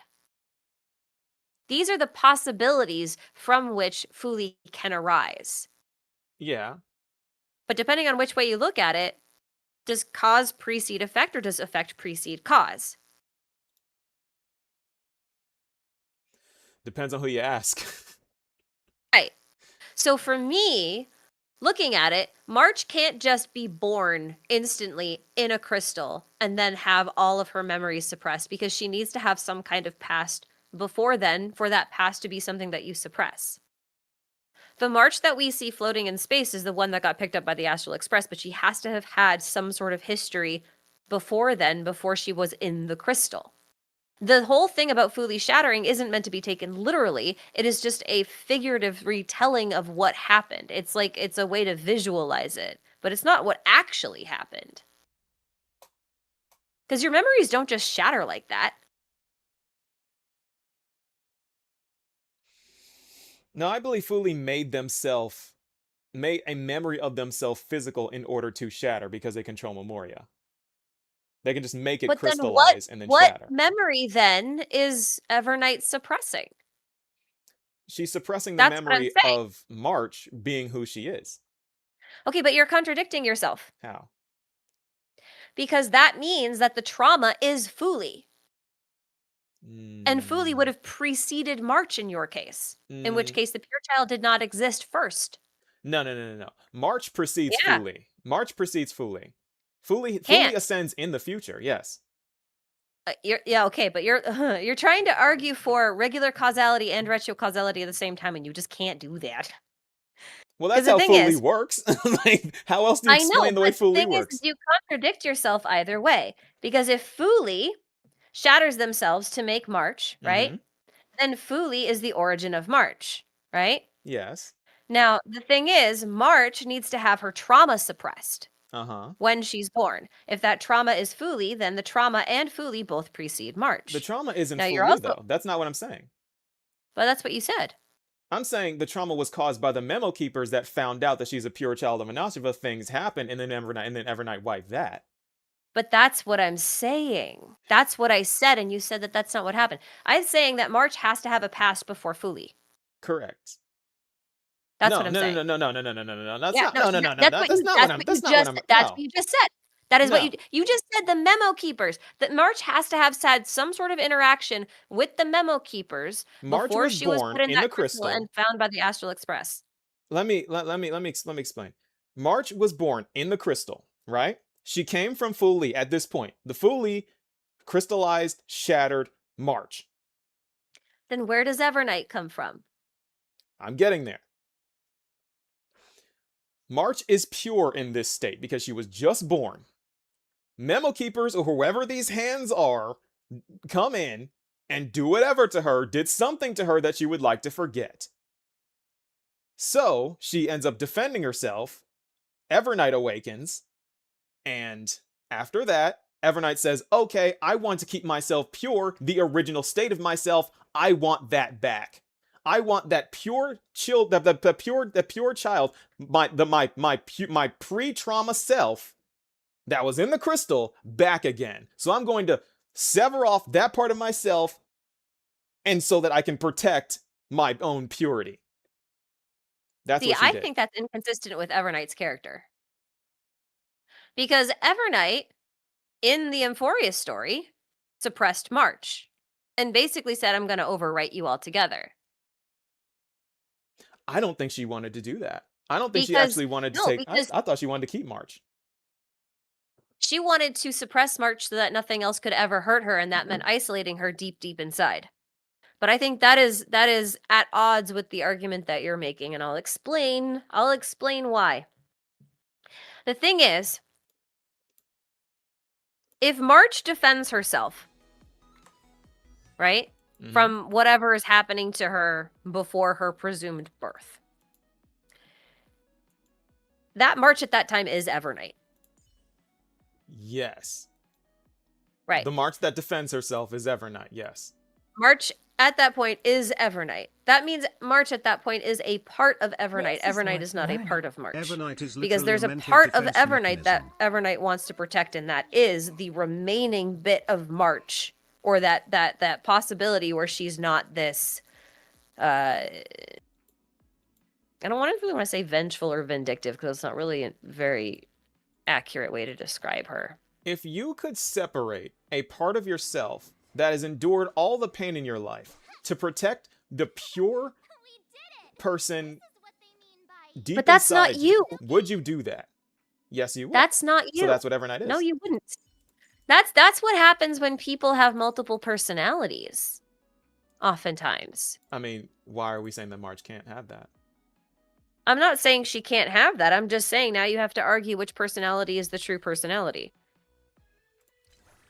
Well, technically, Is it both the of one them that together would be experienced the the true trauma? personality. Technically, neither one is the true personality. Mm-hmm. In technicality, yeah. It's definitely not Evernight. But here, But who March originally was is March, not Evernight. no, because that's like saying I was born and then I lived, but I always wanted to be born again, so now I pretend to be a child. That's weird. Yeah, that's what That's she's not doing. you. That's what she's No, doing. because the thing is you are still the accumulation of all of your experiences. As soon as you deny your experiences, you are no longer you. You are a piece of yourself.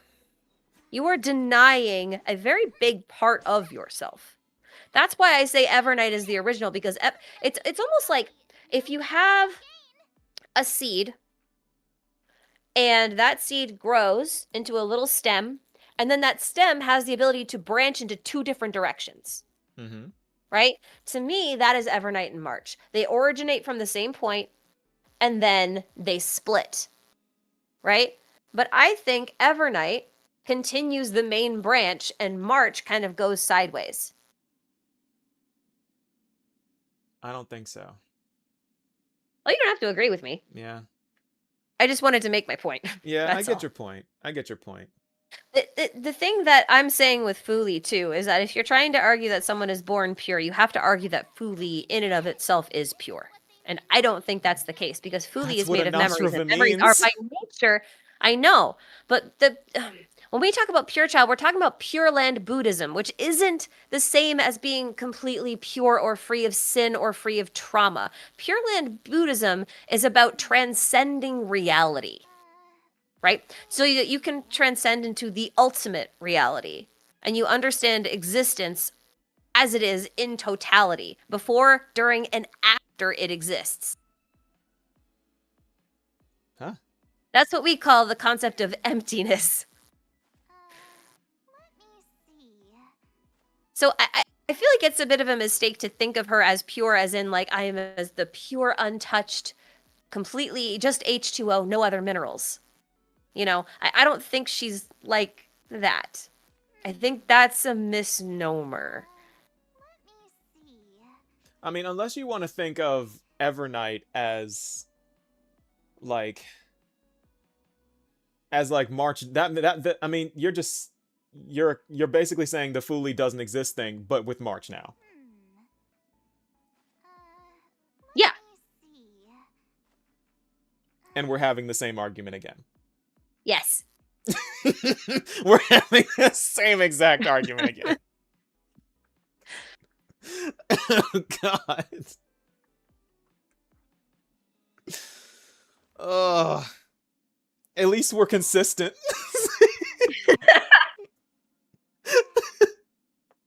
In every area, we come to the same exact conclusion. Oh, boy.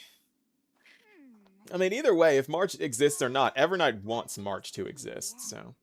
The same way Enigmata clearly wants Fuli to exist. Right. I won't deny that at all. I don't disagree with that.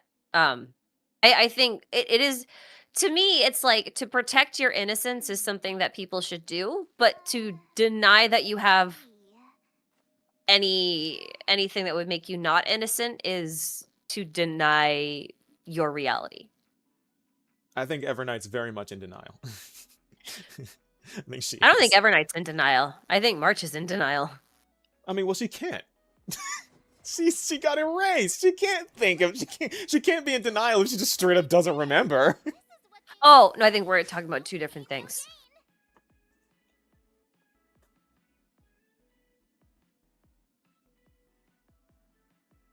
I wasn't talking about like March denying her memories that she doesn't remember. I think March is in a lot of ways denying that she is Evernight. She still identifies Evernight as a thing in her head. Oh, that's true. Yeah. That's what I meant. I'm sorry. I just kind of assumed that we were talking about the same thing and we weren't. That was on me. That was my bad. Yeah, she does refer to Evernight as the friend in my head, which was really funny because Asheville has no idea what she's talking about. He just smiles and nods. Yeah. That- You know, though, I'm sure Asheville's come in contact with some characters. I don't want to run around this temple anymore. I'm so tired of this place. I'm going somewhere the else. friend in my head will keep me safe. Okay. Sure. Well, she will, too. Yeah, she will. That's how things work. I think the The thing future. is- I don't know though. I feel like at some point, I feel like March and Evernight are pretty much the Sela and Veliona situation. Eventually, Evernight's gonna get her own body, and then they're both going to ascend into Aeons together. Could be interesting. Be down for that. Because it would make perfect sense, and it would satisfy both of our theories, and we would both end up being right, and we would both be This is very worth happy learning. if How March can ascended anyone into be sure Fuli March and 7th Evernight has the ascended into same Mythos. personality/ideals That as would be pre-trauma actually really March? funny. Like, that would make me very happy. That You're would. both correct, which I'm is the very happy correct with type of correct. I said before, we can't both be wrong. Like, Well, we can. no. We could be. We could be totally off. But you know why? Why? Because Hoyo could change what they want to do at the drop of a hat if they really wanted to. So what you're telling me is Hoyo is Aha. Yes.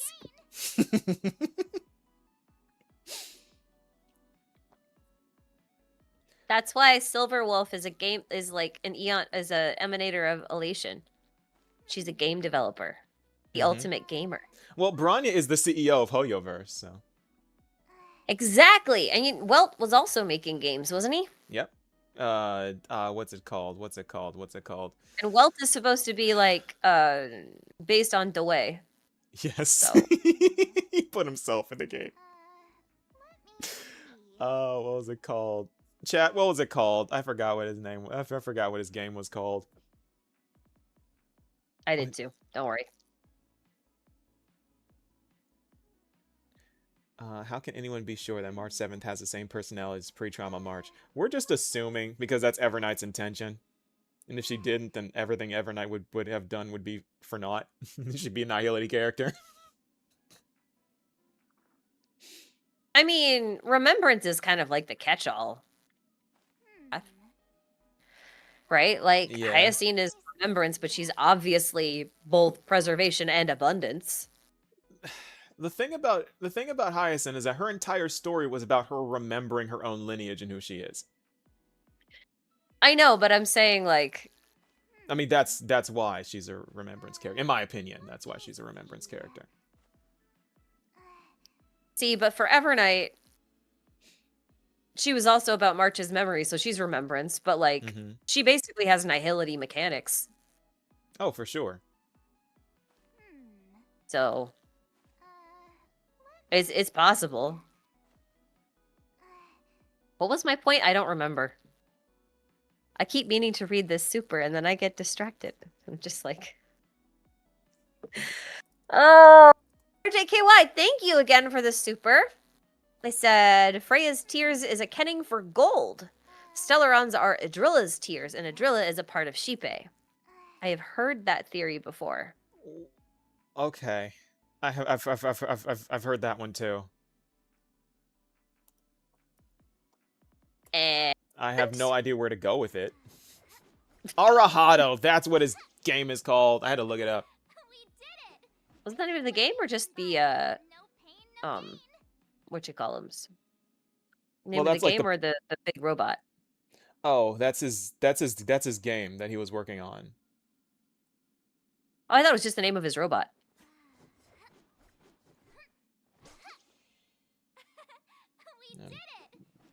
I'm pretty sure.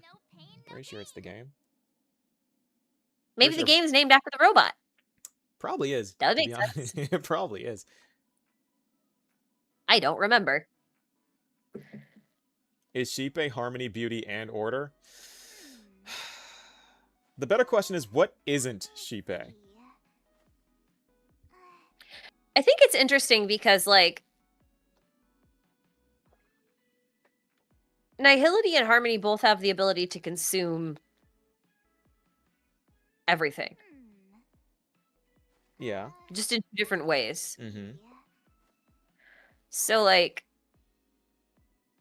it just means that all roads are basically leading to one path. Like, lots of forks in the road are going to converge on one path. And that path becomes finality. That's why harmony and nihility are both finality paths. Which is silly. And we also know, well, destruction's obvious. But what, I mean, but that's also why I think preservation's one too. Because personally, I think that this is my No. whack job off the wall theory about Klapoth. I think Klapoth is evil. Really? Is that Yeah. just because you don't like the IPC? No. I think Are you Klapoth actually sure? just no. It has nothing to do with this one in particular has nothing to do with the IPC. I do hate the IPC, and the IPC is very much evil. But Klapoth has a completely different reasoning. Because think about it, right? This Aeon pays no attention to humanity, is known for their indifference to humanity. Hmm? And they're building a wall around the cosmos. And their faction that is following them is quite literally blowing up planets and just cluttering up planets with building materials for them that they intentionally do not even use. Mm-hmm. What do you think Klapoth's view of humanity is? These guys suck. Like, Survival at all costs. like these guys suck. Like, they don't, like, is Klapoth protecting us? Or is Klapoth imprisoning us? Just like Klapoth imprisoned the propagation within Amber. Is Klapoth a protector or a warden? Yes. Exactly. And if the universe is ever expanding, right? If the universe is ever expanding, galaxies are constantly catapulting away from each other at breakneck speeds. If something were to put a wall around the entire cosmos, wouldn't the galaxies eventually hit that wall? Am I wrong? Am I thinking about this the wrong way? Well, where's the wall? Well, it's a physical wall. I know, but where is it? It's, well, to be honest, I don't know. It's meant to enclose the cosmos. It's meant to so far as we know, pretty much wall off the veracity, right? Or just the Leviathans. Leviathan, not just Ouroboros. Yeah. Yeah, just all Leviathans. So it would enclose pretty much all populated planets. But that would prevent them from being eaten. Yes, but that would also kill everyone inside. No. What's coming from the outside? The Leviathans, yeah. But, like, if all the galaxies are enclosed by this wall and they're what's ever coming- catapulting outward, they're eventually going to hit the wall no matter where the wall is. If the wall is enclosing the Yeah. cosmos, right? Yeah, but why would that kill everything? Because every planet What's hits the coming from wall and outside blows the up and dies.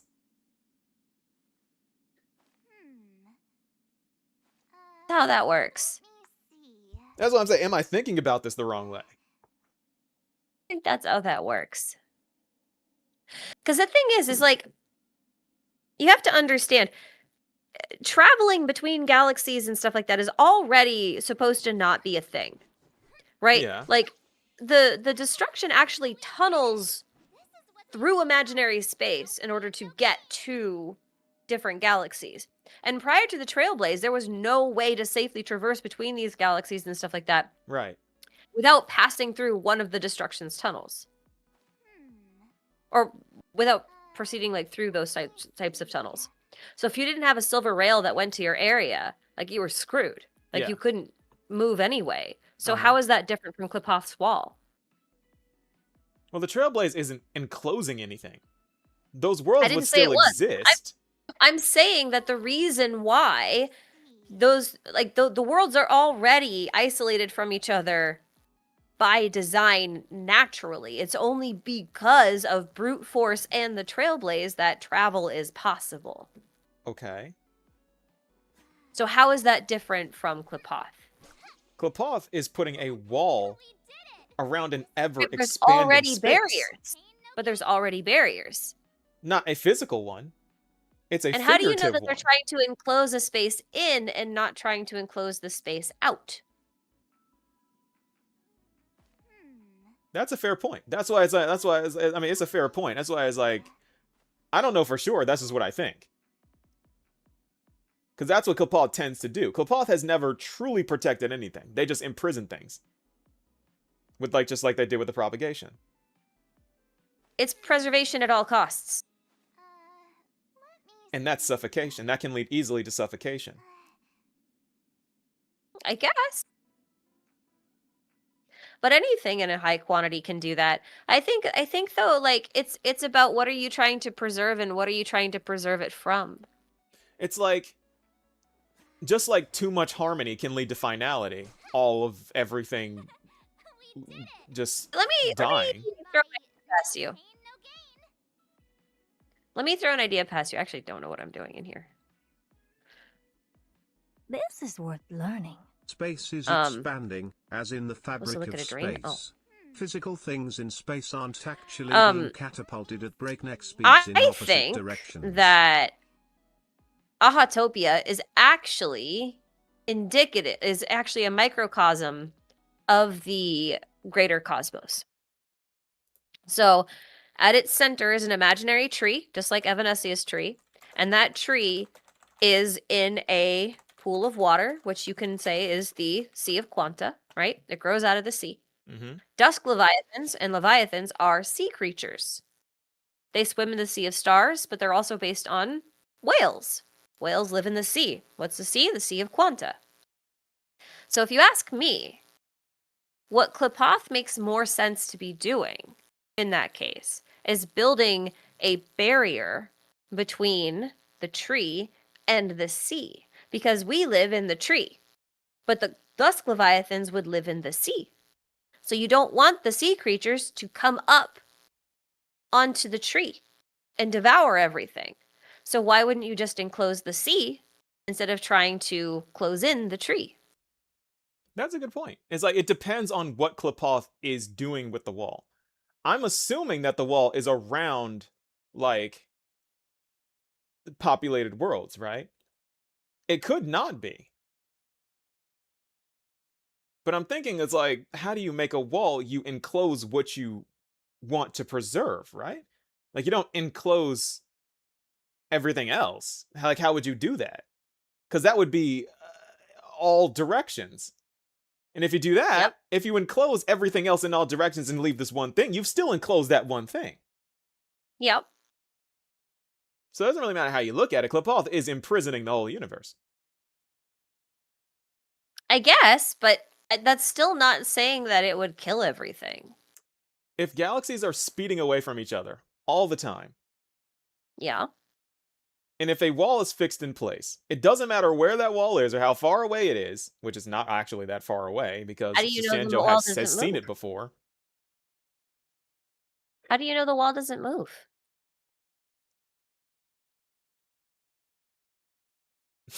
That's a good question. Can it? I don't think. Can it move? I don't think it can. Can it move? I don't know. I mean, walls don't generally move. See, I don't think any Eon is good or bad.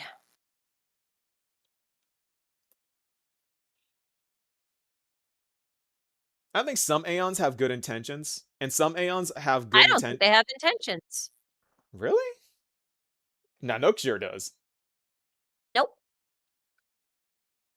They have a Prima Mobile, and that's it. There's no intention.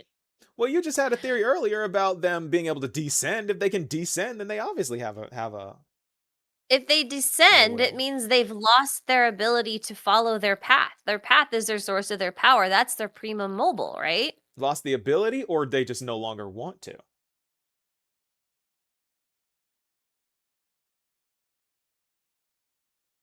I mean, Asheville says forcing them to turn away from their path. Because my theory of how we're going to defeat Nanook revolves around convincing Nanook to not follow destruction anymore. Because they're already See, conflicted as it is. I don't really see it that way. Because, like, for me, I actually don't know. What am I supposed to be doing in this room? I actually don't know. I'm supposed to be looking for a drain, and I don't know where the drain is. Is that the drain? I don't know.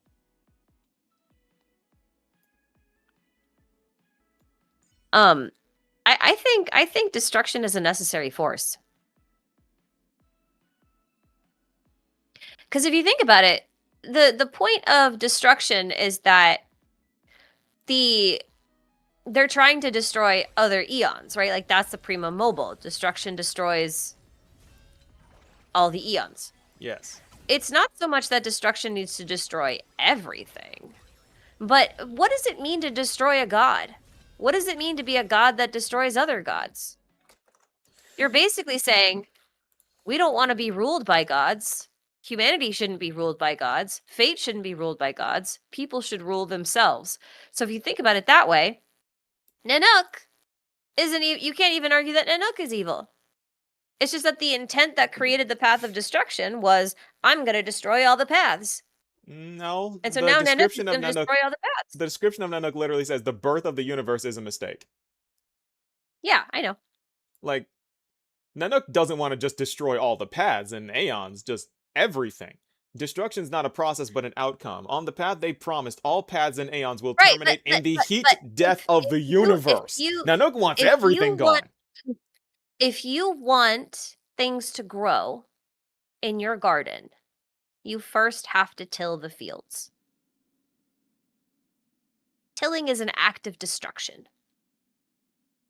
If you want a new forest to grow, you've got to burn the old one down. Yes. That is an act of destruction. Okay. But that's not what Nanook is doing. But he is, whether he intends to or not. That's what he's doing. I don't think Nanook has any intention to regrow anything. He doesn't, no. But the tractor doesn't plant seeds.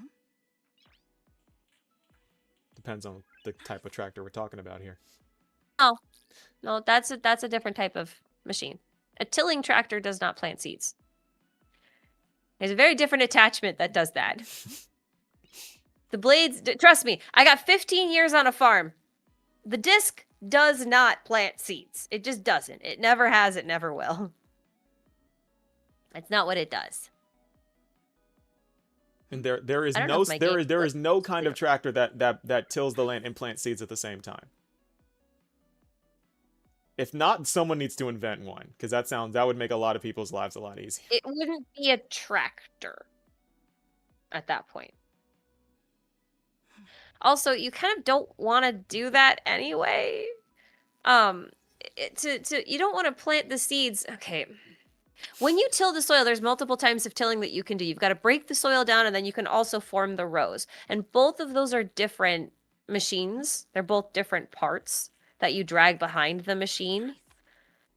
a lot of big farms will use specialized machines that have this all in one, but like ultimately, your tractor isn't the thing that plants.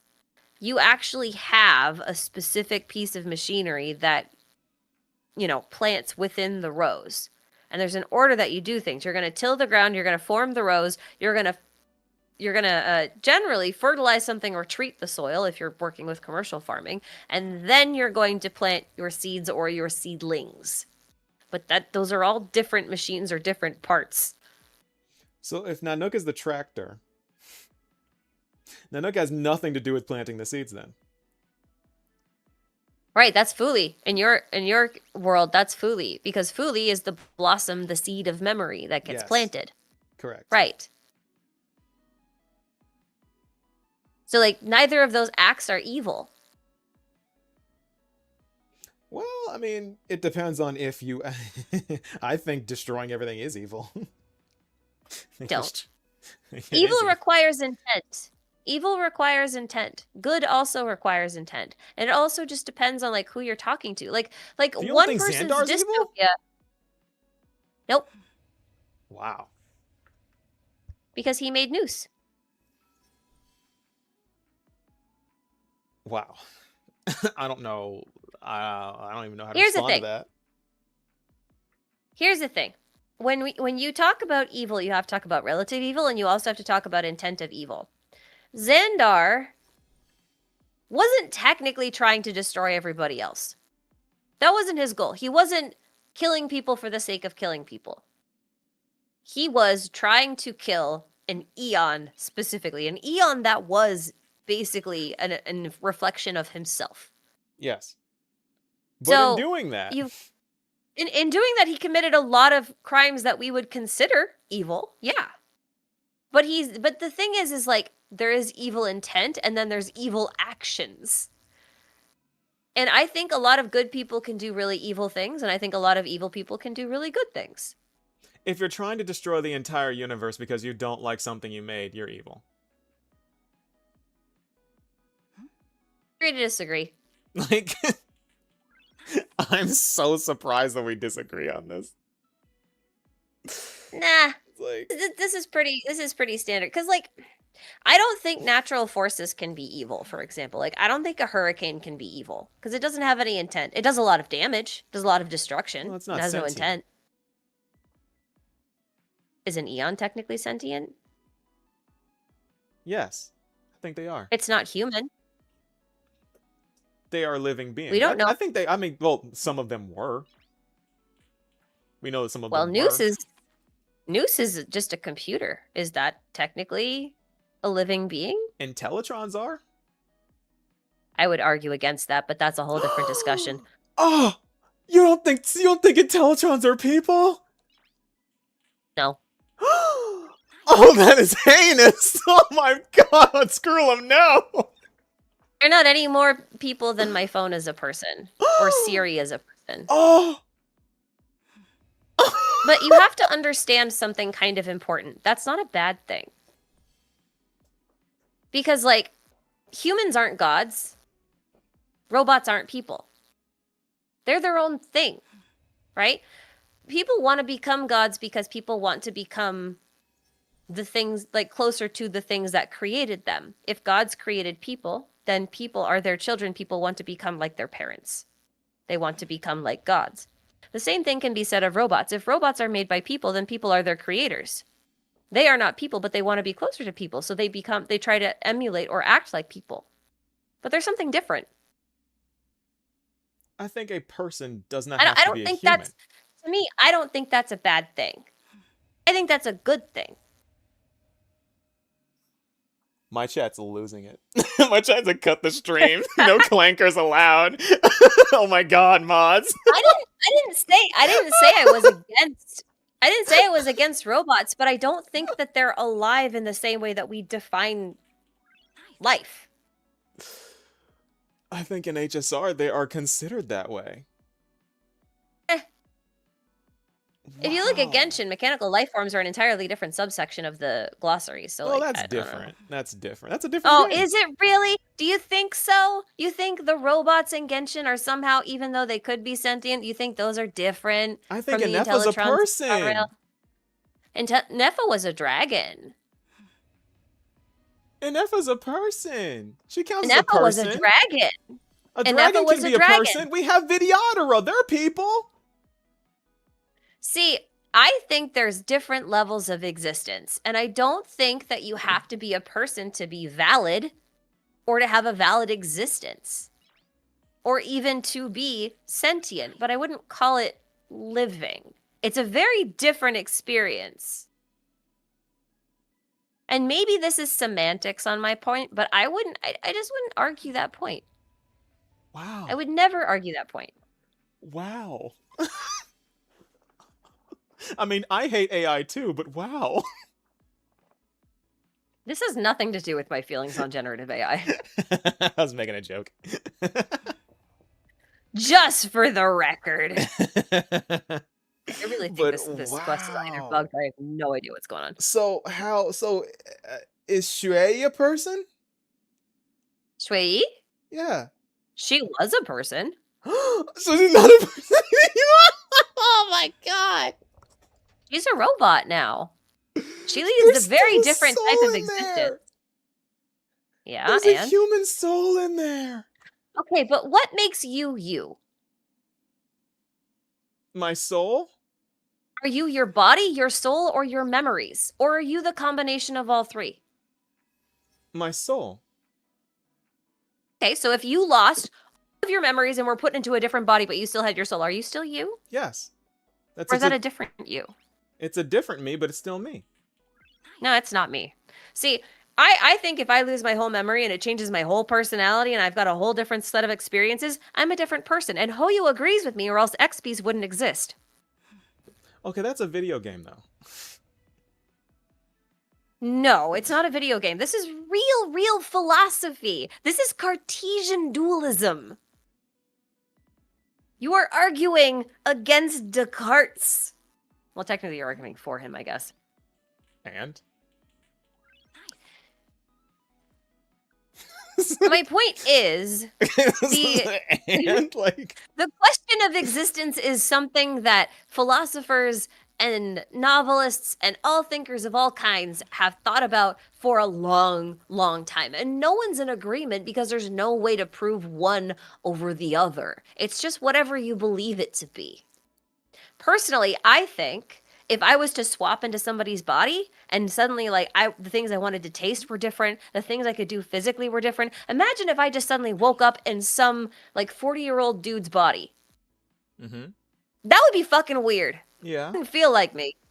I would not feel like me. No one would recognize me. But you're still you. I would have a whole full-on crisis. Yeah, but you're still you. Am I? You don't look In a like different you. body? You don't look like you, but you're still you. But I don't have any of the is same what's on the relationships inside, anymore. not the outside. Oh no, see, I don't totally agree with that. I think your body does determine a lot about who you are. It Because determines your how your experience- personality functions, yeah. But it's not Which is a part of you. But it's a you're part also of you, yeah. constantly But being is it the shaped by core you? No. Yeah, because your body houses your mind. How do you know that if you transferred your mind into a new body, that your mind would come out undamaged or unchanged? I would definitely change, Because- but I would still be me. Because here's the thing, your brain contains all of your memories. So if you suddenly moved into another body, whose memories are you going to have? Are you going to have yours? Are the memories attached to the soul or are they attached to the body? Your soul is Are how your you memories- react to the memories you have. Where does your so soul you're live? still you. Oh, where does your soul live? Your soul lives Your- in your body, sure. Right. If your body dies, what happens to your soul? Is your soul still you? Yes. Okay. How So is your it soul still moves you on if somewhere else. Depends if on what your soul- depends on what religion you if believe in. your if your soul has none of your memories, doesn't remember anything because your memories live in your body, how is that still you? if you were to reincarnate your soul going into a new body, having new experiences with new memories, are you still you or are you a new person? You're still you. This is You're worth not. You're a new learning. person. This is what I've been waiting for. You're someone else. You have a whole different life. You have a different life, different memories, different everything, but the core essence of a person, that of how you are and how you react to certain things and how you react to certain memories, that is your soul. That is you. The core person inside. Inside, I don't think so. inside of your mind, inside of your body, inside of your memories, that is your soul. That makes you a person. If you have that, that's you. See, I don't think so. I think you, as you exist, are all of those things all at once, the combination of all three. And if you lose one of them, you aren't you anymore. You are someone else. Oh, there's the drain. That is a depressing way of thinking about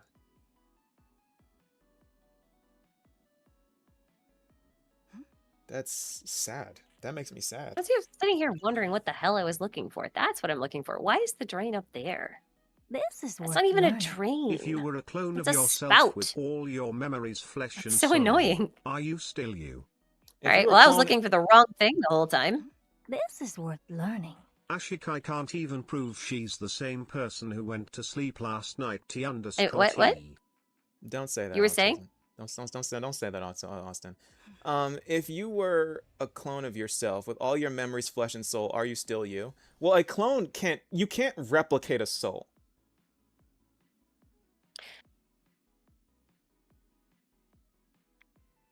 There is That's only debatable. one soul. That's debatable. Could I you don't believe split a it is. soul? Could you split a soul, though? No.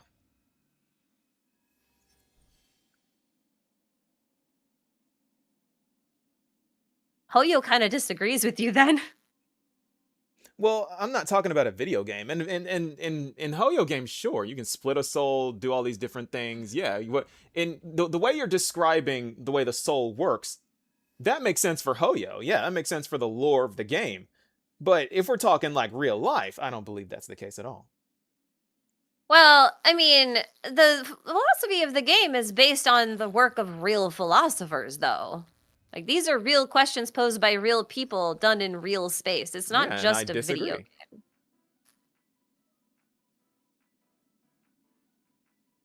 Yeah, we're not going to agree You are on this. you are very Cartesian. Yeah, we're just not going to agree on this. Mostly because, like, you can only argue that through negation, which, like, is not a good way to argue because, like, you can't prove anything. How can you prove anything in philosophy? Philosophy was a precursor to science, you know. Yeah, and science proves things. Yeah. That doesn't mean the philosophy practice. proves things.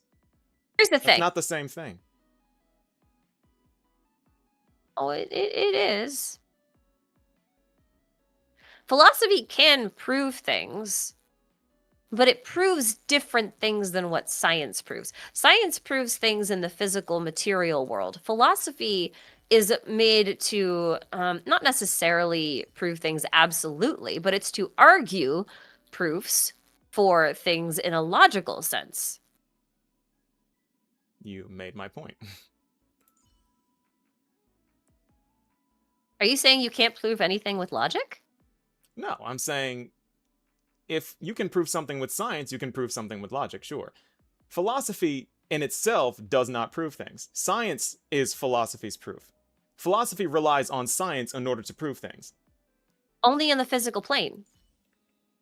How do you prove something in the spiritual plane? You don't. You argue a proof. Exactly. That's different. So you can't. So philosophy can't does really not prove things. No, but you can't prove anything with science either. You can only prove what isn't in science. You can only prove things that are wrong. Okay, now you're just changing that. Okay, but you said that No, though. no. I know. But the way that science works is that you have a hypothesis, you have a theory, right? That is the philosophy, the logic, right? And you put that logic on a chopping block and you throw everything at it, whether it's arguments or experiments, it doesn't matter. As soon as that logic falls apart, that hypothesis, it's dead, it's gone, it's false, and it's replaced with a new one. And they do that over and over and over and over and over and over and over again until you have something that has been impervious to all logic and all physical anything that you've thrown at it. And that's what we technically accept as truth. Yes. So when you argue something to be true, you have limits even in science. Mm-hmm. So we can never prove. So technically, you're saying now, science does not prove anything either. Nothing can ever be proved. You can only prove what isn't.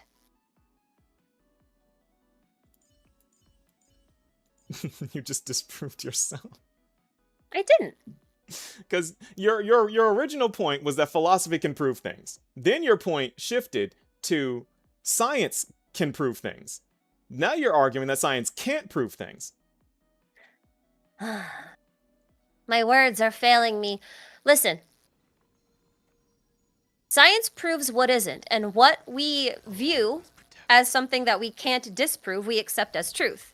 And you can do that in both science and philosophy, but you do it in different ways, because science is susceptible to both logic and experiments in the real world, whereas philosophy is susceptible only to logic, right? Okay. So either way, you are proving through disproving things. That's the idea. Yeah, sure, but you would have to disprove literally everything else, which is impossible. Correct. That's actually what Descartes set out to do. He wrote a whole book on skepticism, and he said the only thing that you can't be skeptical of is the mind. And the reason for that is because the mind is responsible for being skeptical. So if you remove everything else in the universe, every single possible thing, because you can be skeptical and question the existence and purpose of every single thing in it except the mind. All you are left with is the mind. Therefore, all that exists is the mind. That was his fundamental principle, and from there he builds out the theory of Cartesian dualism. Okay, so That is how now, the philosophy works. back to our point. Back to our point. How can philosophy prove anything? Through proving things same way that science- aren't. The same way that science doesn't prove anything. You, by the way, just said I know, I can't said prove anything, because all that is left is the mind. philosophy is part of science. Yes, it is. But science is the proof of philosophy. Science, No, philosophy in itself does not prove anything. That is my point. Science doesn't technically prove anything anyway, if you want to argue it that way. It only disproves things, and what it leaves behind is what we accept as the truth. The same is true of philosophy. We just do it with words and ideas instead of physical experiments. You can't prove anything by just saying this is the way it is, and then you can't prove. You're a something. theorist! That's what you do! Yeah, and a theory isn't a proven fact. I make But you theories set because out I to say, okay, this is what I think is happening, and then I wait But for you proof. set out to prove something by using facts and logic. Yeah, but is that definitive proof? No, it's not. There's still subjectivity to it. Neither is a scientific experiment. It's like a theory isn't a concrete thing. Neither is a scientific experiment. That's the whole point of science. No, because science has different levels. You just said You that can science is prove- physical. It's the point. Yeah, because sciences are how you interact with the physical plane. So if something's physical, how is it not concrete? We're gonna have to discuss the whole fabric of reality, aren't we? But I that's mean- also philosophical. But you have to understand, a lot of quantum mechanics is philosophy. That's a fundamental print. It finds its origin science. in philosophy. No, it is philosophy.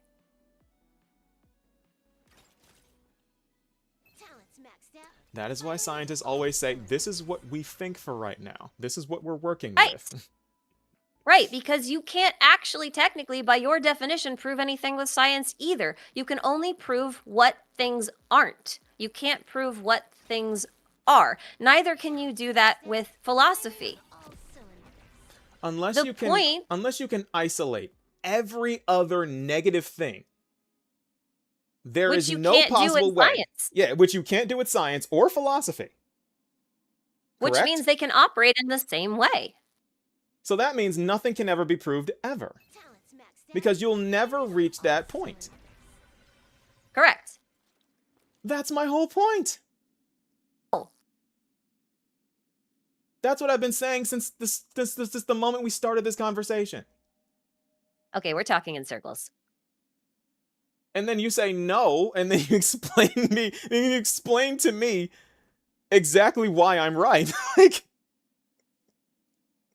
my whole thing was that I said philosophy can't prove things. You say they can. Then you go on this No, whole thing explaining to me why philosophy can't prove things. You're trying to catch me in a word trap, but the thing is, It's not a what word we're trap. defining what okay, look. What we define as proof is technically disproof. So when I say like philosophy can prove things, it can prove things in the same way that science can prove things, by proving what isn't. I think we have two Those are the different same definitions thing. of what proof is.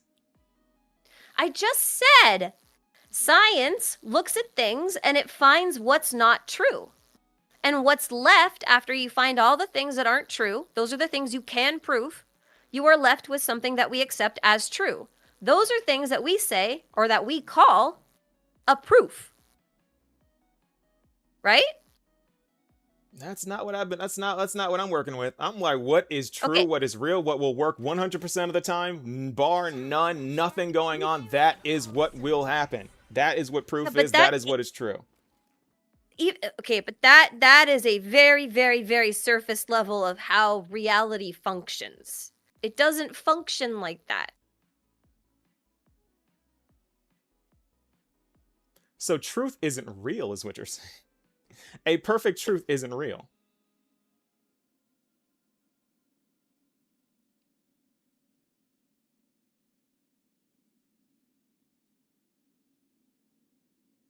If reality cannot function off of things that work all the time, no matter what, then there is no truth in the world at all. Correct. Everything is subjective all the time. In which case, Correct. anything can be proven all the time, whenever, just because you say it and it works, then it works a relative amount, and it's like, oh yeah, this is true, sure. We call that magical thinking. And that's something I just don't agree with. You That's don't why I have to said agree with we're- it, but we're the not- reality is, We're not gonna agree The- on this. the reality is, like, everything that you consider to be true is true at a certain scale. But as soon as you introduce new scales, you introduce new variables, and those things that you thought were true are no longer true. And you have to work with a completely different set of information. In my opinion, Right. then what you believed wasn't true in the first place. It was never true. You just believed it was. I mean, you can argue that, but what you're doing right there is you're arguing a philosophical point. Okay. That is philosophy. Okay. Sure.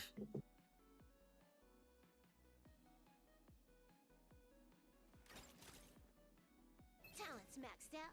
Firing on all cylinders.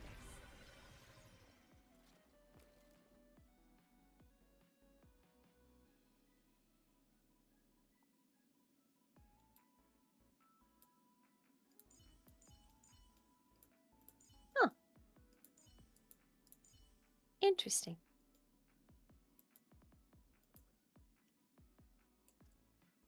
We're not even talking about the Wait, so game I just- anymore. Sorry. I'm sorry. Ugh. Sorry, that loosened a lot of mucus in me. And I got distracted by a puzzle that I didn't read the mechanics of. And now I'm kind of stuck. Anyway,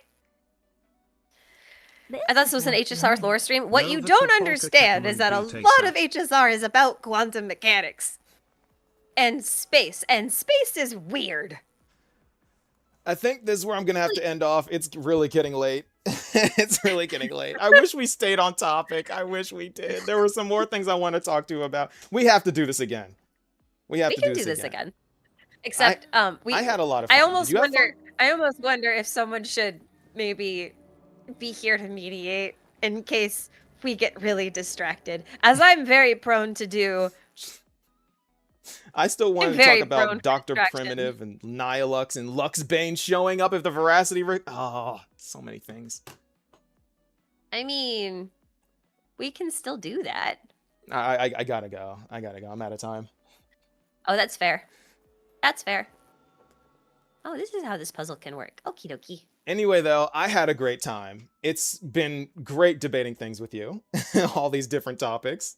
I'm sorry to be a pain in the ass. Me too. I know that's what I am. I know. I'm aware. What the only thing that truly shocked me was you saying Skrullum isn't a person. That I'm gonna have to recover from that. That was shocking. Well, we have different definition of what a person is. Yeah. Yeah. I love Skrullum. Like, don't get me wrong. I love Skrullum. He's great. I like him a lot. He's not human. And in No, my he's opinion, not. humans are persons. Oh, yeah, we have different definitions of what a person is. Right. That's kind of what I'm getting at is like the way I'm categorizing these things is definitely different from the way you are. So, that's okay. Anyway, though, thank you so much for having me. I had a great time. I hope you had a great time. I did, but I'm sorry to be a pain. Oh, you're fine. I'm not taking any of this personally. At the end of the day, it's just we're two people with what we believe and we're trying to argue our points. That's all it is. Like, I know. it's But I going to still be feel like like I this. was a bit of a pain. Huh? I still feel like I was a bit of a pain. Oh, it's fine. So I'm sorry. I mean, I know. I'm sure I was too. I'm sure I was too. I'm sorry as well. Nah, you were a perfect little angel. I don't even know what I'm doing in this puzzle. I'm like not even paying attention. My chat loved the debate, by the way. They're telling me to tell you that they loved it. Good. I think this might have been what everyone wanted anyway. This is the moment when Kant met Descartes. That's what we just reenacted. We just did a historical reenactment of Kant versus Cartes. It's great. I love it. Well, I'll enjoy going in circles with you a different time, because I'm sure it's going to happen No, that's again. fine. We should do this. I don't talk about, like, unprompted, I very rarely talk about Star Rail lore, and I feel like I should, and honestly, you probably know it better than me, just because of the sheer amount of Star Rail videos that you make. I take a lot of shots hoping one will land. Well, that's what I do. You know, like, I know I don't take as many shots, but, like, I take the biggest, most bizarre shots I possibly can, thinking if you're gonna make a shot, you better go big. And that's what got me started. You are my inspiration, after all. Oh, that's such a weird thing to hear. I shouldn't inspire anyone to do anything. I'm not that responsible. And here I am I'm to not. debate you and be a pain in your butt now. Excellent. This is a future I I am created the for noose myself. you created. I like the idea of being Xandar. That's funny. The thing is like Xandar. Okay, I know you have to go, but like, here's the thing. You said Xandar, but Lygus isn't Xandar. Oh boy. Yeah, we're gonna have to. Right? We're gonna have to. Yeah, I don't know. I don't even want to think about that. I don't even want to think about that. I gotta preview for next stream. It was Lygus that tried to destroy the universe. Oh boy. We're gonna talk about Lygus's segments and Xandar's segments another time. But yeah, no, I know you want to talk about Luxbane and stuff like that. So we should do this again. 100%. We'll talk off stream, and then I will announce it ahead of time again. I'm trying to be better about announcing streams ahead of time so that people actually like know when shit's happening. Works for me. But I know you're also not free Saturdays, so it won't ever be on Yeah. a Saturday. Thank you. Just as an FYI. I don't I'm sorry, what? know about Sunday, so I don't know what you do on Oh. Sundays. Sunday. I said I don't know I'm about free. Sunday though. I don't know what you do on Sunday. I'm free on Sundays. I'm free on Sunday. It's literally just Saturday. Okay. That makes sense then. Most people, I think, are usually trying to take a chill Sunday anyway. Maybe we can make their Sundays more interesting. Yeah. I think that'd be fun. I think it will be. I'm looking forward to it. Yeah.